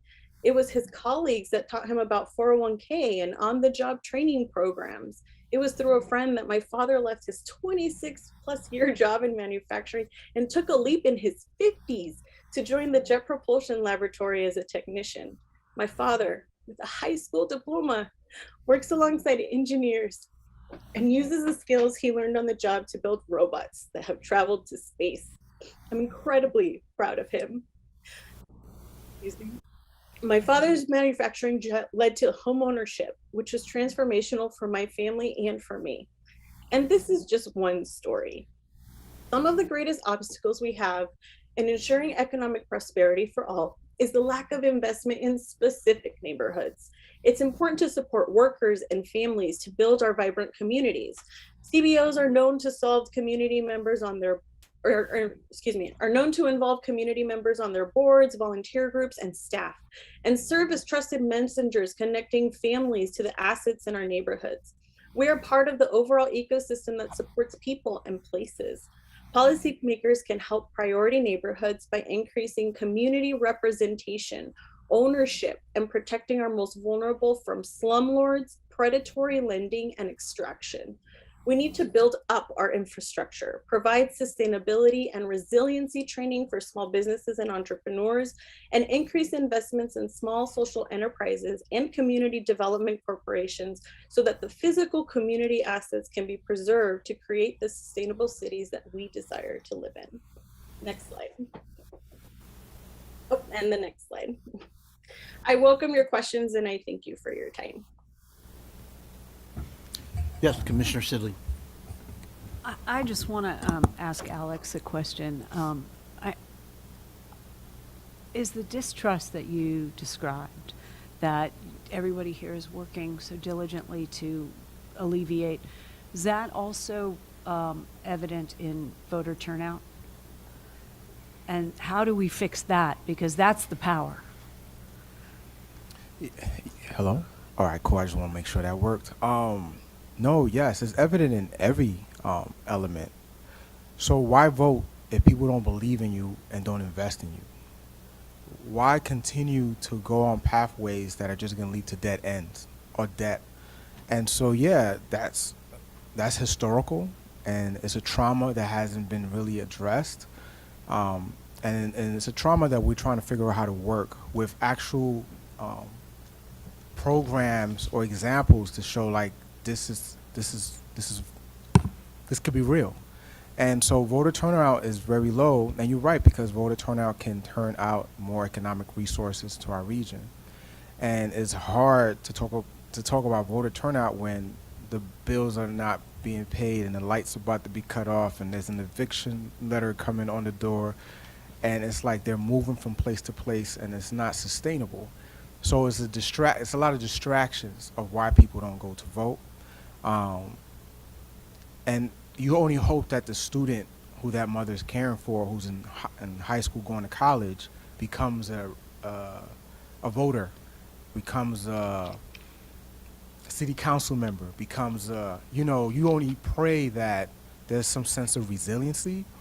And Jackie and Karen would tell you, because we are examples for our communities of what it looks like when you invest and then when you believe. So we do vote, and so yeah, the demographic we serve, yeah, it's definitely low voter turnout. I'm not trying to cast aspersions, and I know when I said that, Jackie sort of nodded her head. Like, I would suspect that even if everyone voted, you'd still have problems. I mean, it's not the only answer. The Inland Empire is not as big as as Los Angeles or San Francisco, and there's quite a bit of voting power there as well. But to explore a little bit more as to what you were saying, I just wanted to, ask that question, and that is incumbent upon all of us to work with you and with every community. There's nothing more important than casting your vote, and you look around and you think, well, do I want that person sitting next to me to have that power? And then when you think about it like that, it's like, no, I'm going to speak for myself. And that's really, when people say to me they're not going to vote, I'm like, well, that person over there that you dislike, you're giving them all the power. And so, you need to grab it back and stand for yourself. Sometimes it works, sometimes it doesn't. I certainly understand, the concept of feeding your children, taking care of your kids, making sure everybody has shoes and socks to go to school, is everyday constant. And to then go to a polling place or something, and to educate yourself, to know how to vote. It takes a lot, but to the extent that we all can support people going out and learning and understanding why it's so important, because it will inure to the benefit of, all the 4 million people that are here. If everyone voted, your numbers would go up.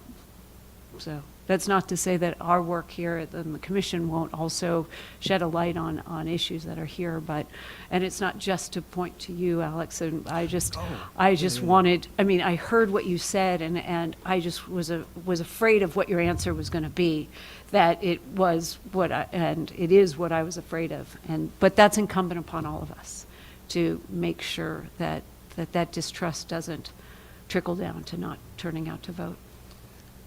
Yeah. When there's an investment, there's a project, there's an activity that can generate hope. If IEGO has a logistics center where people can grow, you're talking about people who may say, oh, I never vote. But once you become part of this culture, because that's what IEGO is building, it's a culture. in there we can have the conversation about the power of voting. This culture is new, and trust is on a timeline that we have to continue to build. I've grown to trust the organization and some of our members, but what do you introduce, right? So now the introduction is, at least let's look at this partnership. Let's look at some ideas, and then maybe in the future. And so yeah, we want to go in that direction, and I believe we can. But at the moment, it's just one of those, you pick your battles. Yeah. Great question. Thank you. So, Vice Chair Varner has something. Well, again, I apologize to my fellow commissioners. This is, I know I'm monopolizing some time, but this is quite a passion of mine. And I wanted to make a comment and then ask a question.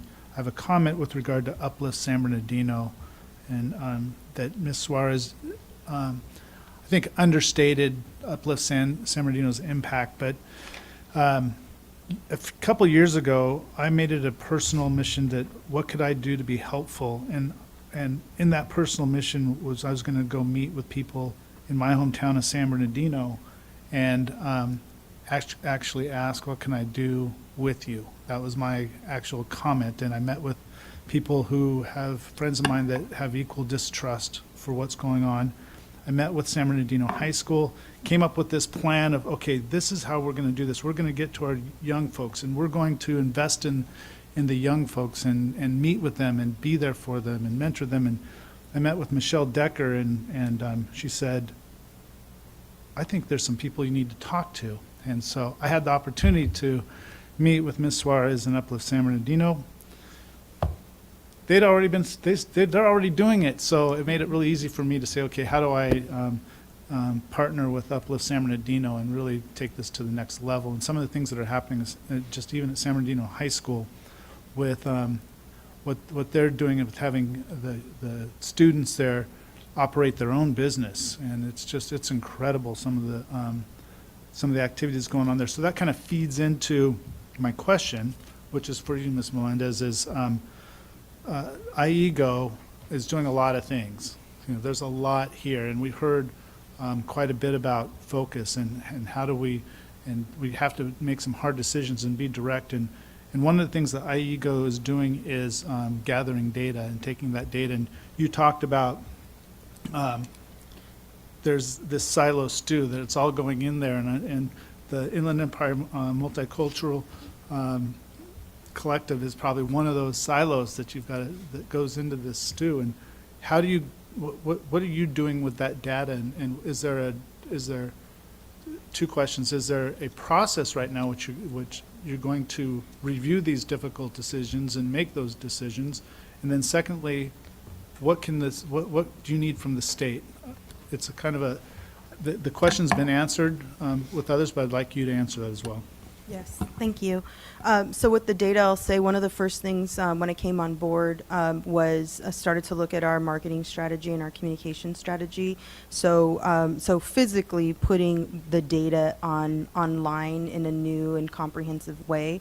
We're working on that and looking to relaunch a new website that will have, there's so much data that's already out there and so many folks that are doing great things, the data that we have from Brookings and other folks that are doing great things. Our issue is that it's just so dispersed. It's not really in one place where everybody can kind of see it. I see that not just with data, I see that with projects and programs.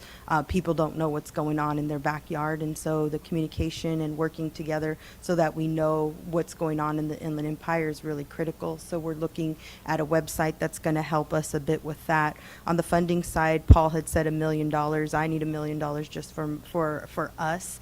You know, if you looked at the last slide that Ashley had on their funding, so network building and fundraising takes up a lot of my time. I need probably about 7 people for IEGO right now to be doing this work comprehensively and to really implement a cluster strategy that's going to move the needle. We talked earlier about this being long-term, so 5 years before you see any kind of, you know, movement or anything like that. I think that the things that we heard Alex talk about are part of that progress and that testament of those little wins what I want to say about Alex's testimony is the work that he described with IEGO times that by everybody we interact with. So it's not just the community-based folks. I have those conversations with direct employers. I have those conversations with folks that are the heads of chambers of commerce. I have those conversations with people that are the heads of cities, city managers, mayors. So it's not just the community that is not building trust. It's businesses and other folks that have also, what is this thing? Like Alex said, this is new. We're culture building and we're providing inclusive economic development, which is very different than what we have. And that's not to say that the economic development that we do have and that cities and counties do is not needed. It's needed. They probably need more. Most of our cities are what I call one-man bands, one person doing economic development. It's not enough. We need more, but we also need regional economic development. We need people to come to the table. That work is expensive because it's time-consuming, and it takes people who know how to look people in the eyes and know how to build networks and talk to people and keep their word and understand that all I have in this world is my word. And so what I tell you is, if I tell you that this is how this is going to go down, then you can rest your hat on that's the way that it's going to go. And if that changes, I'm going to let you know. But we're having a conversation and we're building things together, and that's really difficult. I hope that answered your question. Thank you. Commissioner Emerson? Gil was before me. Oh, I'm sorry. Go ahead. Thank you. Commissioner Garcetti. Okay, thank you. Well, thank you, Ms. Suarez, Mr. Avila, and you, Ms. Melendez. I want you to walk away from here today understanding that your time has been worth coming. It really has. Because I've been to these before, sitting where you are, and I walk away, man, that was a waste. At least that's how I felt at times. It's not. You have informed us today, the other speakers have informed us today, and you've persuaded too. And that's very, very important. So thank you for your effort. It wasn't just showing up, you were prepared, and it's very much appreciated. Ms. Melendez, I have one particular question for you, but the other two you can answer too. You've heard the commissioners ask many questions, and you might have been back there, God, I wish someone had asked me that question. If there is a question that someone else has asked, or you wish that there had been a particular question you were asked but weren't asked, start with Ms. Melendez. What is that question? So there's a couple of things. You asked a question earlier and you were talking about the recession coming. This is true. I think most people know this in economic development. Every meeting we have, we're tracking these types of things and trying to figure out, usually using some sort of sports analogy, where we're at in terms of the recession. During a recession, that's the time to double down on economic development efforts, whether they're regional or they're local. That's not the time to step back. That's the time to really put the pedal to the metal and really work on these types of efforts. So that would be my answer to one of the questions that were asked. The other one is, what does the state need from us right now? We need funding for sure, but it needs to be multi-year funding. So we need to not be, I can't have all my time focused on trying to get money. Like, I've done that my whole life. Ashley said that, she's begged for money her whole life. This is part of what we do. We know that. But if that is what I'm doing, I can't focus on the real work that my specific expertise calls for. So are you looking for 2-year funding, 3-year Five-year funding? funding. 5-year funding. Yeah, we Okay. should have All right. 5-year That's- funding, and then knowing that inclusive economic development tables like IEGO, I don't keep that money. That money doesn't come to me. I'm passing that money through. We had, I think Ashley talked about, it's like $37 million. So when I hear $5 million, I was like, no, we need more. The Inland Empire needs to, in general, ask for more money always. We don't ask for enough, and we don't get what we deserve, and part of that is our fault because we're not organized, and we're getting organized. But historically, what folks outside of the Inland Empire have said about us is we're not organized, we don't understand you, tell us what you need and we can help you. Because the truth is money should be the least of our problems. The harder stuff is the building of the trust, the building the networks, the going after, you know, the strategies in our cluster play. That's the hard work. Money should not be the problem. You know, we have the abilities to create, to get that money, but we can't be begging for small dollars constantly, you know, year after year. I need to not worry about that as much so I can do the actual work that the region requires of me. And I see Karen doing this. I don't know if she wants to add, or Alex. Suarez, did you have anything, or Mr. Avila? Yeah, I was going. I actually chose the recession question as well because I've been doing some work with Alana Prus from Recast City, and we look at small scale manufacturing, local, like really hyper local, those mom and pop businesses that are makers that could help support some, you know, resiliency during recessions. And I think we have to look at those models across the country that are working in times of recession so that we can invest there and we can help families, you know, find that job locally, because we know that this is a time where folks get laid off and it's more difficult to save. We need to be proactive, and I think investment in those small local businesses is going to be a very critical thing to offer in order to you know, move through and go through that cycle that we know it's inevitable. They come, you know, recessions are something that we can expect. And the recession. And I did owe Jackie on the multi-year funding because it does allow us to spend the dedicated time and really advance our investment in the people instead of investing our time on applications and paper. And I'll just add to that and say that, you know, the recession's going to hit Black and brown communities hardest. We know this from history. This is not a surprise. It's going to hit women really hard who are traditionally, you know, we still have a wage gap in our country and in our state.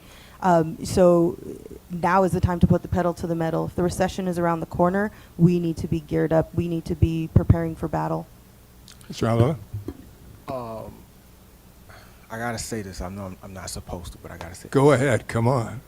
I love your swag, that sweater. I just can't help myself. Oh my gosh, I am so bad. Don't all We're all in awe of his scarves. Hey, You can see it. You got to show me the I got to take it. We're going to do a group picture. I'm sorry. We got to take a picture. Oh man, I'm horrible. Yeah, we got to do that. But yes, I will say that if you're saying, I believe the recession's already here. It just hasn't been, it hasn't been captured.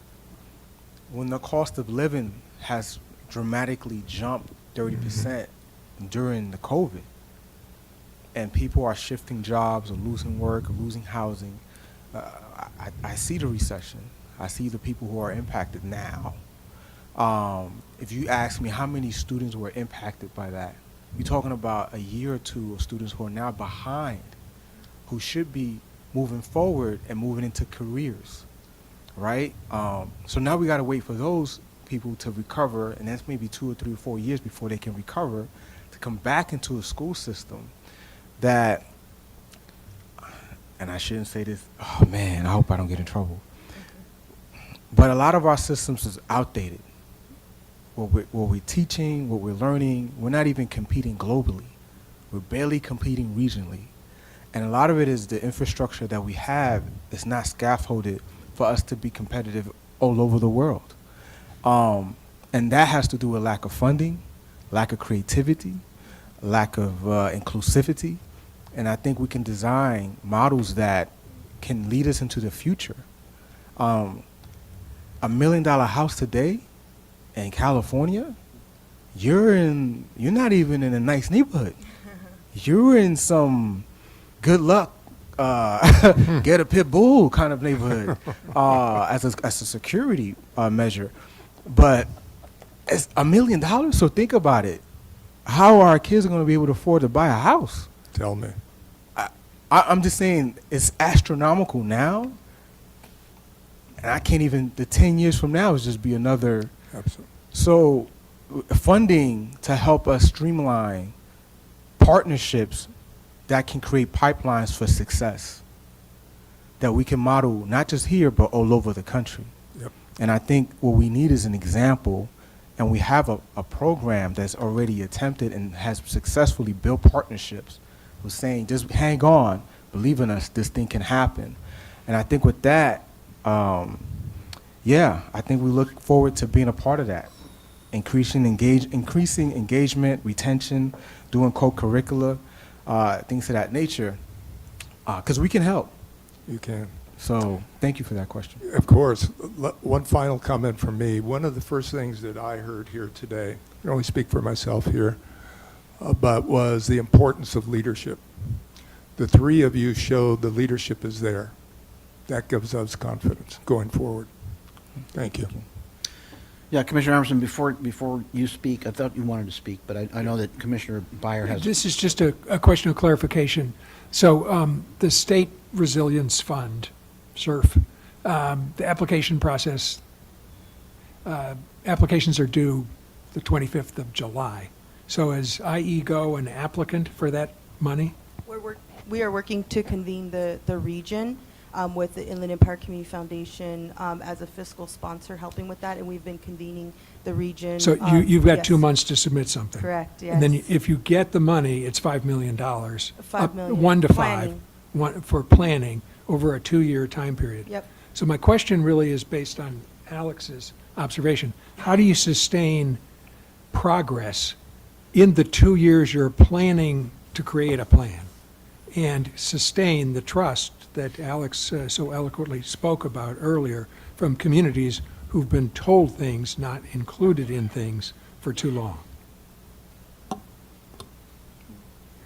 I'm just going to say we're working hard. We're working with in partnership to build capacity. So partnership is the way that we're going to move forward on this. But the capacity issue is real. Like that's now. We need that now. Yeah.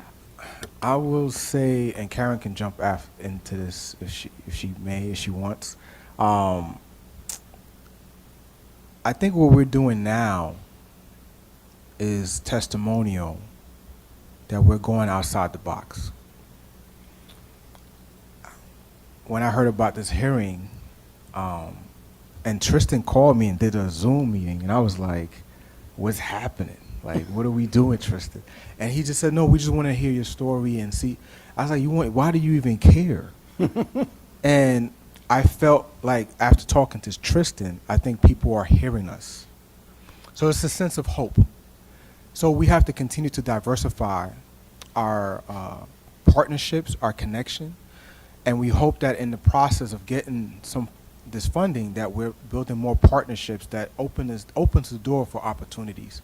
So at this point, we have faith. We see that there's new partners coming to the table and that we're not just in the bubble, that our message is traveling. And so this is testimony right here, right now that we're talking to you, that you even know IEGO exists. The fact that I even know what you look like right now is crazy. So I think it's happening. So I have faith that now I'm a little bit more optimistic that I think once we get funding, what I've noticed is it opens it up for more funding and more opportunities. We just need the credibility, and that's, so. Yeah, I was just gonna, I think Jackie mentioned this, or it may have been Paul actually that mentioned it earlier, that was saying, that we need the investment so that then we can do our capital stack for long-term sustainability. And that could be, we don't know how it's going to evolve because we have to work together as a community and as a region to look at what our long-term sustainability plan is going to be. And it will be in the form of leveraging the assets that we have. We have incredibly talented people in our region. We have folks who are from the Inland Empire that live in other areas that also share their their expertise with us. I'm really confident that with the right investment that will be the catalyst to help us draw down more support so that we can increase capacity, but also continue to build upon the strengths that this region has in the intellect and the lived experiences of our residents and community. Bill?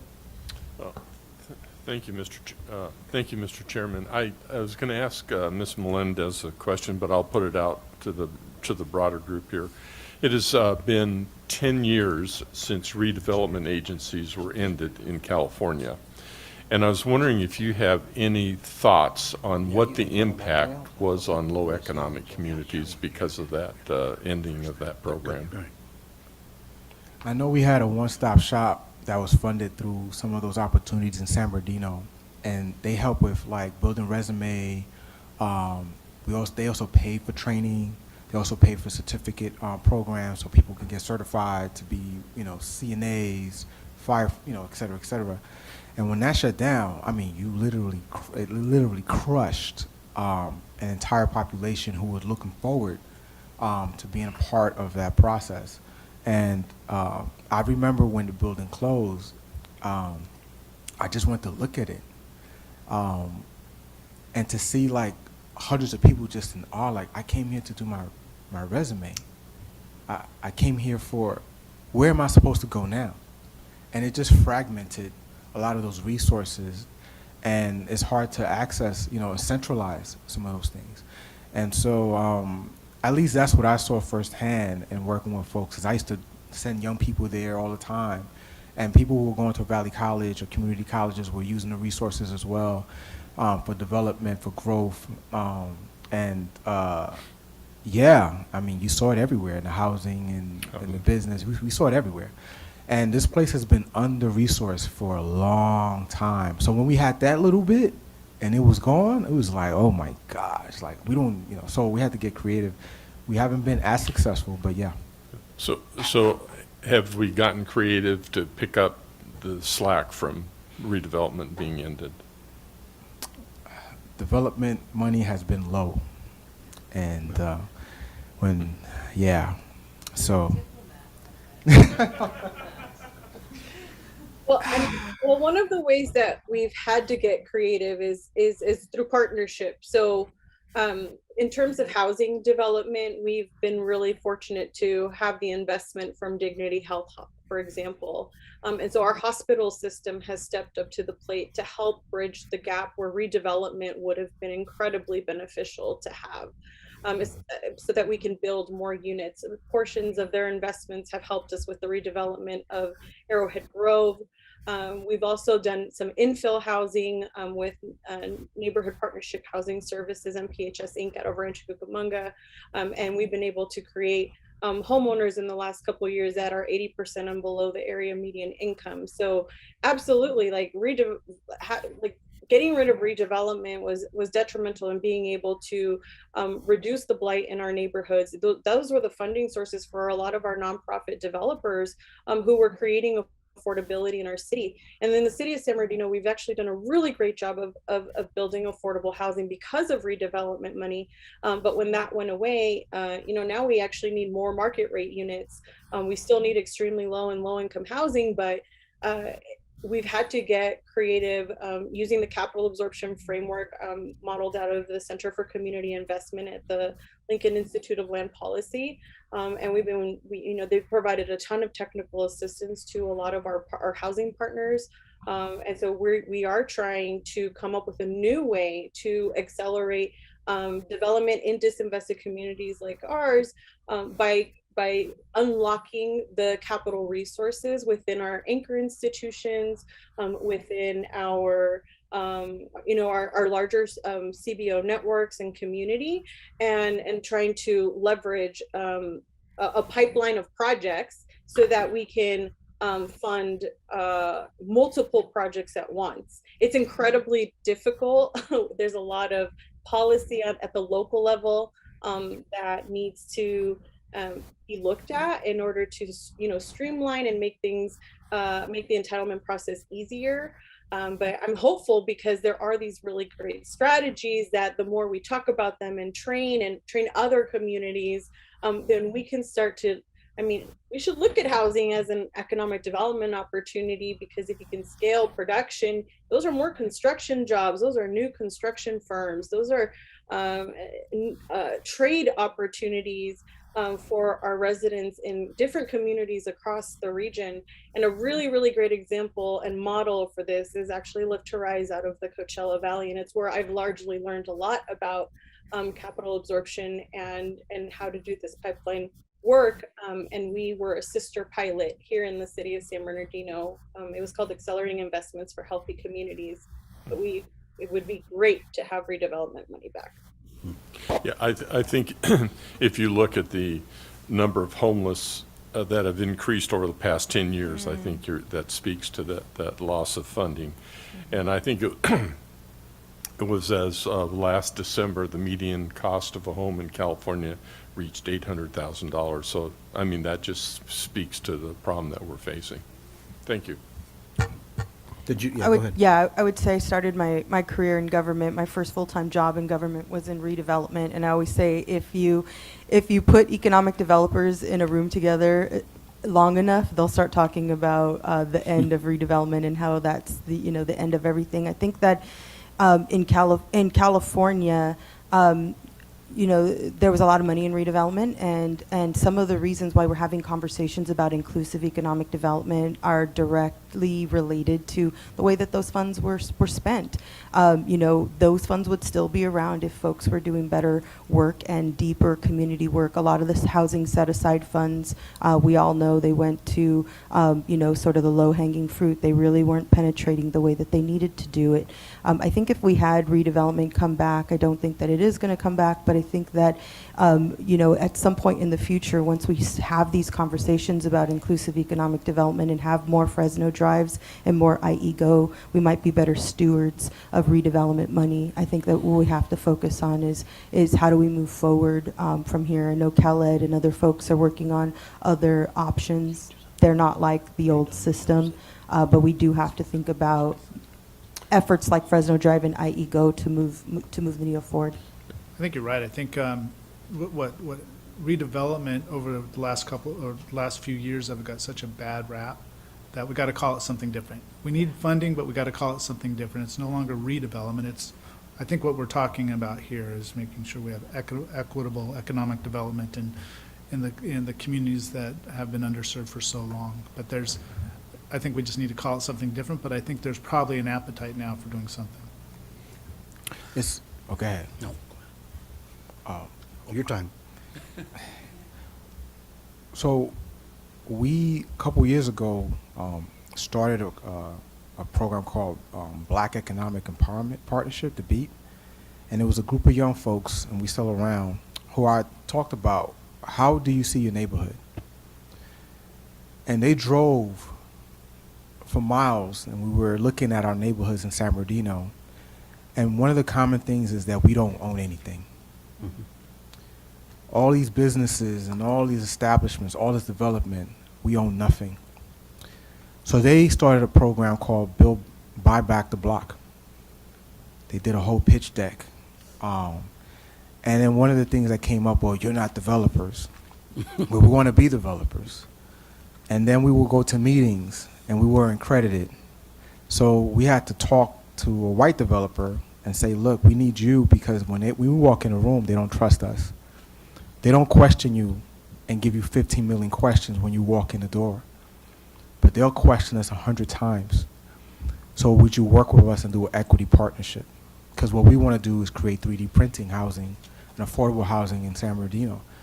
And he said, yeah, I'm in. And, And so Michelle Decker jumped on board, and she helped and to become a fiscal sponsor.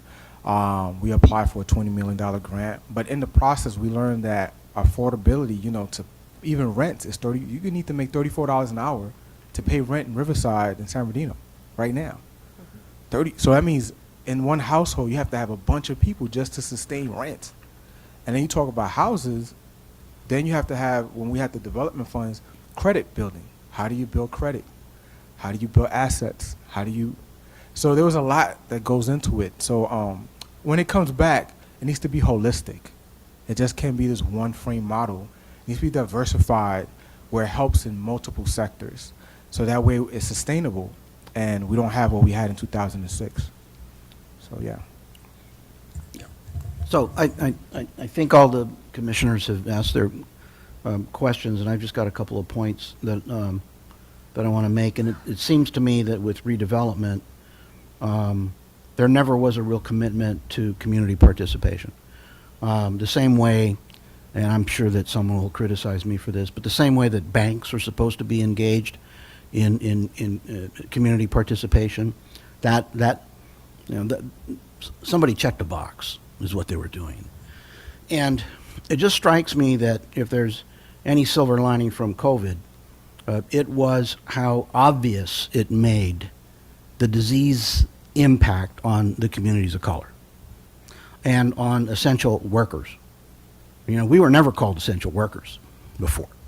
We were never that important. And suddenly the country realized that people who were being paid minimum wage was the only reason why you had food in the stores and everything else that you needed in order to carry on with your life as close to normal as possible.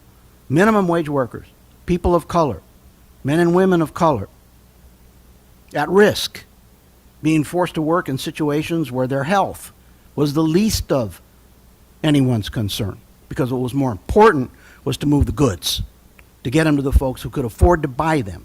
And so if there's any benefit that came from COVID, it was that it peeled back the layers and made it naked that the prosperity in this country, that the people who actually made wealth were minimum wage workers and people of color and folks who didn't have advanced degrees. So that now, when we talk about community participation, people have been empowered because they understand. I mean, innately you understood your value, but you never had it expressed in a national forum the way that it was done through COVID. And the other thing that I've learned today is there is a distorted perception of the interests of young people, right? You're all TikTokers, right? If you ain't looking at something that doesn't give you a result in 30 seconds, you're going to scroll right on by. Well, it's not true. And I look at our agenda, and it kind of makes sense. You know, I'm like 74 years old. I'm old. There's a lot of other older people up on this dais as well. And Larry Mendonca, brilliant guy, he's old, right? Ashley Swearengin, she's not as old, but she's got some years on her. And Marek, you're a little bit older too. I'm sorry. And the people that are in control of the business and the revenue and make funding decisions, they're old. But what we need to understand is the message we get from the media about young people is perverted and distorted, and it is untrue. And it is an exercise in diminishing your ability to contribute. Because look at what you have done. I've listened to the three of you here today, and am just struck with your brilliance. What you understand, what you have come to terms with, how you have educated yourself to understand finance, to understand development, to understand communities, to understand banking, to understand building, to understand construction. All of the elements, nobody told you were going to have to learn that. Nobody sent you to school for that. You looked around and realized that if there's going to be any hope for a future that you deserve and that you earn, that you had to learn. And you've done it. And so when I hear the emotion in Commissioner Garcetti's voice, I understand exactly where that comes from.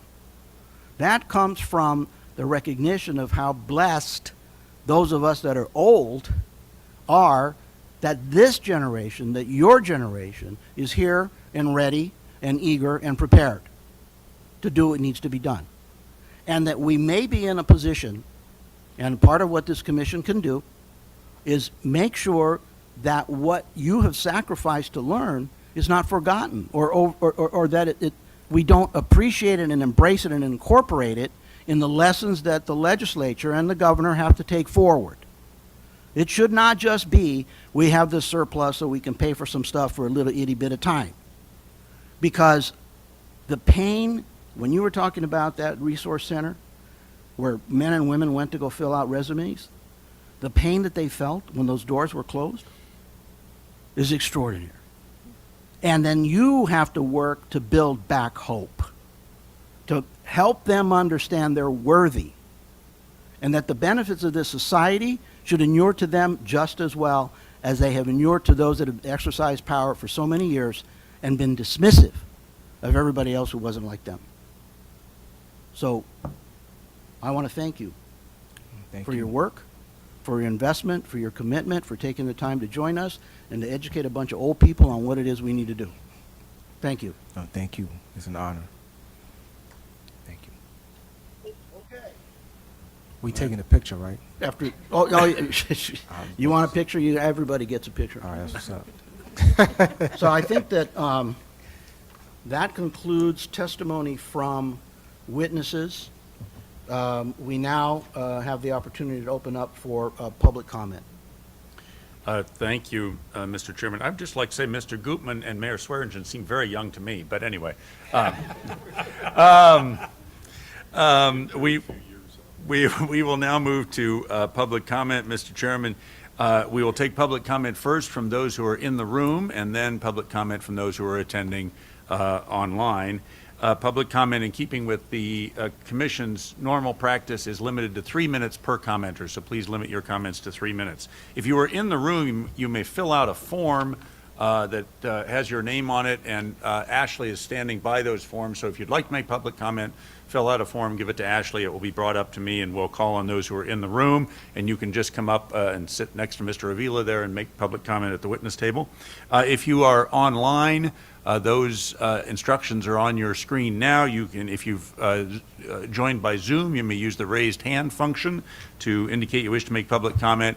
If you have phoned in, you can email us at littlehoover@lhc.ca.gov. Again, that address is on your screen, littlehoover@lhc.ca.gov. Include your phone number so that we know which number to unmute when you are called upon. If you've joined remotely, the commissioners will be able to hear you during public comment but not see you. So we'll start. We did have one person already fill out a public comment request who is in the room, John Machado. So if John, if you can come up, sit there at the witness table and go right ahead.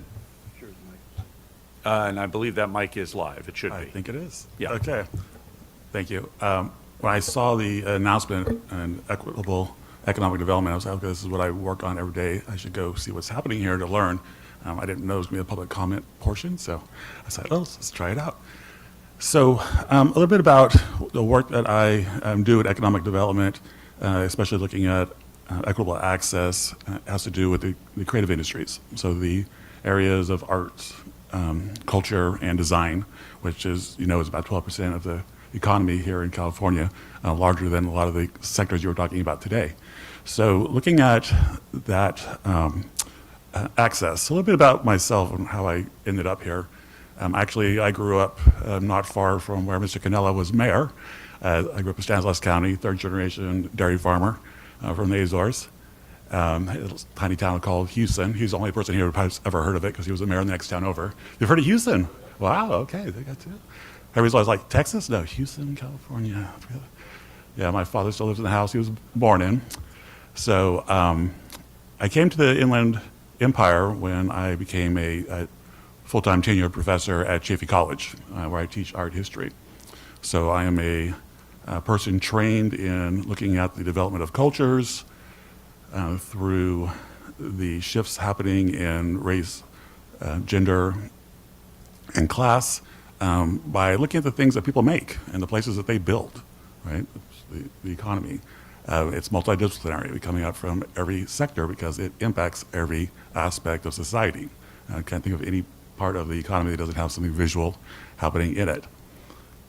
So from teaching in the Inland Empire, very similar to where I grew up in the Central Valley. As you looking at statewide, you see those similarities. The one thing that I have found that was very similar, of course, is completion and access to education, disparity, economic disparity, very large. But then found out that the philanthropy in the area of Inland Empire is actually half of what it is in the Central Valley. It was like the final insult. Oh my gosh, I thought we were at least equal to the Central Valley and all of that. Of course, we're only 1/9 of what LA County gets for investment through philanthropy. So looking at my students, as Mr. President Morales spoke about earlier, the 2/3 of the students that go to Cal State San Bernardino stay in the region. At community college, it's even higher. It's over 70%. We're also a Hispanic serving institution. About 80% of my students are BIPOC, Black, Indigenous, people of color. And I was seeing how they were struggling, trying to do a career in one of the very lucrative area, but not where they live. Only about 2% of our economy in the IE comes from the creative industries. So I was trying to work within the system of the school, of seeing how we could expand in the community, help them with economic development, access to jobs. I did a longitudinal study looking at 10 years of students from the region, about 5,000 students, to see what was happening and who was still trying to make a career in the creative industries at the end of that period. Mr. Machado, I'm sorry, but your 3 minutes is Oh, up. sorry, Can you okay. wrap up fairly Okay, quickly? sure. Thank you. Sorry. That's so much I wanted to say. So my point was that I wanted to make sure that the impacts of all sectors were being discussed and thought about to help my students. I went back to school, got a master's from Drucker School of Management at CGU, focused on economic development and public policy and arts management, and started a nonprofit called the Arts Area, where we now do economic development throughout San Bernardino, Riverside, and East LA counties to support these kind of projects that you're talking about today, but focus in the creative industries. So thank you for your time. Thank you very much, Mr. Machado. We also have a request to make public comment from Maribel Nunez, I believe it is.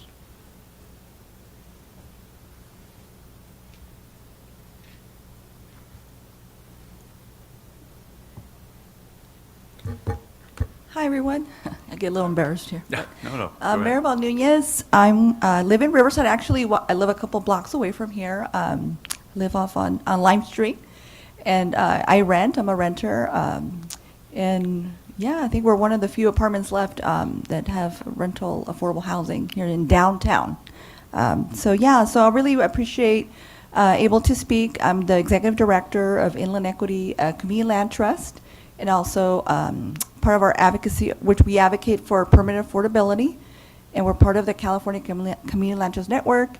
And also our advocacy arm is Inland Equity Partnership, which we identify where we see ourselves as an economic justice coalition, but with the focus of health and housing. And it's good to hear from Alex, from IEGO, Ms. Karen, about just looking at ways for jobs, because I think class and all of that are barriers for a lot of people of color, BIPOC communities, about having healthcare access. And I wanted to give a shout out with the partnership, working with Karen with Uplift San Bernardino. And I think there's nothing like, partnership and collaboration, because, she has done a lot of good on the ground work, and we have done work in San Bernardino, but her focus being Uplift San Bernardino, she really did a good job of connecting with some of the residents at one of the apartments at Day Park. So our organization, in partnership with another organization, IEDSA, through that relationship with some of these tenants, they were going through a lot of struggles with code enforcement, now with the moratorium being lifted, all these things, right? And I think one of the things too is that there's a lot, you can never give enough funding to San Bernardino, because I know there's investments with some of the groups, but not that many groups, and so we need to invest with as many groups as possible that does the organizing. And so through that work, we listen to them, we work with them. I agree with Alex, right? Work with them, what they wanted. And then the word got out, working with Catholic Charities, other door drill apartments. There's more apartments that need more help. So for us, it's important that we listen and work with other groups, but I just wanted to give thanks to Karen with that collaboration with those tenants. We listened to them, we went to city council, we asked for code enforcement, protections for tenants, and so luckily, it was under the council member, Damon Alexander, that the next day, code enforcement folks from the city showed up, right? So I think that it was good that they were there, the residents. They did public comments, and now we're trying to work with another group to create Renters United, and really continue so that they're at the forefront, people impacted be at the forefront of these issues. So I just wanted to give props to everybody here, and hopefully we could work a little bit more. We're fairly new working with Uplift Bernardino, and we'll hope that we can work with IEGO and other folks here. So thanks so much for your time. Thank you. Thank you very much. I believe we have no other requests from people in the room. If anyone else in the room wishes to make public comment. I believe not. So if not, we'll go to people who've indicated online that they wish to make public comment. I'll ask Rachel to identify those people. Yes, we have one public commenter online, Alicia Gee. Alicia, you may begin your public comment.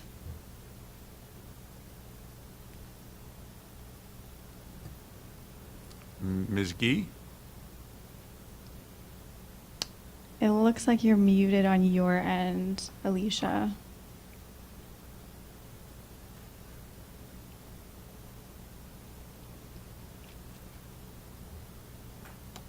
Ms. Gee, if you can unmute yourself. I apologize, no comment. Oh, okay. Yeah. Rachel, do we have any other? That's all the public comment we have. We have no emails and no other hands on Zoom. Thank you. Oh, we have one other. You can come up and just say your name. Just come on up, please.